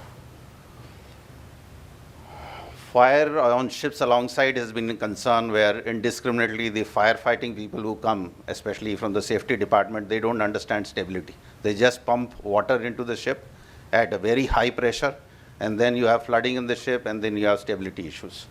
So we have a manifold in which we have 1.5 inches and 2.5 inches these. So depending on the scale of fire, if it's an engine room, you flood with a larger dia, otherwise you flood with use the smaller dia. So that makes a lot of difference. Of course, thermal image camera, it's very important to locate seat of fire. Otherwise, the fire is somewhere else and you are spraying water somewhere else. It doesn't make sense. So we also bought a special equipment from US, which can give you very good flow rate with very good, almost it creates a mist and a cloud, and there is no whipping. Normally when you're using these, the fire hydrants, it whips on your hand because of the high pressure.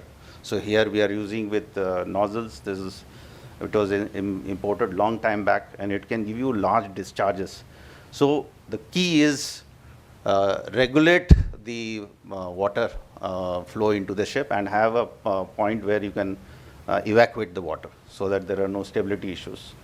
We also noticed that one of the containers were being offloaded, and we were downloading some of the material, and normally these are tied with a band, and that band opened up and this fell on the person's leg. So then we discussed, and I said, why can't we have something like a like you can put the forklift on top of that. Why should there be a manual involvement? So we got this ramp made, and we are using this to make sure that during the unloading there is no accident. So each injury avoided and each life saved, returning home safe from work, is by itself an invaluable award. So despite that, over the years 2016, 18, 19, we got the British Safety Award. 20, between 20 and 23, because of COVID, we didn't get an award. So 23 again, 24, 25. So I come to the L&T's Safety Innovation School. We have two schools at Hazira and Kanchipuram. And the company has made investment because safety is very important for us. We train all our workers in these facilities. So confined space training, demo facilities, working at heights, virtual reality. Last is so we have developed an AI tool. You can see here, when a person is not wearing a helmet, there are almost every shop is covered with cameras, and we get an automated report generation recording. It goes to the manager to say that the person is not complying. We are also developing a similar tool to warn workers to clear off suspended load. We have found that everybody is very inquisitive. I don't know why. Everybody wants to go. There is a barricade. There is no need for a person to go below the crane, but they want to go and see क्या हो रहा है. And ये क्या हो रहा है में उसका जान चला जाता है. So we have seen several times. So we want to use a AI tool so that before we do, somebody gets a thing, immediately a warning that somebody is wrongly positioned there, which can cause an accident. We have also put fixed roof lifeline system on all our shops, because every year we have these translucent sheets which need to be repaired, and we are quite worried about the worker who goes there. He shouldn't fall from that height. We have also used advanced technologies in order to ensure that the human involvement is reduced. Automation. And I was just searching, and I found that in China they have already started using humanoids for working on ships. So the shipbuilding, as Viju rightly brought out, tough working condition, highly risky industry. Human fatigue is a problem. 24/7 operations can be done by humanoids. I think automation is going to be critical to offset labor availability challenges and de-skilling of operations. That we are a country with huge demographic dividend, but the reality is the youth today wants to work in Swiggy, Zomato, or making YouTube reels. He thinks he can make very fast buck there. Not many people are interested into shipbuilding. So it's going to be tough as we grow our scale of operations. We need to make sure that we bring in confined spaces. We can see if we can use humanoids. China has already started producing humanoids by about 1 lakh a year. And I think slowly you will find humanoids working in shipyards. Lastly, I think what is important is safety comes from the leader. Care for your men, work will get cared for. It has to come from the leader, and it has to be stressed by the leader without any ambiguity. The leader has to lead the change towards zero harm. Saving lives and stopping injury is the biggest award. It is invisible, but stays forever in one's heart. With that, gentlemen, I'm through. Thank you very much for patient hearing. Thank you, Admiral Haas. You've done it absolutely on time. Congratulations for all those so many slides. But very well managed. Our next speaker is Captain Umesh Avankar, and he's going to speak. He's going to speak on port design consideration, operational efficiency, and safety. This is going to be very interesting, I suppose. And I've seen the slides, and as usual, I'm sure there will be a lot of interest after all the 3 presentations have been completed. Over to you, Captain Avankar.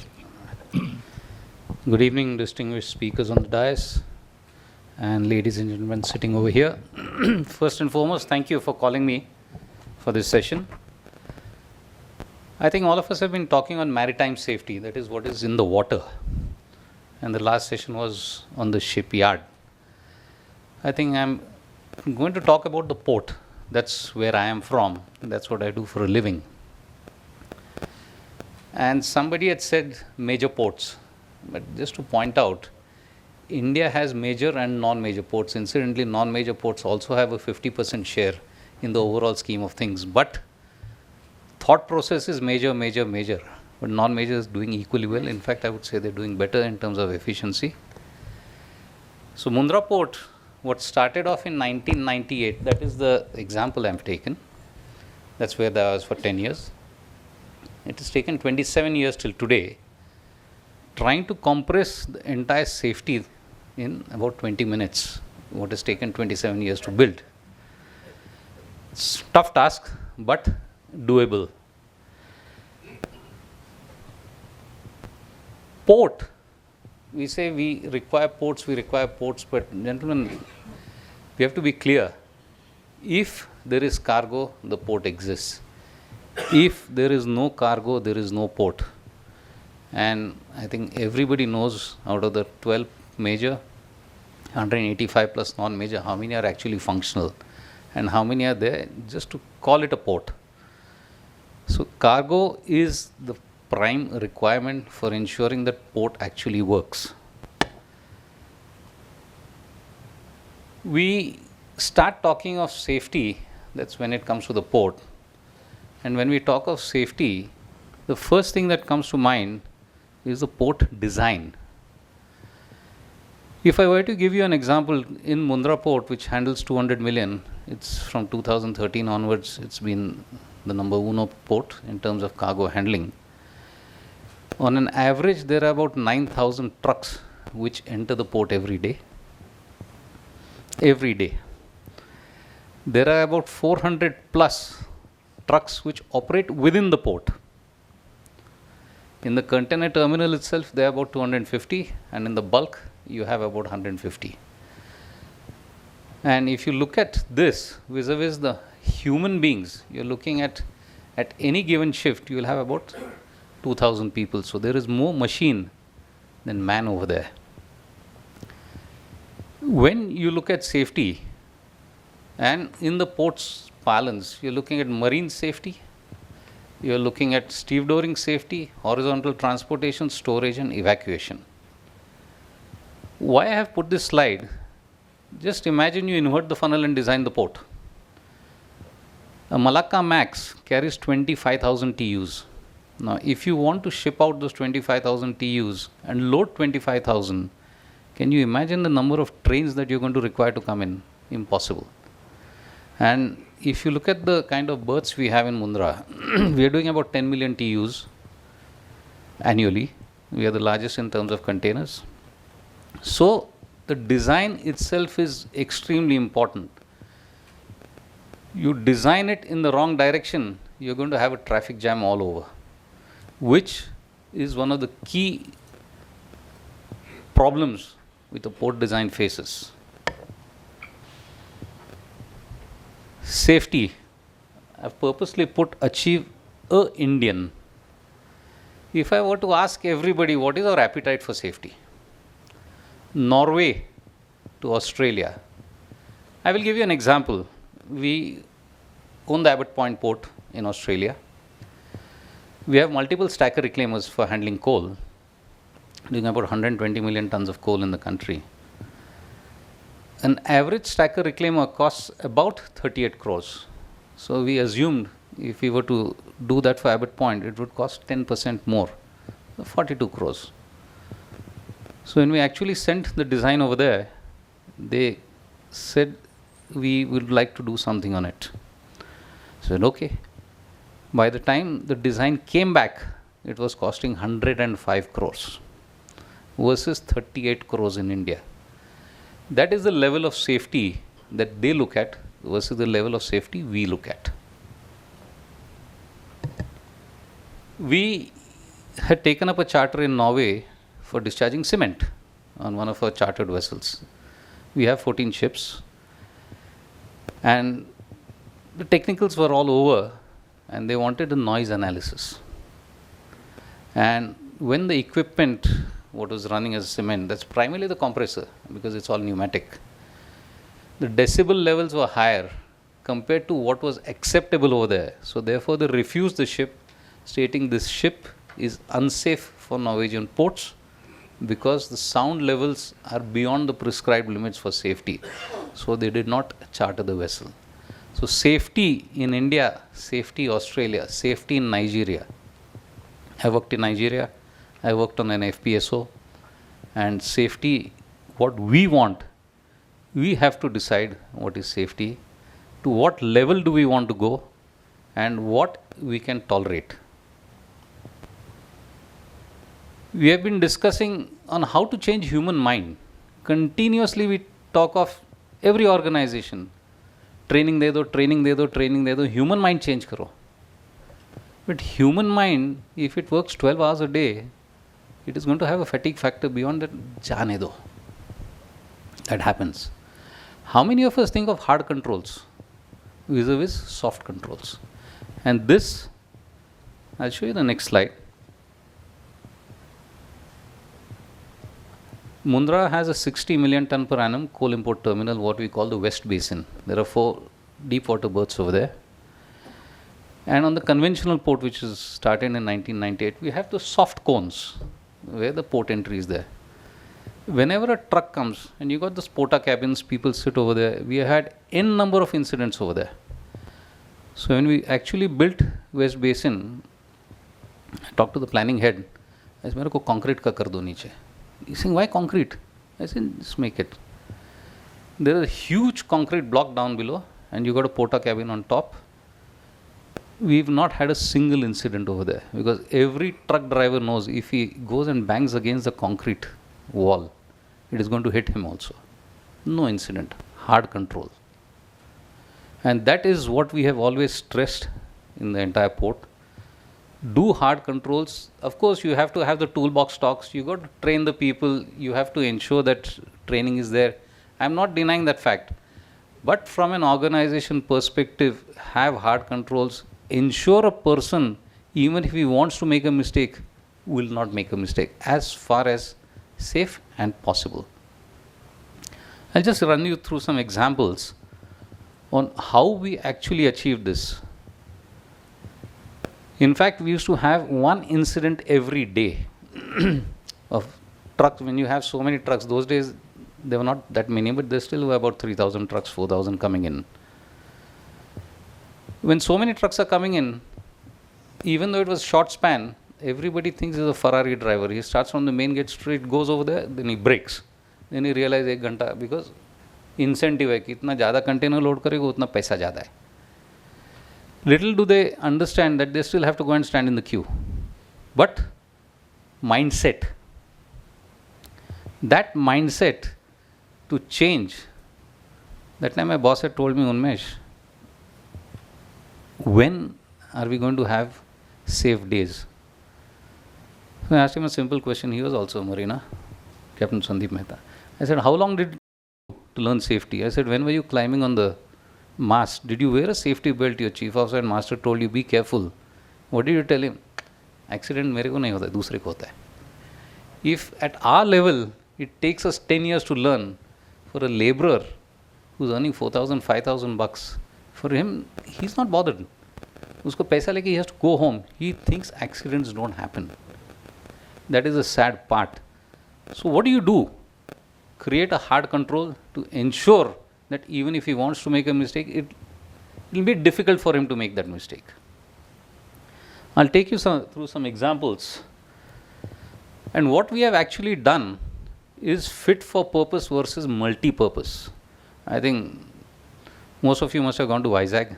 I think all are naval people, or Cochin. Wherever the ports are there, if you look at the photograph, this is a fact. You have a coal terminal, which is a multi-purpose terminal. And on the right hand side, you have the West Basin, which is a coal terminal, dedicated coal import terminal. I cannot do exports over there. Is it a wise thing to do? Yes, because there are 2 power plants which consume about 1.5 tons per day of coal, so coal import was logical. Total number of people operating that entire 60 million terminal in one shift is 400 people. That's on the other side. On the jetty side, there are 4 people. That's it. Hard controls prevent the people from coming in, and that will prevent a probability of an accident.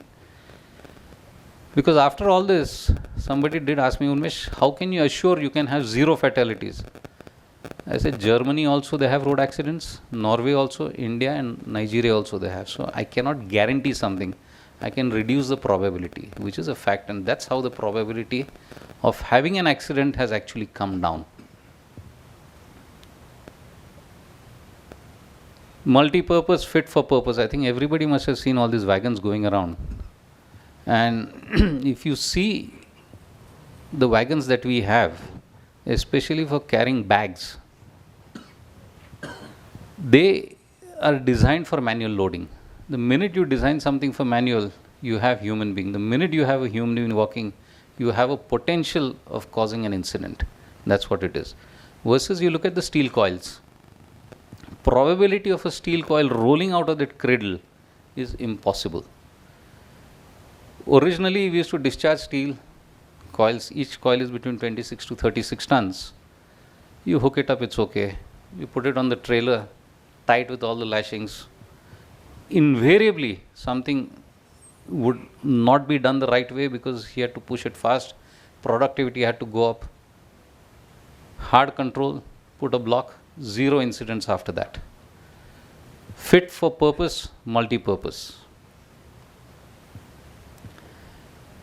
All our seafarers over here, whether from the Navy or Merchant Navy, I think all of us understand pilotage and getting the ships in. The demand, and that's what we had signed off with the customer, 24/7 berthing. How many are navigators, I don't know, but I've been a pilot for 10 years myself, so I understand this. In Mundra, you have a cross current about 3.2 knots. The requirement was 24/7 berthing. The ship cannot wait. Berth should wait for ships and not the other way around. That has been our motto. $40,000 a day minimum, that is the kind of loss the ship incurs. So how do you do it? You wait for the high tide to low tide, wait for slack, you're wasting 10 hours, 12 hours. Have an opening which is sufficient. And what we do a lot of navigation simulations. We do it in HR Wallingford, UK, because they have a design. In India, you do it manually, but there you have a computer-based model. We do it for the worst of the conditions, 35 knot winds, because there's the southwest monsoon, tidal current in the same direction, wind and tide in the same direction, and then run the engine failure, rudder failure, and tug failure, so on and so forth. If you can achieve that safely, then you put that as movement successful, you go ahead and do it. If it's a failure, you put it in your BPTS, as we call berthing policy and tariff structure. These are the limits, this is what we can't do. And this is what we do. Everything that has to be taken into account when we are looking at doing a maneuver. Across the Adani ports, 14 ports, we handle 7,500 ships a year. And out of that 11 ports, we have the marine department, which we do ourselves. So we do about 6,500 ships. So you can know what is the kind of frequency that we are having every day. And touch wood, we have a fairly decent safety record. And KPIs for the pilot are no grounding, no collisions. Somebody had discussed on Dali and went and banged into the terminal. What went wrong? I don't know anybody has seen our website. In our berthing policy tariff structure, we've called something called a cold move. I know every commercial person who's used our port curses me for it, but it has helped me. Because the charges I levy are 3x the normal charges. What I've said is the engine should never fail during a maneuver. In spite of that, we have about 10 to 15 engine failures. So most of these are brand new ships, 1 year, 2 year old. But the way we have designed it to ensure that we don't have an incident.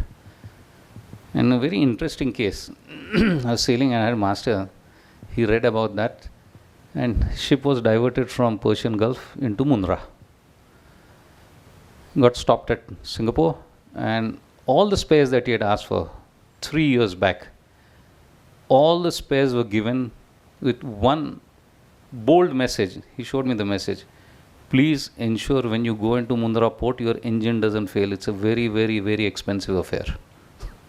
And with that, luckily, we've had very, very few incidents. This is not a revenue stream for us, but it is more of a hurdle for everybody to ensure that they come, they're fully fit. When our ships have been sailing for 17.5 years, every time you go abroad, something goes wrong, bada fine aata hai. But in India, they say, nahi, chalta hai. Why chalta hai? Why can't we have the same standards that we see outside? And that is what we have actually implemented. This is where Mundra port started in 1993. Actually finding it's all water. The entire Mundra port is on reclaimed land, incidentally. Multi-purpose, 25-meter width jetty, handling steel, handling liquid, handling break bulk, handling everything. Recipe for disaster. But every port starts small. That's how we started. Today it's a complete liquid and LPG jetty with all the safety parameters that are there. No more multi-purpose, no more bulk, no more break bulk. Master plan, all this is available in public domain, 400 million plus. And if you look at the East Port, that can handle about 30 million TU. South Basin, which is right in the center, that itself will be handling about 10 million when we expand. Vizhinjam, I think, is the hot topic nowadays, and I was involved in the entire part of it. That's not the construction, but equipment selection, port design, breakwater, the marine part of it. There we had debated on, time is okay? Yeah, 5 minutes, okay. We wanted a fully autonomous terminal with QCs, AGVs or straddle carriers, CRMGs. When we did the costing, it was costing 650 crores over and above a manual terminal. Payback of 72 years. So that was scrapped from day one. But nonetheless, we got the QCs, which are remote operated. We got the CRMGs, which are remote operated. We debated inside whether to have the cabins on the cranes or no. A conscious decision, I said, the minute I keep a cabin, operator to jayega hi jayega, cabin nikal do. There are no cabins over there. Every person remote, you've got a 100% redundancy factor over there, so you don't lose out. Fully remote operated. And youngsters, in the sense, I think we've got a mix of 60-40, 60% females, 40% males operating the entire container terminal. That's the crane operators. Fit for purpose, again, West Basin, a closer look versus multi-purpose. Hard controls, and these are the two mottos that we use to ensure prevent an accident rather than think about an accident happening and then see how to correct it. Try and prevent it in the first place. Car carrier Mundra has a tide of about 5 meters. Before we had the pontoon, what you can see over here, it's a floating pontoon. We used to have a shutout of about 10 hours because every time the ramp went down, the ramp weighs about 300 odd tons. If somebody missed lifting it, or if there was a failure, you can imagine, ship is going down with the ebb tide, ramp is still stuck on top, asking for trouble. To prevent that, have a floating pontoon which can take the weight, 24/7 operations, hard control, so no more. And there are no cars on there. You have a separate parking lot and you got the jockeys taking them in. Same, it's on the ramp. The earlier was on the jetty. 3 components which I made a statement about. Evacuation is again the first inverted funnel. How do I manage to evacuate the kind of cargo? If you're doing 200 million every year, this year I think we'll be clocking about 205 million. So that's the kind of volume that has to go out. We're handling about 35 trains every day and 9,000 trucks. So that is the kind of volume that moves in and out of the port every day. Steel yard, originally there were about 30 odd cranes, 2 people hooking on, waiting for somebody, please lift up, take the weight. Probability of having an incident was very high. Today you got a Goliath vacuum stack on top, he puts it down, one man operation. That's it. Working 100% safe, no issues. Project cargo handling, we are talking of 100 tons, 200. The biggest one we've had is 2 cranes of 1500 tons each, 3000 tons. I think Thermax was exporting a boiler. They've got a plant over there, 1500 ton boiler. 2 pieces, one was lifted and second was rolled on under the vessel with a Mediterranean moor. Fertilizer cargo complex, you don't see a lot of headlines during the monsoon season for fertilizer not moving. Originally there used to be about 3000 laborers in the port to evacuate 1 rake or 2 rakes. Today 10 rakes, 24,000 tons with 200 people. An assembly line. Reduce the manpower, mechanize, not automate, mechanize as much as possible. Small innovation, this is a fishing net. If it starts raining, you can imagine how many people are required to undo it. And we used to have so many incidents, people falling into the hatch. Since there was de-oiled cakes, that's soybean, people didn't die, but soft landing, but things happened. Hard jali, 25 tons. Again, the hooks that we use, you don't require human beings. You just lock it, it stays locked. Hook costs 3x the normal hook. Otherwise, you hold on to the hook, somebody is taking the weight. Lock it, forget it. Fit it, forget it, and move on. Again, port, unless you have the depths, nothing's going to happen. And transparency on the depths is one thing. Luckily, I think today, India can handle the largest of the ships. Malacca Max, Vizhinjam, they get one every week. Mundra, we've been handling it for quite some time. You get the bulk carriers, 18.2 meters. You can have the Newcastle Max also, again 18.2, but 250,000. VLCC, we have 2 SPMs. We have built a VLCC berth, 26.5 meters depth. VLCCs come with 22.5 direct berthing alongside. Safety 20% higher efficiency, 15% lesser cost. See, eventually we are a commercial port. Rupaya paisa comes in, whether we like it or not. Multiple dredgers. Do we have sufficient dredging capacity in the country? The answer is no. We do 30 million cubic meters in our 11 ports, that we do it in-house. The dredgers are ours. Everything is done by us. We got a whole dredging department. And that's also which I ran for about 3.5 years. But if you want, JNPT I think gives out a contract in 2 months, you have to dredge. So there is no way DCI or even us we can bring in, because the kind of dredges you're going to require to evacuate that, you're going to require at least 2 big ones and 1 small one to start off if you have to finish in that time span. And only big 4 have that. Vadhavan port is a classic example where you're looking at 250 million tons of soil coming in at Vadhavan. So you can imagine what kind of work is going to happen there. Thank you. So in a short span of 20 minutes, whatever I could. Thank you. Thank you, Unmesh. I think all my speakers stuck to the time, allotted time, very well managed. And today we had the last session, and different from the first 2 sessions in many ways, particularly the last one is on ports. Very, very important as far as the entire maritime industry is concerned. Building ships, repairing ships, and finally, how do you operate the ships unless you have well-designed ports. So before I sum up the presentations made, may I invite questions from the audience, please? Please mention whom you are. Yes, your name, please.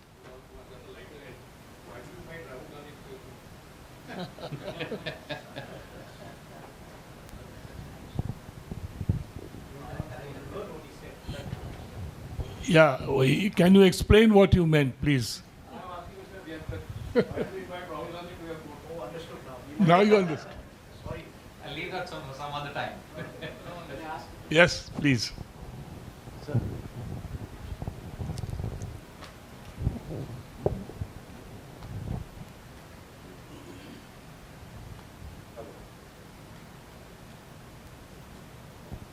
Hello. Sir, I am Commodore Pankaj Mehrotra. I have from a merchant navy family as such. My question is that most of the things we have heard today pertain absolutely correctly to cargo, to safeties, connected machinery, ships, engines, various things. But now I think the government is also trying to put a lot of cruise ships into our waters. So we have to get geared up perhaps on the safety of the passengers, the ease of disembarkation, their luggage control, more or less like an airport. How do we, because the volumes are going to be massive. So I would suggest that some thought may kindly be given to this in the next seminar on similar subject. Thank you. Okay. I think Admiral Nadkarni will note this suggestion. It's a good suggestion and very timely. Unless any of my speakers want to throw some light on that, on MDL, or okay, we'll leave it for the next. Any other question, please? I'm Commander Hastak, ex-Indian Navy, and I spent 5 years in main fleet and 10 years with DCI. So my question to Captain Abhyankar is, since he said there is a shortage of dredgers, and I'm ex-DCI, I'm told now DCI is going to go in for a large number of dredgers, because otherwise the foreign companies, like you said, the big four, will be into it. Is this true? Yes, DCI is building one dredger in Cochin shipyard, 12,000 CBM hopper, with a technical tie from IHC. And what I read in the news was they're planning to build 2 more after that, but one is under construction, that is for sure. But the 12,000, is it going to suffice? To the best of my knowledge, from what I understand of dredging, since you are also ex-DCI, I don't think it's going to be enough. The kind of dredging work which is there, it is not going to be enough. You're going to require far bigger dredgers, because if you're going to get a time span of 2 months to dredge a channel, you're going to require at least 3 machines to clear it. And that luxury is not there even with one dredger that is going to be built. Yeah, if I may add to that, during the just last week concluded Indian Maritime Week, the Prime Minister himself had said that, amongst other things, DCI modernizing 11 dredgers, new dredgers for DCI. So that's just, yes? Modernizing, modern dredgers for DCI, 11. So that's the what I read from the news. Any other question, please? Sir, Commodore Malhotra here. Yes, Commodore. What is ailing our shipbuilding industry? Why we take so long as compared to any other country, which are considered to be pure return countries, Korea, Japan, and all? Why they take much less time to build a ship than we take? You can take this. So I just, about 6 months back, I went along with the Secretary of Ministry of Port and Shipping to Korea. And that was my first, opportunity to see the shipbuilding industry in Korea. If you go to any shipyard and you turn your head, everywhere you see a Goliath crane. And about 4 dry docks, 3 floating docks, 3 floating cranes of capacity of 8,000 tons. So you can lift a destroyer with a floating crane. That is the kind of capacity they have. So first and foremost factor is, the infrastructure. Infrastructure, I think we are, I think 150th or maybe they are 100 times more than us in terms of infra. because in shipbuilding you will realize that it is a highly capital intensive industry, and it, they have come up to this stage over 40 years. If you see the Korean shipbuilding industry's history, they started off in 1960 with a law on shipbuilding. Every business enterprise needs consistent policy, and laws gives you consistent policy. So if you look at Japan was useful in Korea developing their shipbuilding industry, and from Korea, China has developed. So the infra is number one. If you look at our labor costs, it's 1/10 of what is there in Korea. But if you look at our productivity, is it 1/10 again? So the main hassle and thing is productivity. The third factor is they're building ships to standard designs. So it's like an assembly line industry. When I was talking to them, they said, I asked them whether automation will help. They said automation is limited, because in shipbuilding, especially in outfitting, hull construction, yes, you can get automation in, but ultimately outfitting has to be rigorously and manpower intensive. But what they have done is they produce ships, 200 ships to one design. And if you're producing 200 ships to one design, and you have the infra to do it, your learning curve is very high. So every time you do this thing, they are able to reduce the timelines. And they also told us that if the ship owner wants some changes in design, like he said, make it tougher for them, the charges are very high.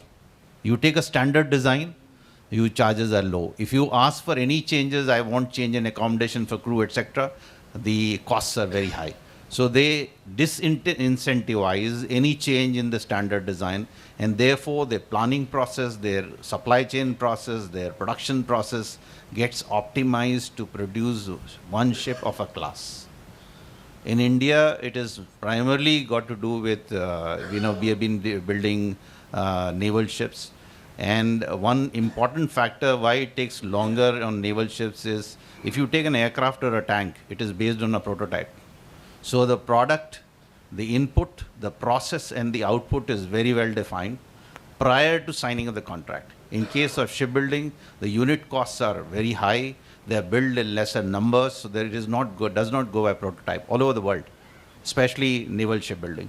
It goes, so you sign a contract, and then you then you decide the supply chain. Out of 3 engine manufacturers, you choose one. All the interfaces, then it's like a jigsaw puzzle. You don't know the shape and size of the pieces, and then you have to get the picture right. And therefore, the maximum uncertainties and risks in shipbuilding are during the process of building the ship. So if you get the inputs right, take for example, I compared F-125 frigates which were built in Germany to say a P-17 Alpha when we were looking at constructing those. F-125 they take 4 years to do the full detailed engineering, and they take 6 years to build the ship. We don't give preparatory time, we give time of only 2 years, and we take much longer to build the ship. The question is, unless your design is fully done, and if you don't do pre-outfitting, then it follows 1-3-8-10 rule. If you build at the panel stage, you are taking 1 hour. If you build at unit stage, 3 hours, block 8, and if you do after launch, you are taking 10. So the cost spirals up, the effort spirals up. And therefore, the important thing is you have to pull the design to the left. If you pull the design to the left and the supply chain to the left, and if you have full kitting when you are building the ship, you have the design, you have the material, and you have the manpower, then you are kicking it right. I hope I have answered your question. Thank you. Yeah, I'll add 2 more points to what Admiral Harish has already mentioned. One is the trunk infrastructure also has to be developed, not only the shipyard infrastructure, because steel plates have to move through trucks from large distance. For example, we are placing order on sale, which has to come from east side of the country to the west side. Similarly, the ancillary industry is not mature in our country. In Korea, in China, etc., they work with maritime clusters. Now there is a movement in the right direction with the Government of India initiative to form maritime clusters where the ancillary industry also gets matured along with the entire supply chain is available locally. So unless these things are put in place, ships are going to take time. So there should be frozen design and a fully mature inventory. If these two things, these are the two pillars by which we can squeeze time for shipbuilding. Sir, I'm... So I just wanted to add one more point. Now you see most of the propulsion equipment come from Europe right now. Okay, it will take time. We have discussed with the industry, why don't you make engines in India? They say you give us an order of 50 engines a year, then it makes sense to build it in India. Otherwise it doesn't make sense. And if you look at the number of ships that are getting built today, there is a capacity shortage in India, oversubscription of vendors in India, oversubscription of vendors in Europe. When I was talking about getting the equipment on time, they show me the shop floor and they said we are flooded with orders. So one is, Europe is now moving away from social security to defense expenditure, and therefore there are a large number of ships on order. After Mr. Trump has declared, you know, the NATO, that they have to fend for themselves, the number of ships which are on order are very high. So there is a supply chain issue as well. Thank you. Sir, I'm Captain Kiran Joshi. I have two questions. One of them is, recently I visited one industry in Pune only, which manufactures non-ferrous bushes for the Indian Navy. And that's what they told me. And the personal safety in that entire company was so poor that not a single person was wearing either the mask or the eye protection or the proper PPE. And the second, so this situation is on the ships also. That when I asked the question to the owner, he said that how many times we have told them, but there is no improvement. So what requires to be done to such situation? That is one.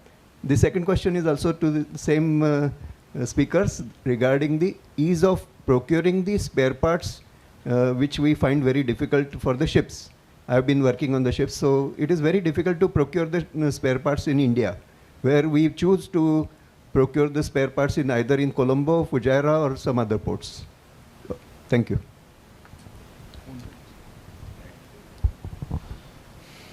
So I think eye protection is really critical. None of us wear eye protection in any of our yards. I think that is, we had in our company recruited a global expert as the head of safety recently, and he came to our yard to audit, and he said that everything is fine, but people don't wear safety goggles. I don't know. I think that is something which is a mindset issue. We have to change that, and very rightly pointed out by you. Thank you very much for that. And as far as ease of procuring for spare parts, what I noticed, we are doing a lot of commercial ship repairs in our yard. And what we notice is they come with the spares. So most of the ship owners have got long-term agreements with the OEM, and they buy and stick to a particular OEM so that the supply of spares, there's a relationship built in. I look after you, you look after me, and that works well. And of course, in countries like US, you know that there is a, if a OEM does not support services to whatever they have supplied, they can be jailed. So I think it's time India also brings up such regulation. We also realize L&T is also an equipment supplier, but then that's how things have to move in order to ensure long-term support. Thank you. Yes. See, that's why in India we have this jugaad, you know. So it has its own benefits, but at the same time, keeping up with the modern, you know, way of managing things, machinery, etc. It doesn't work always. Usually doesn't work, right? If there are no more questions, then you have a question? Yes, please. Just one question I can take.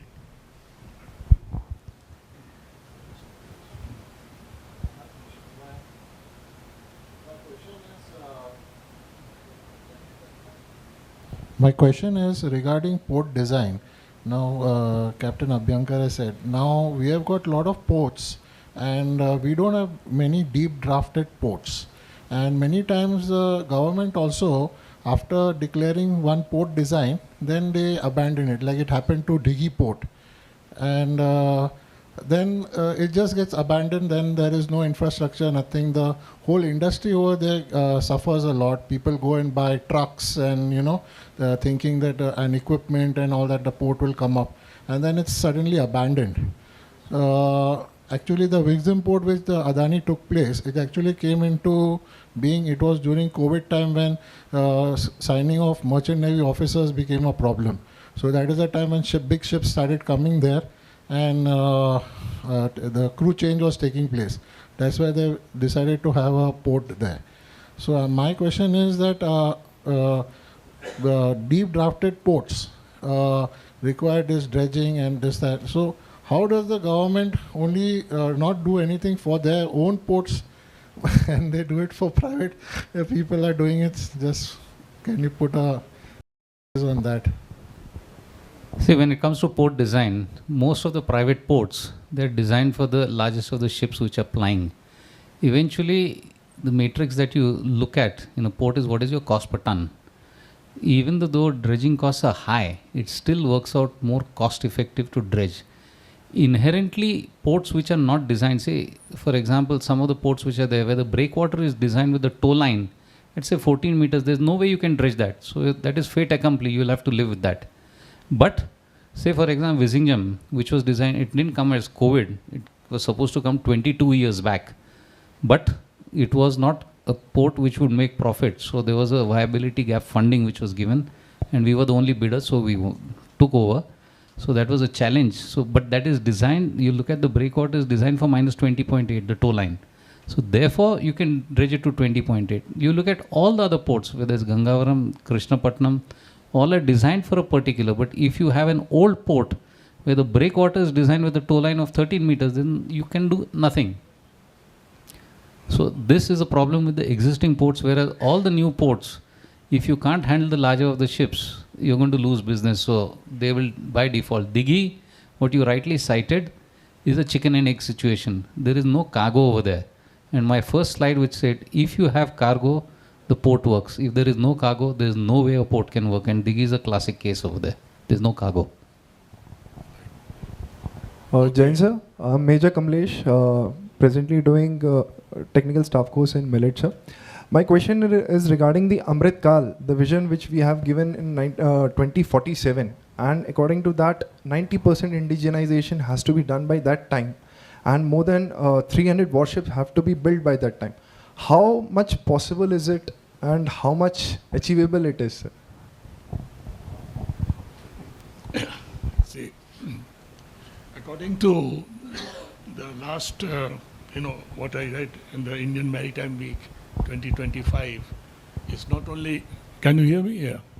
Not only what you mentioned, there's a fleet expansion for SCI of 216 vessels, domestic vessel order 59 ships for oil and gas, green tug program, 100 eco-friendly tugs, Bharat Container Shipping Line, 51 vessels, and I mentioned about modernizing the DCI with 11 new dredgers. So there's an outlaw, there's a projected, 2.2 lakh crores, as is from the Prime Minister himself. So Amrit Kal vision, if we have to go, we have to have hopes. And I'm sure that at least most of it will be achieved in another 15, 20 years' time. So that's all the youngsters can expect. And I'm sure we all, if we do our own bit, we can achieve this. It's not difficult.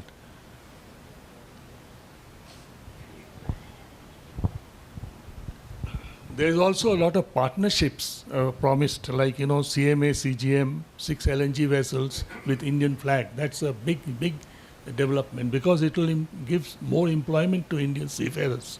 And there again, there has to be tweaking in the rules of, the rules for CDC and manning and all that as per the Merchant Shipping Act. If we are going to have foreign ships with Indian flag. So all this is in the pipeline. And we can only expect these things will happen. And there will be generation of new employment opportunities, increased tonnage, flag development of shipbuilding, ship repair clusters, port connectivity, efficiency improvement, promotion of green energy, sustainable development, and more indigenous shipbuilding. And finally, enhance quality of life for coastal communities. So with that now, I'll sum up the presentations made by my esteemed colleagues here on the dais. First is Mr. Biju George, Director, Shipbuilding, Mazgo Docks Limited. His emphasis was mostly on zero incident goal. right, is not just a number target to be reached, but rather a mindset and a commitment to continuously improving safety in the workplace. Now, the zero incident mindset requires a proactive approach, which he discussed, where we identify, address potential hazards before they can cause any harm. Despite the dramatic improvements in construction safety made over the past few decades, the construction industry as a whole is still not very near zero injury goal, but let alone zero incident goal. We are near it, but not achieved it 100%. Actually, this zero injury emerged in the 1990s, if I'm correct. An increasing number of owners and contractors have achieved the zero injury goal on construction projects. The key to these achievements is the 9-0 injury principle established by the Construction Industry Institute, CII. The 9-0 industry safety management, 9-0 industry safety management or GISM principles are as follows. The management commitment, I think this was mentioned in his presentation, staffing for safety, safety planning, safety training, education, worker participation involvement, recognition and rewards, subcontractor management, accident, incident reporting and investigation, and of course, drug and alcohol policy and continuous monitoring of health of the workers and external contractors. Going on to the second presentation by Rear Admiral Harish, also head of shipbuilding at L&T. His presentation was safety practices in shipbuilding, again very much linked to the first presentation. He emphasized on shipbuilding and ship repair facilities should prepare safe work plans for each operation or task in advance to ensure safety and health of workers, and to continually review such plans and operations are carried out and completed. By segmenting shipbuilding and ship repair process and operations, tasks that are hazardous for safety and health of workers can be identified and quantified more easily. Using this approach, the construction repair of ships can be undertaken in a controlled and managed manner, and the safety and health of workers can be protected by eliminating or minimizing any risk involved in the work to be undertaken. In case of ship repair, the ship owner should provide information on any hazardous substances and ship's condition upon arrival, including ship-specific information on the contents of cargo tanks before any repair work is carried out in cargo ballast tank, void spaces, pipe tunnels, etc. This should be verified by the employer using suitable detectors to ensure there are no hazardous substances or gases inside. And the information should be used to adapt safe work plans.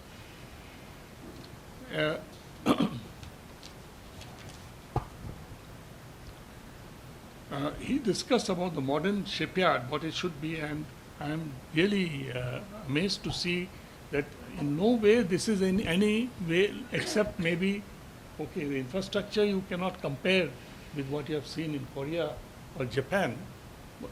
But it's, nevertheless, in these few years, 100 vessels in 15 years, that's a unique achievement, I must say, considering from where we took off.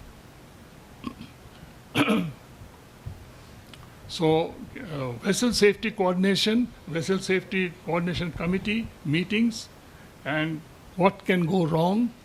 The usual question, if you always adhere to these principles, I'm sure we can have more safety conscious workplace in the shipyards. The question about humanoids used for welding, this is a concept not only from the safety point of view, because there are some operations in any industry for that matter, and I think the automobile industry recognizes much before that repetitive jobs are better done by humanoids, because if repetitive jobs, it gives, you sort of, the worker gets, his mind gets diverted, it's a boring activity, and then the chances of accidents or incidents. So, seeing that this is being employed in the shipyard is a very big step forward. Then we come to the last, not the least, presentation by Unmesh, Captain Unmesh Abhayankar, head of the ports in Adani Shipping, Adani Cements, and his was on port design considering operational efficiency and safety. This is something, this is, the ports is one of the most, I would say, the fourth leg of maritime industry. You can have ships, you can have seafarers, but what about ports? Without ports, ships mean nothing. And ports have to be designed for the purpose, fit for the purpose. And what he spoke very well about the inverted funnel concept, that means you must have a hinterland where what you do with the cargo, it's no point if the cargo piles up all over the place. I remember in the late 60s or early 70s, when we were getting food from US imported, under the PL 480 scheme. I don't know whether you remember. And we used to see in the ports of Calcutta, the warehouses stocked with powdered milk. And over a period of time, that whole area would stink because they had nowhere to, the trucks could not come in. There was no way they could come and take away the cargo. So all that was coming, nearly 50% was rotting in the port itself. Because Kolkata port is a very old port. It was not designed to take ships one after other and discharge the cargo. So effective port management goes beyond smooth operation of cargo handling logistics administration. One critical yet overlooked aspect is ensuring safety at all levels, including a port safety management system in place, which is ensuring the safety of personnel, the environment, and infrastructure itself. I think he has touched upon this. It is a systematic approach to managing safety within port environment, and with the proper policies, procedures, practices necessary to identify, assess, mitigate risks to ensure safety. IMO has already, and national laws cover all aspects of safety, including the, what you call the ISPS code, that is on security of ports, which is again very, very important. Your business, your ship's business and ships coming in and out also depends on the popularity, also depends on how safe your port is from all aspects. So the new other thing which is coming in today is a cyber security.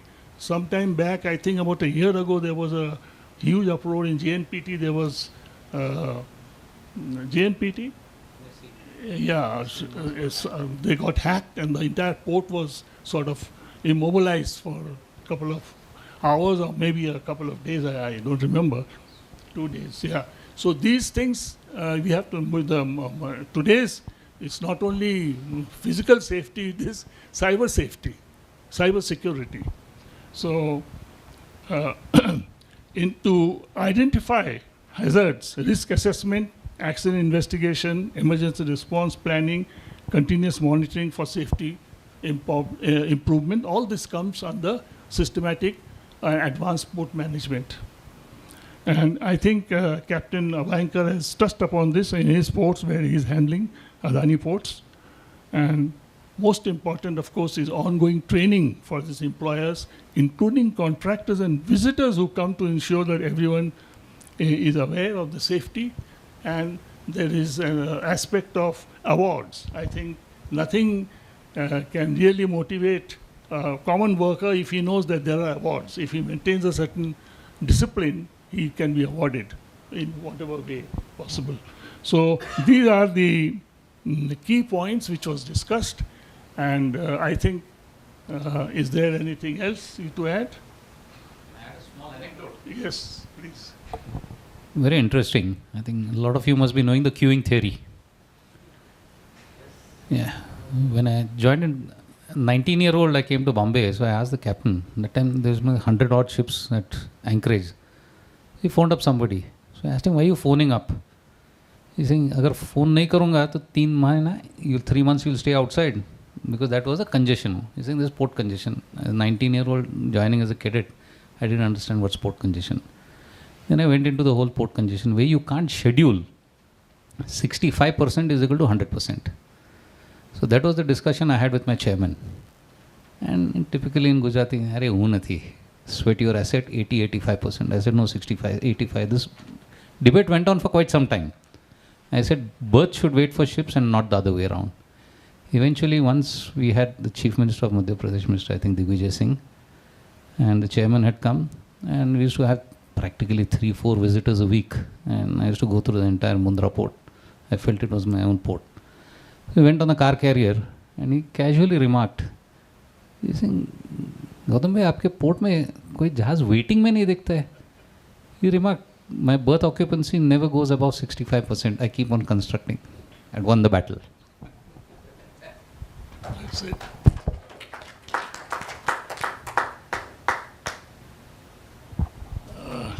May I thank our distinguished audience, the admirals, and of course, Admiral Nadkarni, Admiral Pasricha, for having us here for this event, and Captain Anand Dikshit, I don't see him. Yes, yeah, sorry. Thank you very much for organizing and calling us here. And I take this opportunity to a learning lesson for me also, although I have been associated with ports in a way in my previous position. But there's a lot of learning to do now what is happening. Eye-opener, particularly from Adani and L&T. I'm very happy and to know what is happening and latest information. So, Admiral Nadkarni, may I thank you very much for this whole event.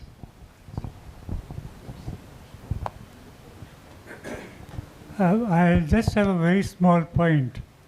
It is something which personally I feel, and I thought I would bring it up. Admiral Karve will tell you that all my life, if somebody makes a mistake, it has really worried me. And I've always pointed it out and then hoped that the next time the mistake will not be made. I've been here for 8 hours. I'm neither a school teacher nor somebody who's tried to criticize, but I've not heard the word days from one of you. The correct pronunciation and spelling of the word dais is days. So if you'd like to check that up, please do that.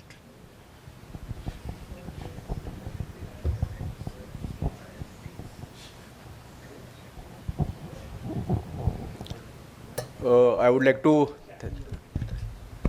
to thank the moderator, Mr. Ajoy Chatterjee, as well as the 3 speakers, Rear Admiral Harish, then Mr. Biju George, and lastly, of course, Captain Unmesh Abhyankar, who have taken time off from their undoubtedly busy schedule to be here with us. I always say that it is never too old to learn something new. And today, I think you will all agree that we have learned a lot of things, which most of us, even though we are several years old, may have not heard before in our lifetime or in our career. And despite this being the 3rd session, I'm happy to see that it has been such an engrossing session, and the audience interaction also has been extremely positive. So I thank the panelists for this talk. May I now request the President IMF, Captain Anand Dikshit, to kindly present the mementos to the moderators as well as the 3 speakers.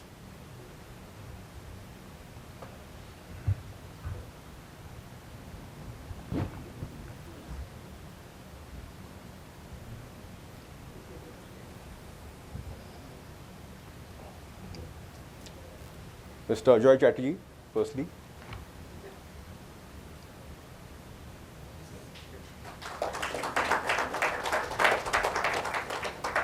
Next is Rear Admiral Harish.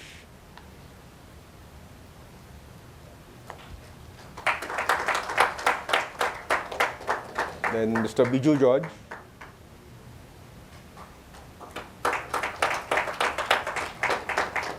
And finally, Captain Unmesh Abhyankar.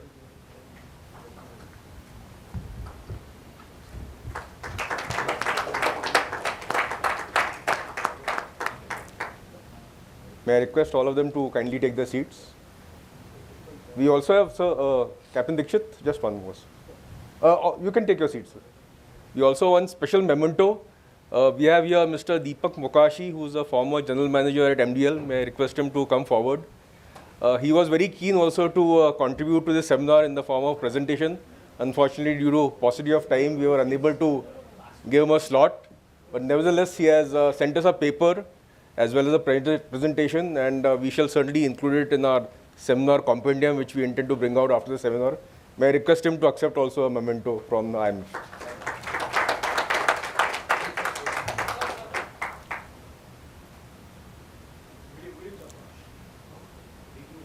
And once more. Retake. So with that, we come to the end of all the three sessions, and we now have the concluding talk, which will be delivered by Vice Admiral Karve. May I request him to kindly deliver the concluding address, sir.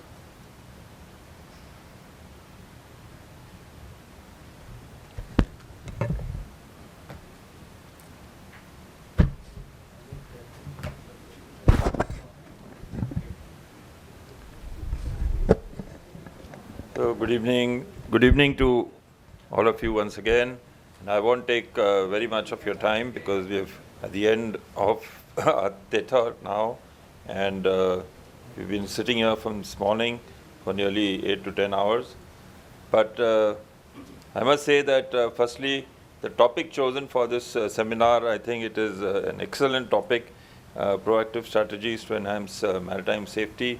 And we've all seen today that safety is not an isolated thing. It involves so many organizations, personnel, everybody is involved. And they broke it down into 3 subtopics: the navigation and operational safety, the ship design and the ship repair, as well as port design and industrial safety. All of these actually play an important role. Operational safety, safety at sea, cannot be achieved in isolation. It has to be a whole of organization approach. There has to be a complete commitment by the people involved, the personnel, our seafarers, the people manning offices ashore. They cannot, the people at sea cannot discharge their roles and responsibilities with regard to safety without complete support from, let's say, the business owner, the owner of the ship, or by the naval organizations or the Coast Guard organizations ashore. It is a very, safety is, I would say, cannot be achieved through accident. This is an oxymoron, but the point is, safety is a deliberate activity. It has to have full support of the entire organization. People have to have develop a safety culture. No amount of checks, SOPs, systems, whatever you put in place until a safety culture is achieved, my personal belief is it cannot, overall safety will not be achieved, and you will continue to have accidents. That said, it is very evident that automation is now going to happen more and more. We talked, a lot of these speakers spoke of automation, whether it's in the dockyards, the shipyards, or whether it's on board the ships, and how that will play out, how that will improve safety, will it make it worse? That is a question that remains still unanswered. The next point is safety is not cheap, and we learned that from Captain Abhyankar, how investment into the ports, the design of ports, made a difference to achieving higher productivity and better safety. So safety requires a considerable amount of effort, investment from the organization, but the outcomes are really worth it. You will be able to ensure that productivity improves and the overall image of the organization improves. At the end, I would only like to say that there are so many questions that have been thrown up in this discussion today, and certainly follow-up discussions, follow-up by way of follow-up, maybe papers, maybe further seminars on select topics may be required to take this very important towards logical conclusion. I'm sure that IMF will bring out a seminar proceedings as well as put it on YouTube, because this is a topic which I feel should not be limited to this audience. It is a wider audience. The current, seamen who are serving, the seafarers who are serving on ships at sea, the young generation, the captains, the masters, the crew, all of them must hear this out, because there's so many important points that have been brought out. And it will be, I think, unfair if it is limited only to this audience. I'm sure IMF must be doing that. And let's hope more and more people are exposed to such seminars in future. Finally, I think I must really commend the IMF and the council members to have come up with this very important topic. And more than that, I think they put in so much effort to get the right speakers from all organizations across the country, the Navy, Coast Guard, the Merchant Marine, those of us who have retired, those who are serving.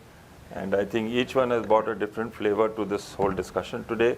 I think that gave it excellent, and it shows that we are all sailing in the same boat as far as safety is concerned, and there's so much to learn from each other. So thank you and well done, IMF.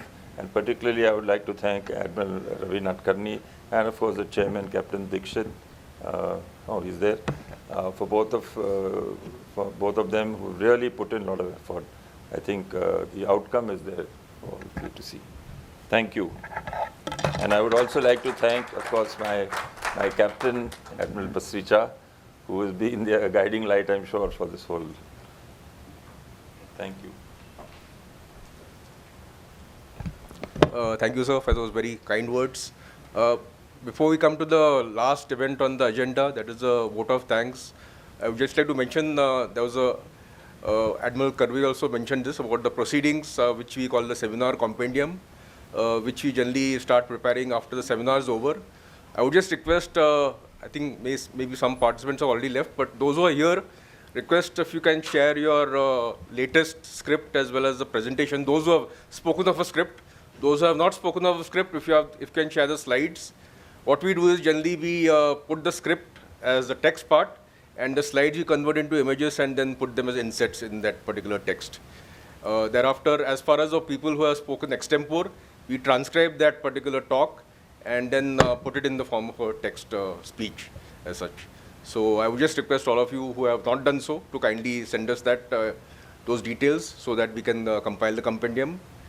With that, we come to the vote of thanks, which will be delivered by our Vice President, Commodore Ajay Chitnis, Shaurya Chakra, Nausena Medal.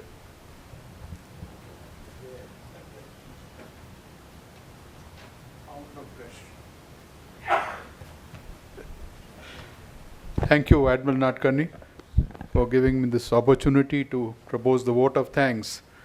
But, gentlemen, I have to say my two-bit because, I'm an aviator. Flight safety was drilled into my head from the day before I first sat into a cockpit.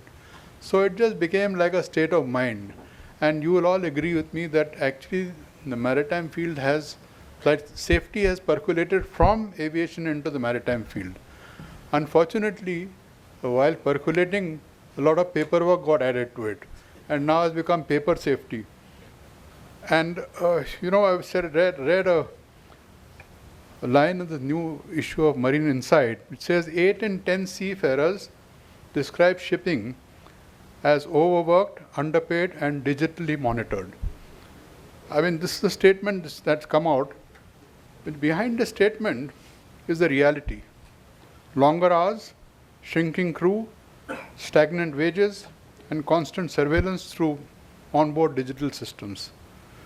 Every move from rest hours to performance is tracked and logged, leaving seafarers feeling that they are data points rather than people.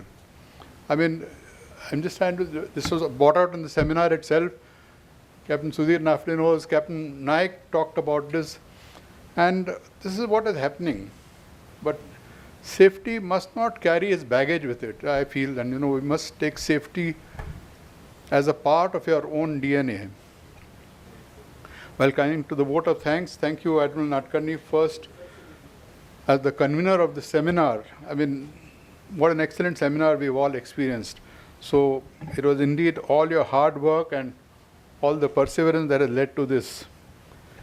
Captain Anand Dikshit, the President of Indian Maritime Foundation, thank you very much. And the core study group led by Admiral Pasricha, Admiral DSP Verma, Admiral Subedar and Admiral Pawar. I think they've really got this into a terrific mix that mix of speakers, a mix of the topics that were covered under the overarching scheme of maritime safety. We've had a panel of extremely distinguished moderators. Admiral Karve, who moderated session 1, Captain Sudhir Nafde, who moderated the second session, and Mr. Ajay Chatterjee, who moderated the third session. I think they did a very fine job, not only moderating and giving their views, but also ensuring that everything finished on time.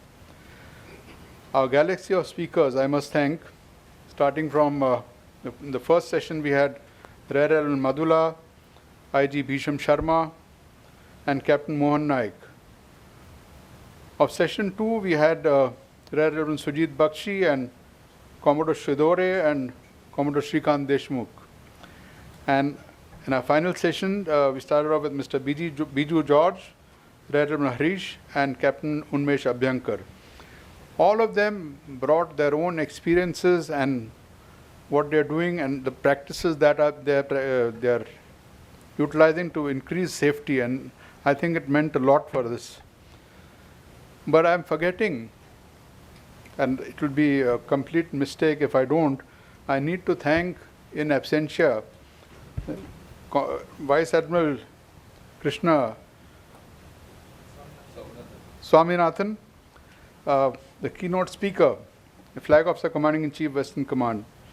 He set the pace for this session, the entire seminar, by his opening statement, in which he said, and I like that statement very much, he says, safety is an operational necessity. I think no one can describe safety better than that. It is an operational necessity. It is not something that you can just wish away or feel that might happen. Personally, I have noted a number of quotable quotes from the speakers, which I will add to my repertoire whenever I talk about it. You see, I had a poster displayed very prominently outside my training center, which I set up for Great Offshore, which said, if you think training is expensive, try having an accident. So this is the fact of life. People think that training is very expensive, so first thing that gets cut in a budget is training. So that is the thing. Thanks are also due to our sponsors, Messrs. Wakefield Foods, Mazagon Docks Limited, and L&T Shipping, without whose valuable support this seminar would not have been possible. Thanks to the staff of Central Park Hotel, and finally, thanks to all of you for sitting through the seminar and having attended this, because without an audience there would be no seminar. And thanks to anyone who's watching the seminar live on YouTube also for bearing with us. Thank you, and Jai Hind.